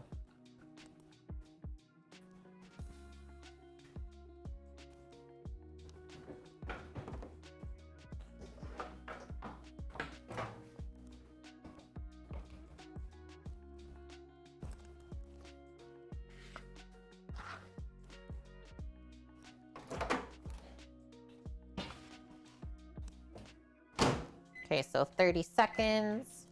Grab some more brown sugar while I'm over here. And that's gotta go onto the list, which I will do. You got it? For real? Yeah. Okay. Oh yeah, margarine. Sorry if you're a margarine user and I just giggled at you. But that's how I feel. Okay, so salted butter is definitely getting warmed way quicker because it's cut, right, with salt. So I'll pop those in since they're softened. And then we'll let the other pieces go for a bit more. I think this is actually the first shortbread I've ever made on stream.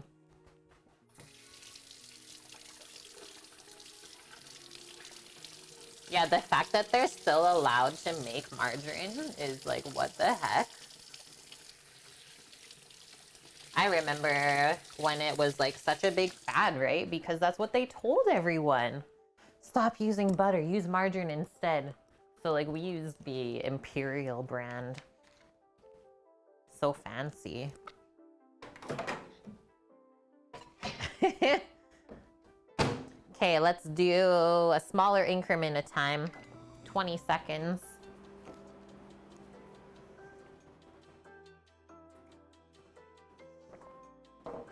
I don't even think I know what margarine tastes like anymore. It's been so long since I've had it.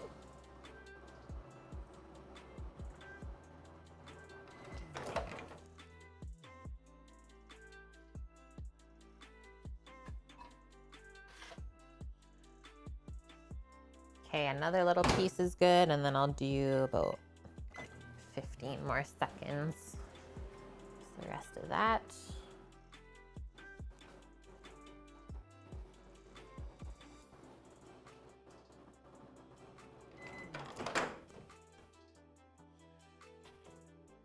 Okay, did really, really good softening up the butter. So remember I said we didn't want anything melted, just softened.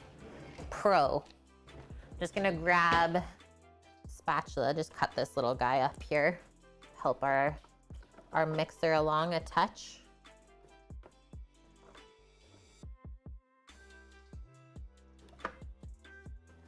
Now this will cut up a little bit as well before we add it. This is gonna be really full. 4 times batch, let's go. Shortbread for the peoples.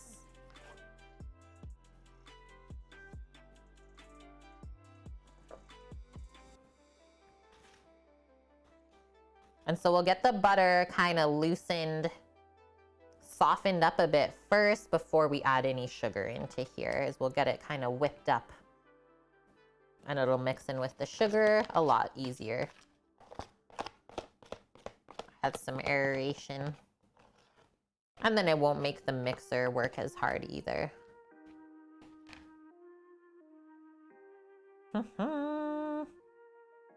Yum. I'm so excited for these cookies. There's gotta be a reason why everyone was going crazy for them. And yeah, you can use a mix, Orca. La Costa, right now we're making the cookie dough for tomorrow since it's got to chill in a log overnight, and then we cut them rather than balling the dough like usual.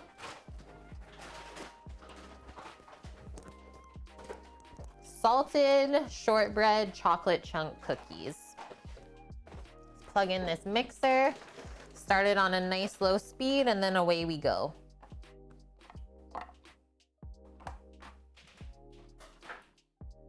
So yeah, I'll have to add some extra salt to this, Orca, because we didn't have quite enough of the salted butter. I'll just watch this as we first start mixing, because yeah, I've never done anything like this before. The mixer wasn't plugged in on the actual wall. Usually it is.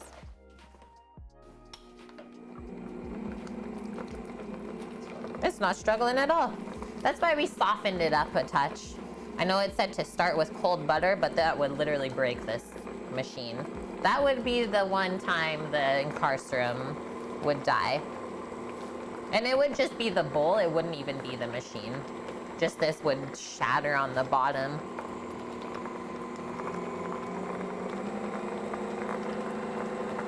So Demerara sugar is a really, really dark brown sugar.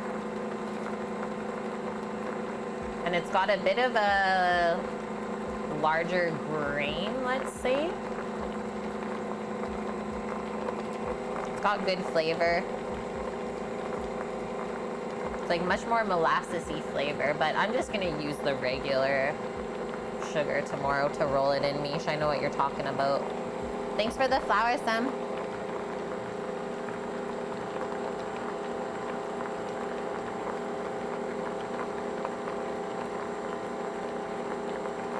Oh yeah, some recipes that use like, turn your oven gas mark to 4. It's like, pardon? That's definitely how you know it's a European recipe. Okay, that's mixing good. Go a bit more.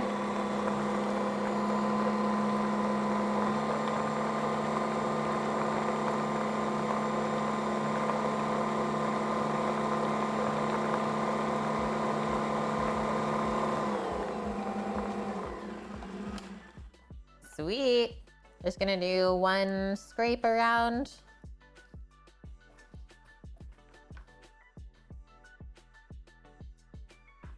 That worked so good. And now how much sugar we need? 4 times?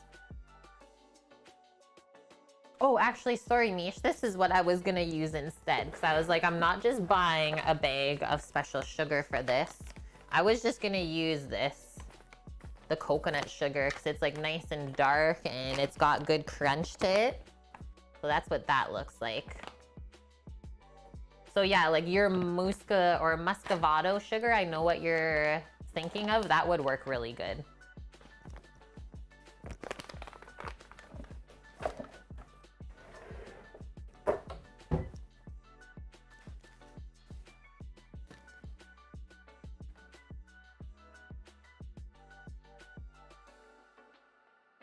So we need 2 full cups of sugar going in there. Oh, sorry, there is both white and brown sugar. So 1 cup of packed brown sugar, light, it also says. 1 cup of this packed, and then 2 cups of the white sugar.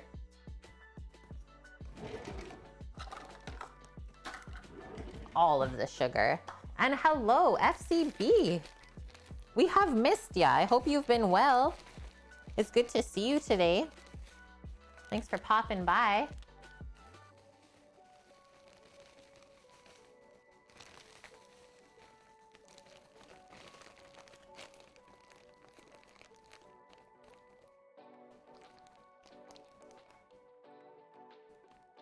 Okay, 1 pack or 1 cup of packed brown sugar. 1 pack a cup. Same but different. And I'm doing a ×4 recipe. Now I know there's no way I got the 2 cups of sugar in my jar. Go get the big bag.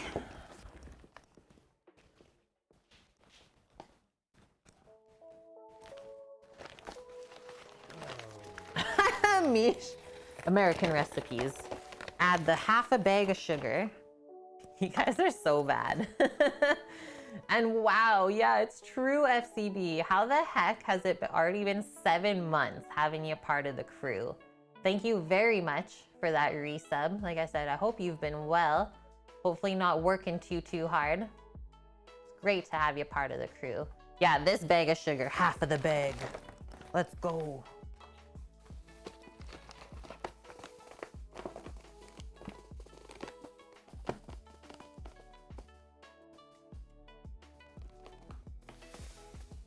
One.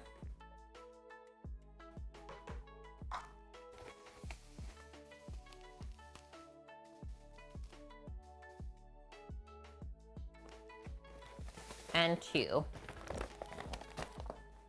Okay, now that's gonna whip up for, I'm sure, quite a good amount of time. Just being careful again when I get this started. Kind of hold the bowl at first.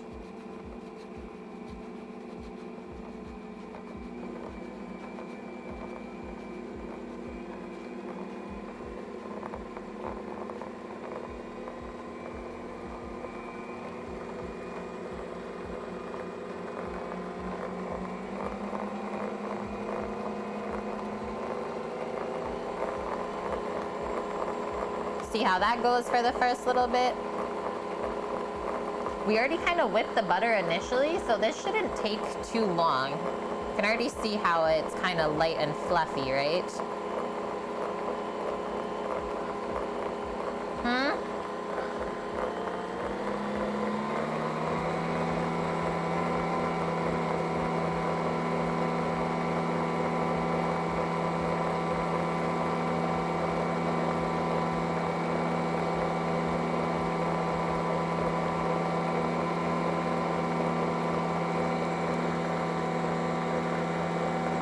Yeah, this one right here, I've been eyeing it up too. I'm like, are you gonna go in? No? Okay, sounds good. Oh no. This is his demise, Mish. Oh no, he's still going. He's like, I'll just be up here on the beach. Oh, Lauren, I hope you have a safe trip to the store. And thanks for taking us along again for the trip. Pumped. Okay, let's stop. What's up? We're going on a trip Sunday. Yeah. We're gonna do just a little scrapey, so we'll say goodbye to Mish's little butter buddy.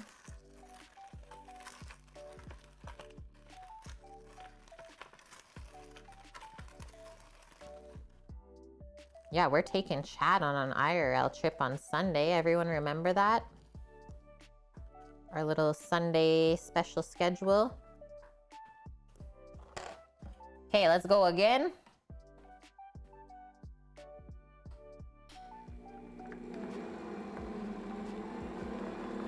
Yeah, your only friend, Mish, and we killed it.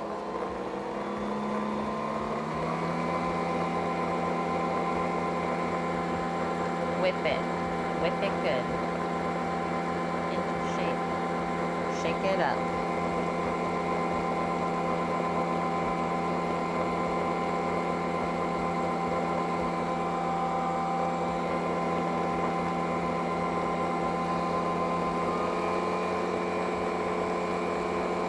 Go, go, go.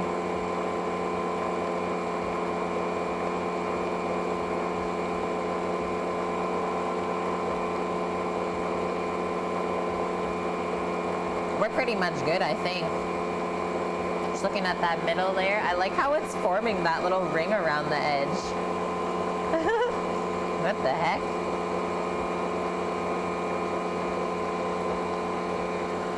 It almost looks like it's making a stuffed crust pizza dough or something.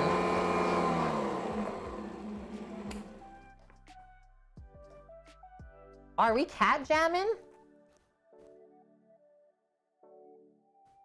Thanks for using that here, Lauren. It's one of my favorite emotes.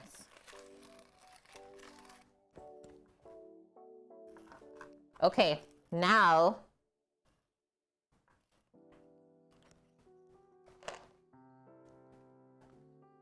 very decorative, yeah.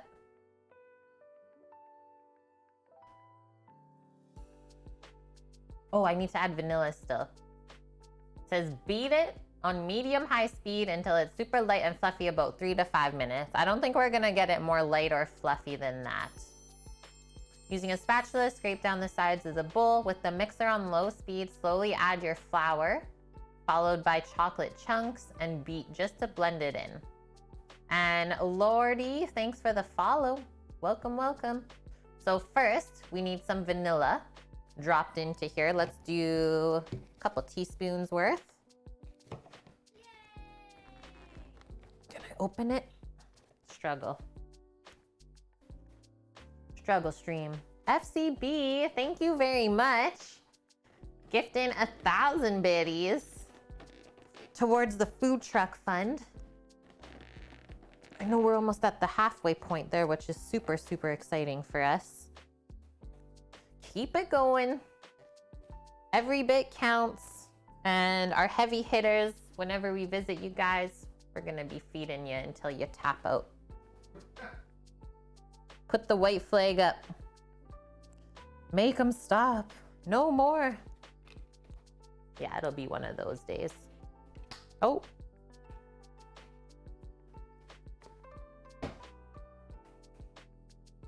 Oh, wait. Almost forgot the egg. Did it say egg? Okay, this is what it said. Beat butter, sugar, brown sugar, and vanilla. And then it says, ready for this? Just add the flour and chocolate. So they literally forgot the egg in the recipe. So whoever would make this would forget the egg because it's not in the directions. I don't know what else more to say. Unless, so wait for it. I don't think the egg's going in the cookie, Sam. Just reading down. Brush the outside of logs with egg wash. So that's what it's for, to stick the sugar. Because if you think about a shortbread recipe, it's actually just like butter, sugar, flour. So there it is. And yeah, 1 bit is worth 1 cent. Let's say American. USD. Okay, so our egg is not until tomorrow. So just wanted to make sure, right, that we weren't forgetting anything before we finish this off. So for flour, I need a lot of flour going in here. 9 cups. I would start at 8 Yeah. So 9 cups is what we initially need. Sammy says maybe start with 8 and see how we're feeling. I think that's probably a good idea because sometimes baking recipes don't quite scale the same. And then we just have to get, are you in a good spot, Sam? Are you okay to unwrap chocolates for me? Yeah. We need 24 ounces of chocolate. If you want to do more or less, you can, but it does say semi-sweet or bittersweet, so nothing milky, okay? Okay, count out the flour for me, guys. Yeah, does it even fit? It will. Trust. A 4-cup filled. And then bounce it in to be easier. Really? I always just go in. Okay.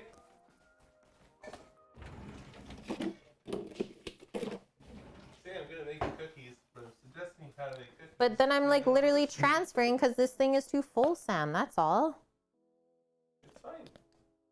Bounce it. If I'm gonna scoop it into this, I might as well scoop it into the Yeah, bowl. but then you bounce it in. It's easier to bounce in.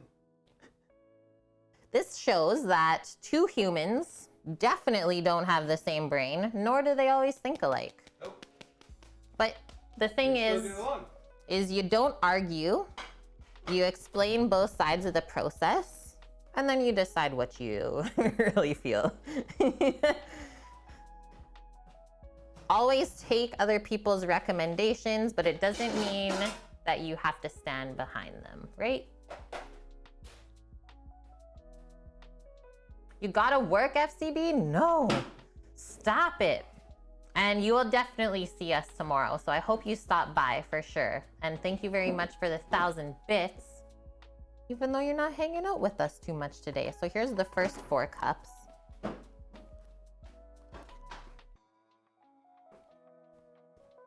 Do it nice and slowly, that way it incorporates easily. It doesn't break the mixer. I get it. You watched me make cookies before, right? And I just, No. like, slowly tap it in.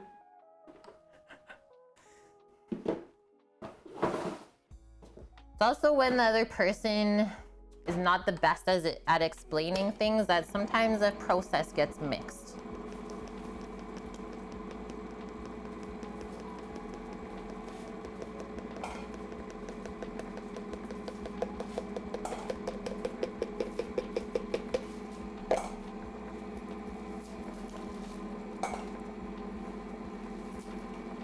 And yeah, it's gonna end up being like very crumbly like this. So I'm just gonna stop for the first little bit. 4 cups in, yeah, thanks Orca. We'll start with the next 4.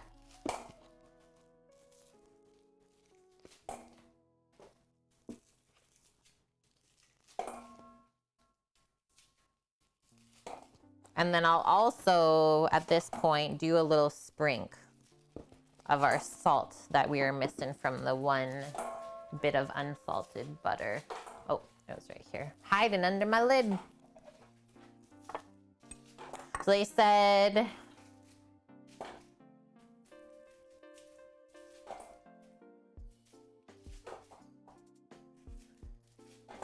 Three-quarters of a teaspoon of salt. So I'm just gonna add 2 teaspoons worth.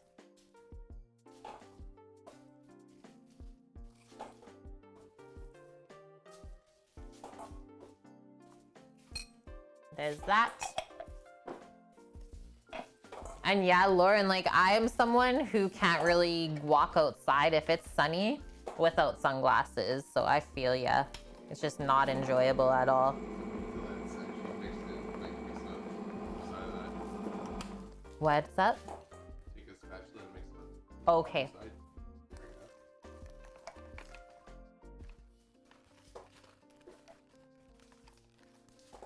Clear bowls are great for baking. Yeah. Yeah, it's nice to be able to see through the bowl.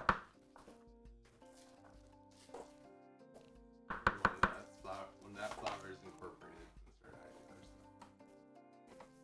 stuff. Shortbread is a bit different where you really can't overwork the dough either. So that's why I added it already. Because the middle stuff's already getting mixed, Sam.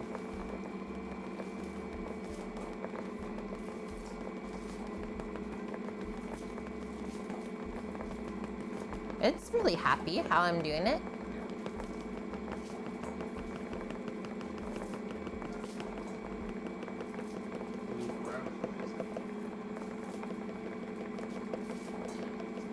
Six times 4 is 24. I mean, we don't math here, but I'm pretty sure that's right. And then all we're gonna do to mix the chocolate in, I'm not mixing it in this.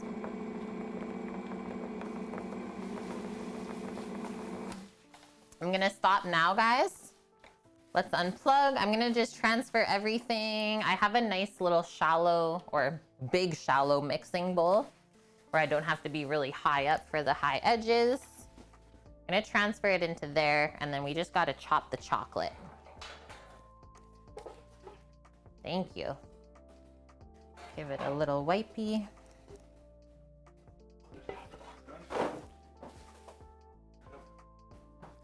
$50 chocolate, Sammy says, gone. Perfect. Yeah, double tap. Are you someone who's bad at remembering as well? Sunglasses, for sure driving, right? It's just like, oh my God, I can't see. That's a big one. Are you done with the sugar? Yes. Thank you for unwrapping all the chocolates.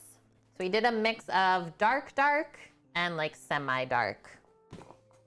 Also, we are missing still the 1 cup of flour. It feels good. But I think this feels good. I've made shortbread before a lot when I was young with my mom.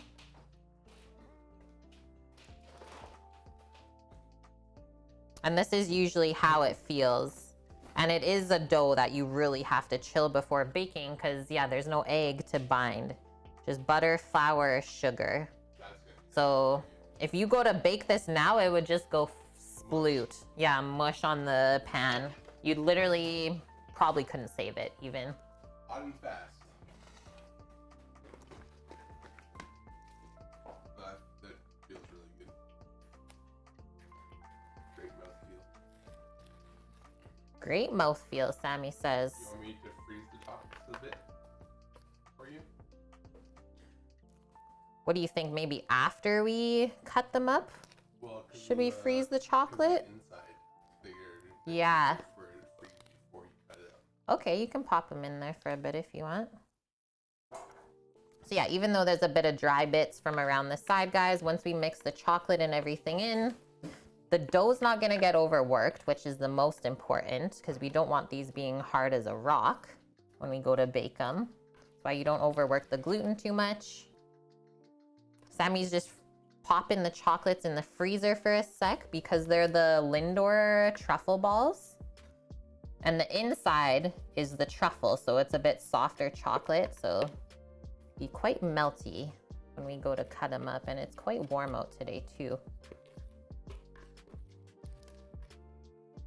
Well, good thing is you're only good. We're only cooking a stock today. We can both those if you want them. Yeah, like that one would be a good. That would be good, Sammy. And yeah, they are going in the cookies. Double tap. Those are going in the cookie. And welcome in, Mythical. It's true, Lauren. Yeah, shortbread. It's good, but also really bad for you. Just straight butter. See if I can just crumble in some of this dryness. And you saw the bottom of the mixer had a bit of the buttery bits. Kind of spread that in. I actually think we might need that extra cup. You want to sprinkle in? Or at least like half a cup. Yeah, you can. Just because the bottom of the mixer had this like real big buttery softness. That'll be good. And I think before we mix this in, I think we're gonna wait to add the chocolate as well, guys, and we'll just kind of fluff it all up and then form the logs, and it's just gonna chill in the fridge until tomorrow. First thing on stream tomorrow, we cut all of our, or we roll the log. We might be rolling actually today and chilling it, and then just going for a cut tomorrow, right on the sheet pan prepared baking. Are you having a good week so far? Mythical?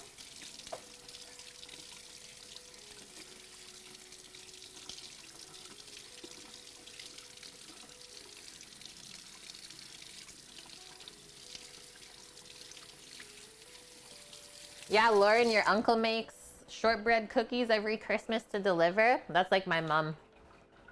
Always makes them. So, so good. Okay, putting a few things away while we're waiting for the chocolates. I got my duck plate staring at me here. It looks so good. More duck.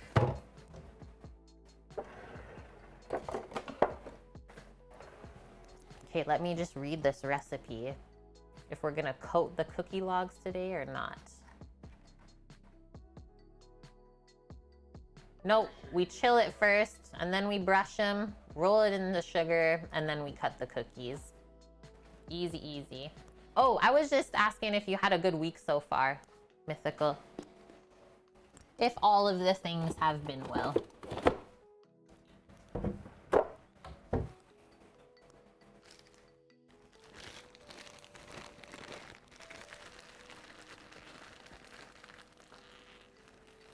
Good, good. I'm glad to hear.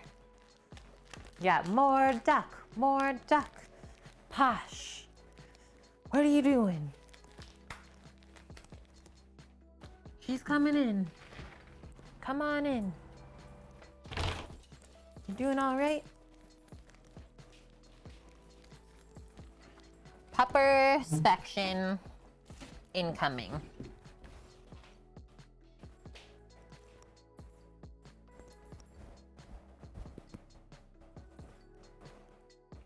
Yes, that's you. Has everyone else been having a better week? Yeah, definitely. Like 2 weeks ago, I don't know what that week was, but we'll forget that one. And last week was a lot better than the one prior, and this one's even better. Yeah, we've been clearing out the house slowly. Feels good. Okay, a couple more minutes on that chocolate. Come here. Come here. Say hi. Hello, thank you. Thank you, thank you. You doing good? Yeah. Yeah, she's like, you keep talking and not giving me duck. I will bark.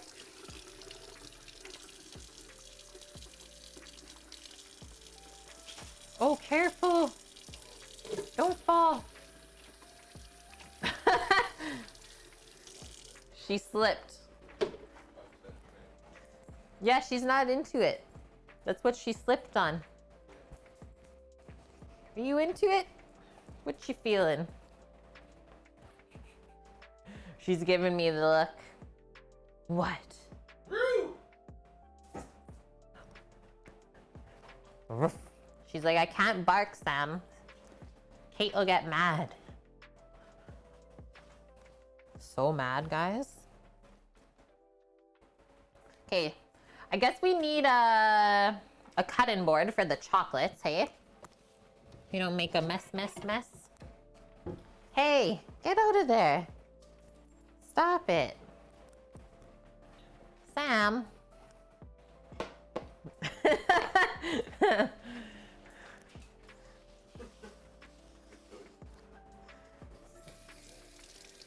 she's like, oh, Sam's coming? I better get out then.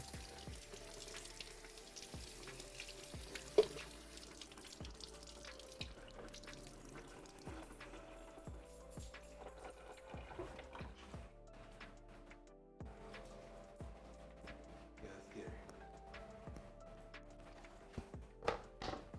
We gotta do one roux for the shmoo. One roux from the shmoo. Roux. Thank you.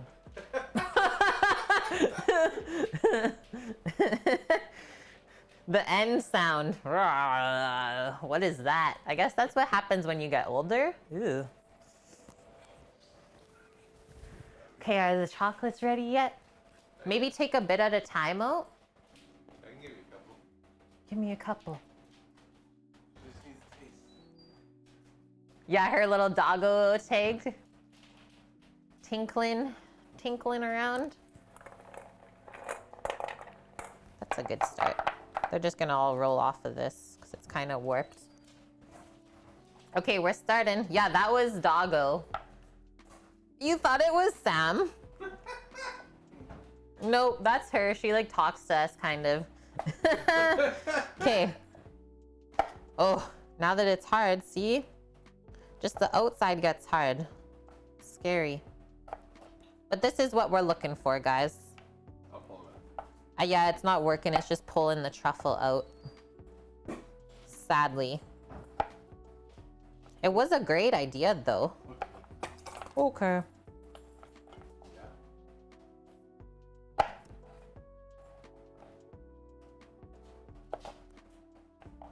Like that inside. And we want chunks. It says no small pieces, even though we will get a little bit, but mainly we want big, big pieces. Yeah, the truffle, it just gets frozen, Sam, and falls out. Sag. You never know if you don't try. Yeah. You behave. She says never.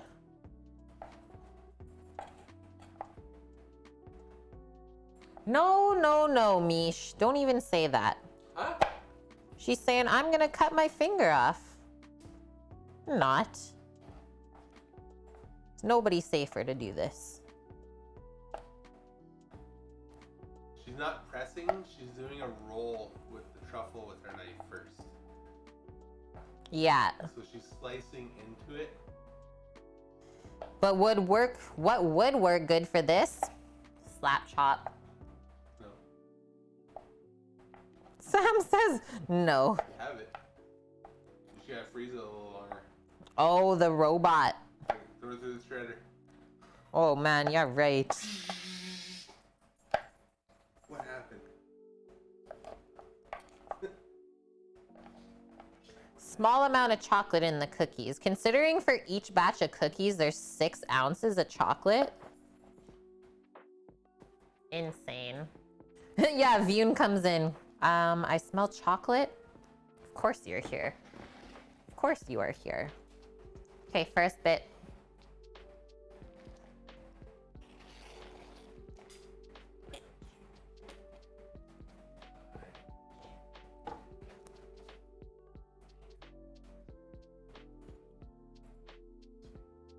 You can see how it wants to melt on the knife.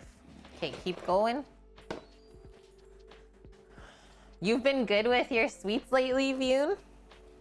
Then you definitely, come on in. This one's for you.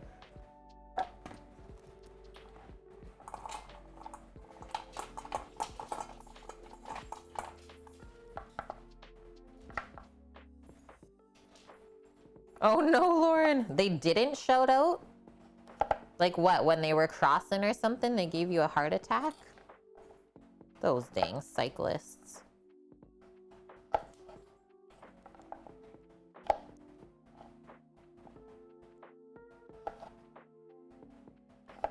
There's a lot of love going into these cookies. I don't think a lot of bakers would take the time to chop the chocolate like this. Nor would they use this chocolate.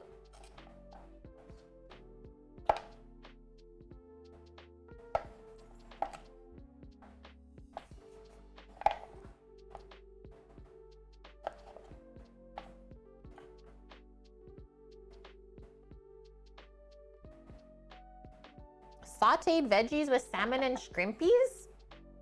That is healthy. I think our lunch was pretty healthy today. Just our seared duck, our roasted potatoes, and the salad. Really, really healthy. That's why I'm gonna be hungry in like an hour from now. Yeah, we might do that thing that we said yesterday to do today. No, we gotta eat beans today, Sam. Oh, I like those too. Eating up the rest of Sammy's red beans for dinner tonight. They're so, so good. We even gave a liter, I'm gonna make you really warm tonight. a liter for Paul. You gonna keep the bedroom door open? Yeah, don't remind me. No, Frank. Put it in a bag and hammer it, then you would just make a mess with the inside part. It's gotta be done this way, sadly. Everyone needs to just calm their tuna. That's what another streamer says that we always watch. He's from Norway. Chat, calm your tuna, please. We're almost there. Yeah, chocolate grapes. This works good though. This little edge here for sauce. I'll line up my little balls there. It's like a bowling little roulette. I'm in. Now I'm getting quicker. Now we got this assembly line going.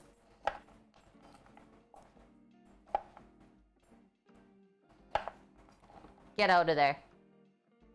She knows that voice. Gone. We've only been together for 13 years.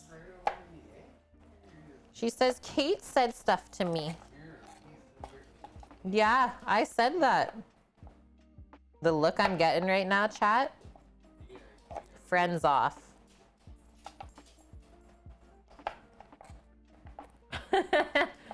Oh, so these are Lindor chocolate balls. If you know what those are, they're usually wrapped up in like a red little package, but these ones are the dark versions. So the blue color package and the black color So the blue wrapper. ones are dark chocolate, and the black ones are 70% cacao.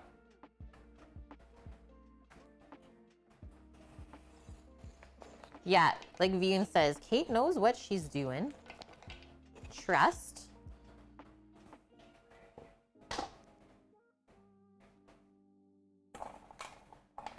Risky fingertips cut. That's why we always have sharp knives. And I'm keeping my fingies out of there.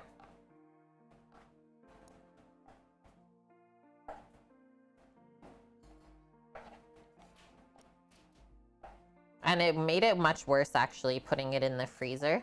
You can see these ones have warmed up a bit, way easier. But we don't know unless we try, so we tried. And it wasn't good. These are gonna be insane tomorrow. I'm just imagining. Yeah, what are you doing?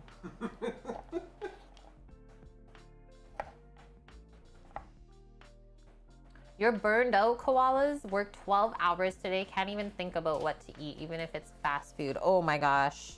I'm so sorry to hear that. Go get pizza tonight. That's what we usually do, is because you're like, you have such a lack of calories that your brain's not good anymore. Go load up on like carbs Go get and stuff. a pizza with some sort of veggies and meat on it. At least, Yeah. so you're doing something right. Yeah.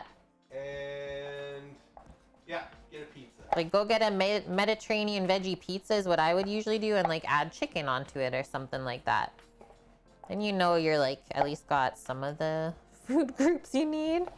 But yeah, I'm so sorry to hear that you're burnt out. You have 99 other people here to help you pick food right now. Yeah, that too. We can help you pick whatever you need.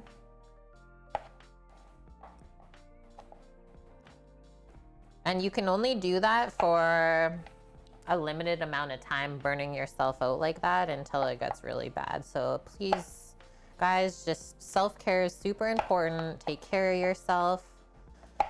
Give yourself the time to heal and deal with stuff. Don't just like push it away and keep going as hard as possible. Okay, we did it. chat, we're gonna need a bigger bowl.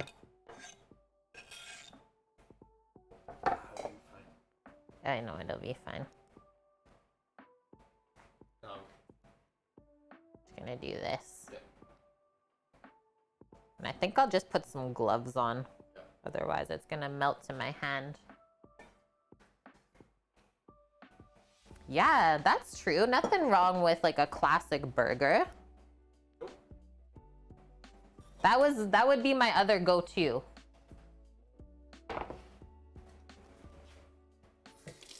Yeah, you need some comfort food in your life.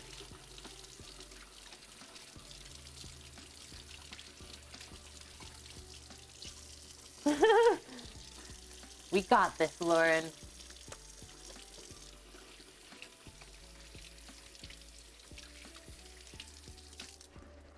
Vune says, I'm imagining putting the chocolate balls in a paintball gun, shooting myself in the head.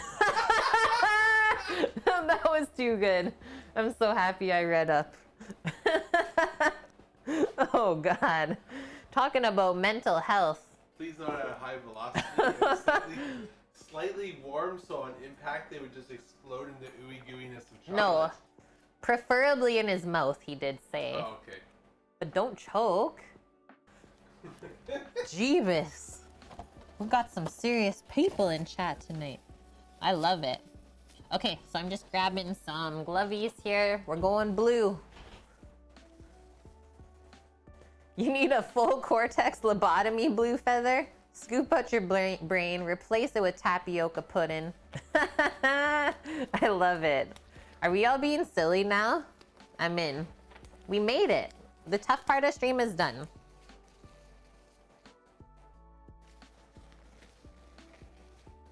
Oh, what kind of cake, Vune? Do you want to make the Southern Caramel cake that we're making on Saturday? I think you would love that one. Okay, so just scraping off our spatula. Leave that there for now. French chocolate cake. I didn't know there was like different designations. Yeah, ask for a quarter pounder at McDonald's and put an egg on it. That would make the workers question their stuff for sure. Okay, so just kind of fluffing this up. You will notice that we did You can do that now. scrape a bit of flour. Huh. Or add a little bit of flour, sorry. I got distracted by the Big Mac egg thing. We're just breaking this up and then we'll be able to incorporate the chocolate really well. That way we won't get any big flour chunks right in the middle of anything. And I think it was good to add that little extra bit. Okay, so now I'm gonna go all the way. Yeah, it's gonna fall a bit to the bottom. The French silk pie. Oh my God, that is, Yes. that's laborious, but it's worth it. It is so worth it. It might take a day to make, but that's probably one of the greatest chocolate cream things I've ever put in my face. Give this a little turn.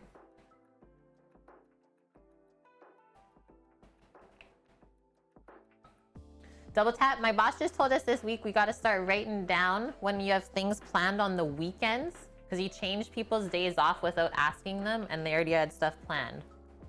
Sounds like an idiot to me. I'm just gonna call him out for you. Basically told him to figure it out. So now you get the burnout. Yeah, like I said. Wow, sounds like a great person to work for. That's something that Sam and I, we just like, yeah, stop doing. Like, don't work for people that don't care about you. Because at the end of the day, they have you working for them and you're literally making their money. You're gonna kill people with those. Yeah, I probably am gonna kill people with this. Yep. I think we're almost ready to really bring it together. It's looking great though, guys. I'm being very gentle as I'm working the chocolate in as well. Yeah, and now you crave cookies. I'm sorry.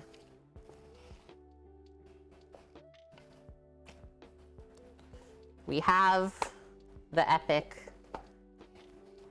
dough ball. What?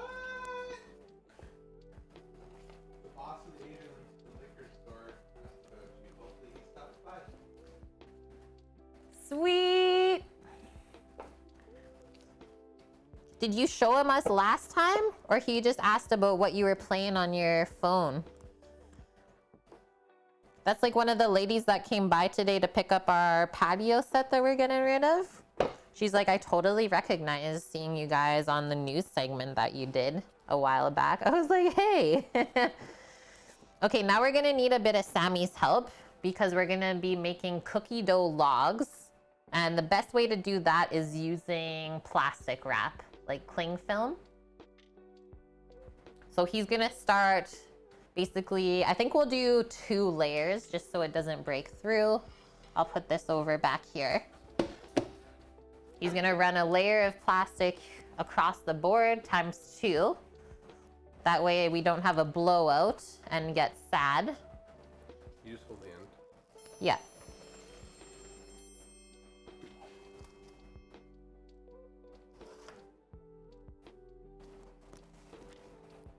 And then I'll show you guys how to make the logs.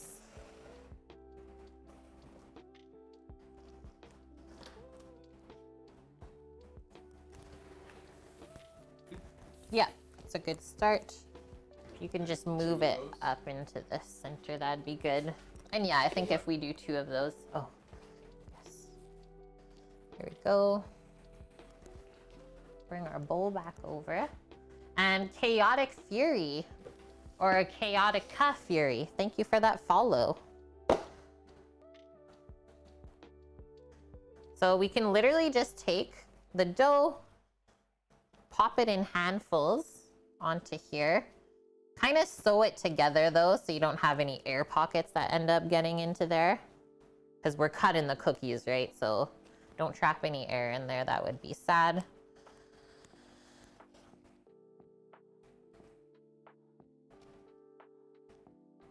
Last time he heard you and this time he asked because he recognized the voice. I love that, Lauren. Thank you.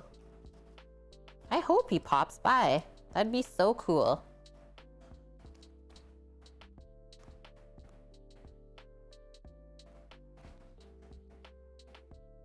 Okay, can go a bit more over here.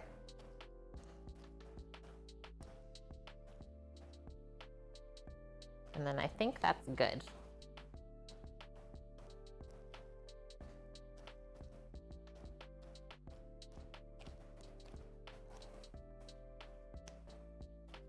Okay, I don't know if I can do this with gloves on, so I'm just gonna take them off. Should be able to safely-ish take them off.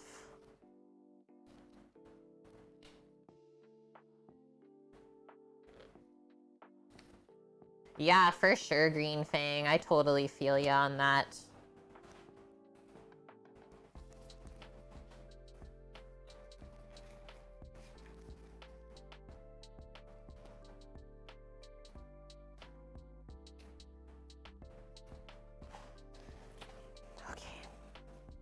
So the gloves really help the cookie dough from sticking to your hands and from the warmth of your hands melting it too. That's why I wear those. And now, I think I'll go away from me. So just bring this up like that. Kind of get it right pressed on to the cookie dough. And then we're gonna fold it over again. And then before we go any further, let's also press out any more air that we may see. Press the plastic right on, and then we just work the air out the sides that are still open.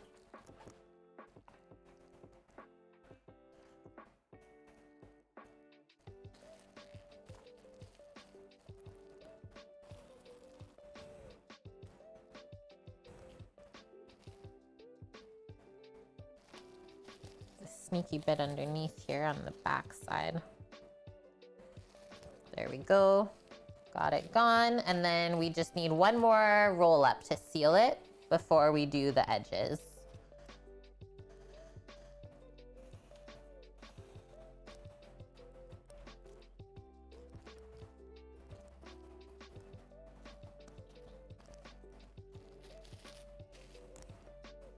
Okay, now we got all the edges done. Now we don't want any air pockets really in the edge either, right? So I'm gonna start on this edge, and all I'm gonna do is give that a twist.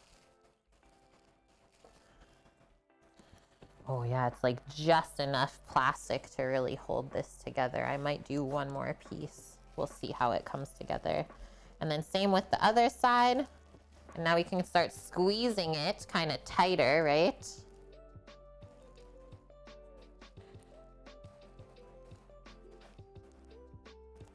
And whatever we're doing, so I gotta actually go the opposite way. So this way we turned this way, away from us, and then the other side we go towards ourselves. So you get like opposite ends, tightening everything up. But this looks pretty good. Same with that. And then once we get the both ends that we're happy with,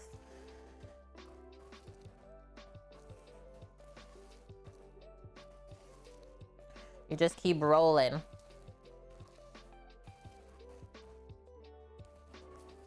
Did we just make a Pillsbury cookie log? Yep. Yes, we did. And that is how it should look. And then we just tie up the edges nice and tight, and then that chills in the fridge until tomorrow. Yeah, like a cookie dough sausage, literally. We can sell the other log if you want. Yeah, Sam's saying just sell the other log of dough to somebody. Sell it frozen, and then we just want to make sure that it's nice and even, right? But yeah, I think we did really good keeping a lot of the air out of the inside of the dough. I'm okay if there's some pockets on the outside. It's gonna look quite rustic when we go to bake these tomorrow. All of the nom. All right, first one done. Looks pretty even. This side's a bit thicker. And then obviously when we put it in the fridge, we don't want to bend it or anything like that. I'll just put it on this cutting board, I think, or a sheet pan works too. So let's work on the next one. Rolling, rolling, rolling. Madame, welcome. Happy Thursday, friend. And thank you very much for the 5 months together. Loveliest, kindest, teacherish streamer on Twitch. Thank you very much. I mean, coming from a streamer, I'll take it. Yeah, what is this? Pretend Toll House cookie dough? I think so. Except we use Lindor truffles in it, so a bit more bougie, we can say.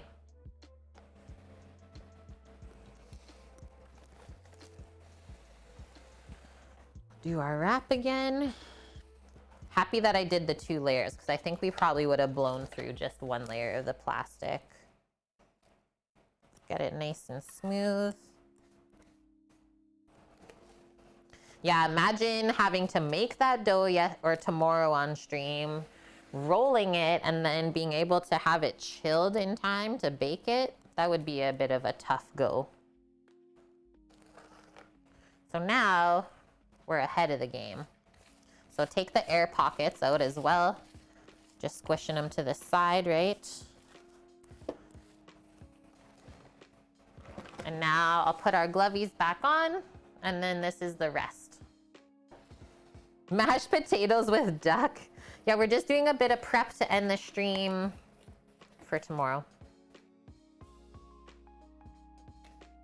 Did you have a good day so far, madame?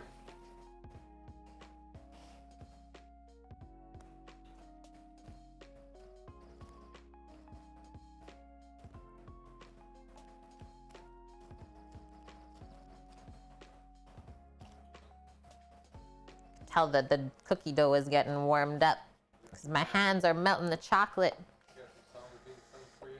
Yeah, the birdies are really happy outside right now. Oh, birdies.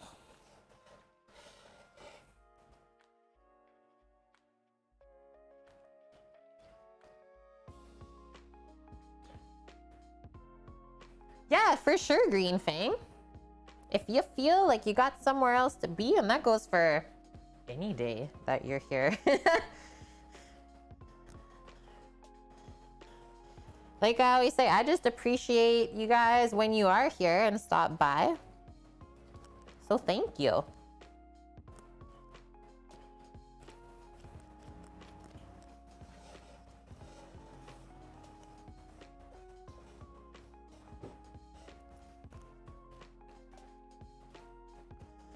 Currently watching 2 streams, Orca. Okay, so clean bowl. Everyone's happy. Vune's gonna be like, Kate, I saw the chocolate on the side though. Kind of smooth this out. Okay, now I can get rid of the gloves. Thanks, Wilson. No, you're not weird, baby kittens. That just goes to show how different everyone's palate is. That's all. Duck is really rich in meat flavor. It can be, and it also does depend on how you prepare it as well. Okay, so we did away from ourselves before, so I'll do that again. So all I'm working on in front of me right now is just pressing the air pockets out from the one edge.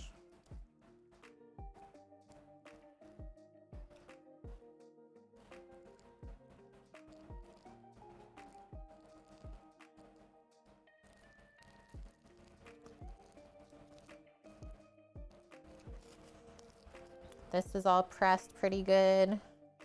Now we'll go for a roll.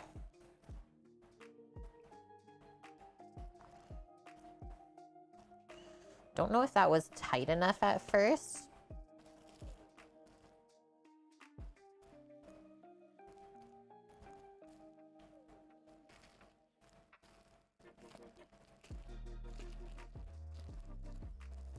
There we go. Just saw that it was a bit low in this center here, and I didn't want to trap the air bubble in. Okay, next.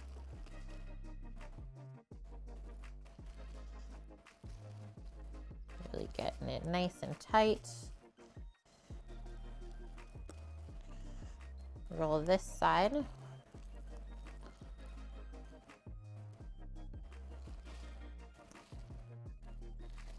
Okay. Happy with that. Take our one edge, press it and twist it. Asiago Ranch Spicy Chimkin Sandwich from Wendy's? I don't think that even exists here. Sounds nummy though. Yeah. When's the last time I ate at a Wendy's, chat? I don't know. Okay, that little bit of air on the outside, I'm not really worried about. Bourbon bacon cheeseburger currently. Croissants now.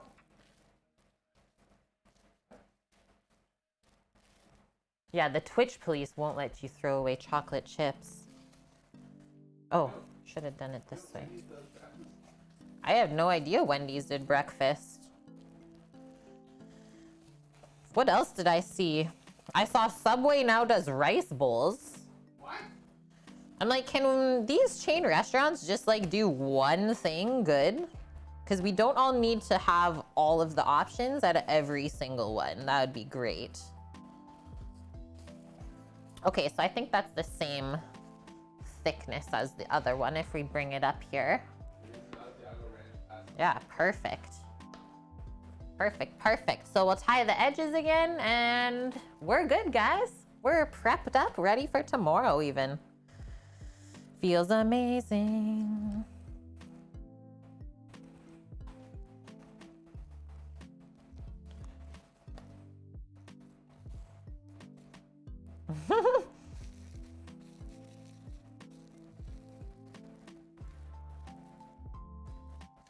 For sure, Lily. Yeah, how different processes can make ingredients taste completely different.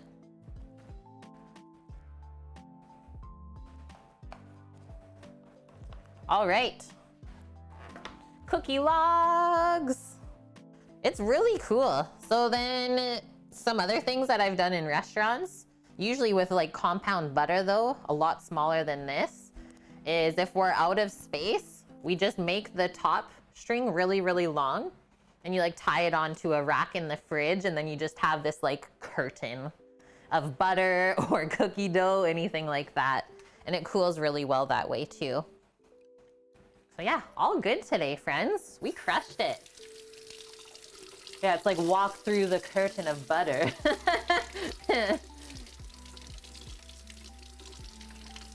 So Nami, I think those are gonna be killer tomorrow. I really think they're gonna turn out well. Smoked cookie sausage? Hey, I'm in. I'm into it. Yeah, you gotta be really sure of the bottom knot. It's usually a double up. And like I said, it's usually not that heavy orca either. Imagine it falling, you would open the fridge and be so sad. That's all I can say. The worst times in kitchen is when food is dropped, I would say. Some of the worst times ever. Whether the food is about to be cooked, like raw, or if you drop like a whole container of something that you were working on, makes me want to quit my job that day. So yeah, imagining it falling, I don't want to.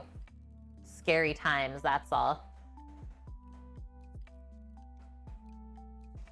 And then, yeah, I was gonna say it's even worse if something gets wrecked and the chef's not in the kitchen, because then you have to like kind of spitball how to fix things. And then he asks, yeah, dropped food, the worst. Okay, who are we gonna go raid, friends? I'm getting it set up. Yeah, that's why you got a doggo, right, Vune? If it falls, they'll be there to catch it with their mouth.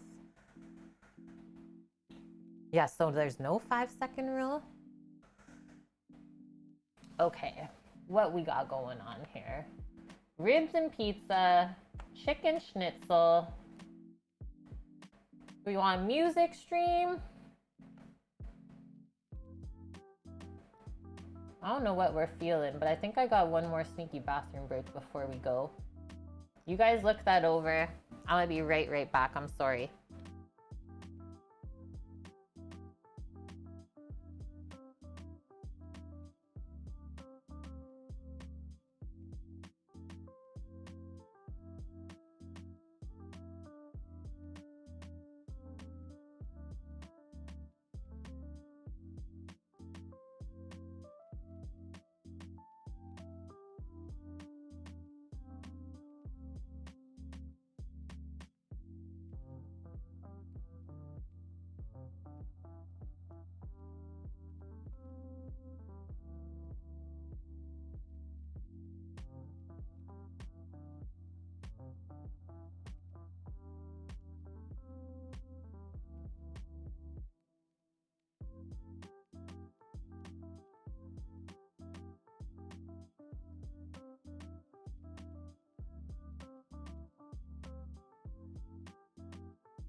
Okay, sorry. I think we're going to raid Deli Bakery, guys.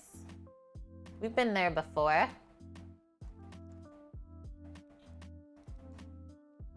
Seven. That's the one. I was like, I know there's a number on the end there. Okay, I'm getting it set up. Yeah, dogs are the pre-rinse of the dishwasher for sure, Lauren. Okay. Deli Bakery. Sammy says he's doing up some wings again today. Let's go see how they turn out. Friends, thanks for the awesome stream today. I'm so happy with how everything turned out. And this is what, just eyeing up on the side. I'm gonna smash this next. After we finish here, our duck fat potatoes and our yummy salad from the garden. We will be back normal time tomorrow, 11 a.m. Pacific. We got Pacific Rim chowder going down with potato buns. And then these chocolate chunk salted shortbread cookies for dessert. That's pretty much it. Should be a really easy stream. One of my favorite chowders, and the recipe's already in Discord, so check it out. Maybe you can cook along with us tomorrow, right? And hi, bye, Supra. So good to see you. All right, friends, thanks for all the love today. We had lots of long-term resubs. We even had some short-term ones, which are really important to us because you're new here. So keep asking those questions so we can all learn along together. As well as thanks for all the biddies today, friends. Welcome in all new followers. It never really ends, does it? It's lovely. Okay, guys, I'm gonna hit that button. See y'all tomorrow. We'll be around if you need us.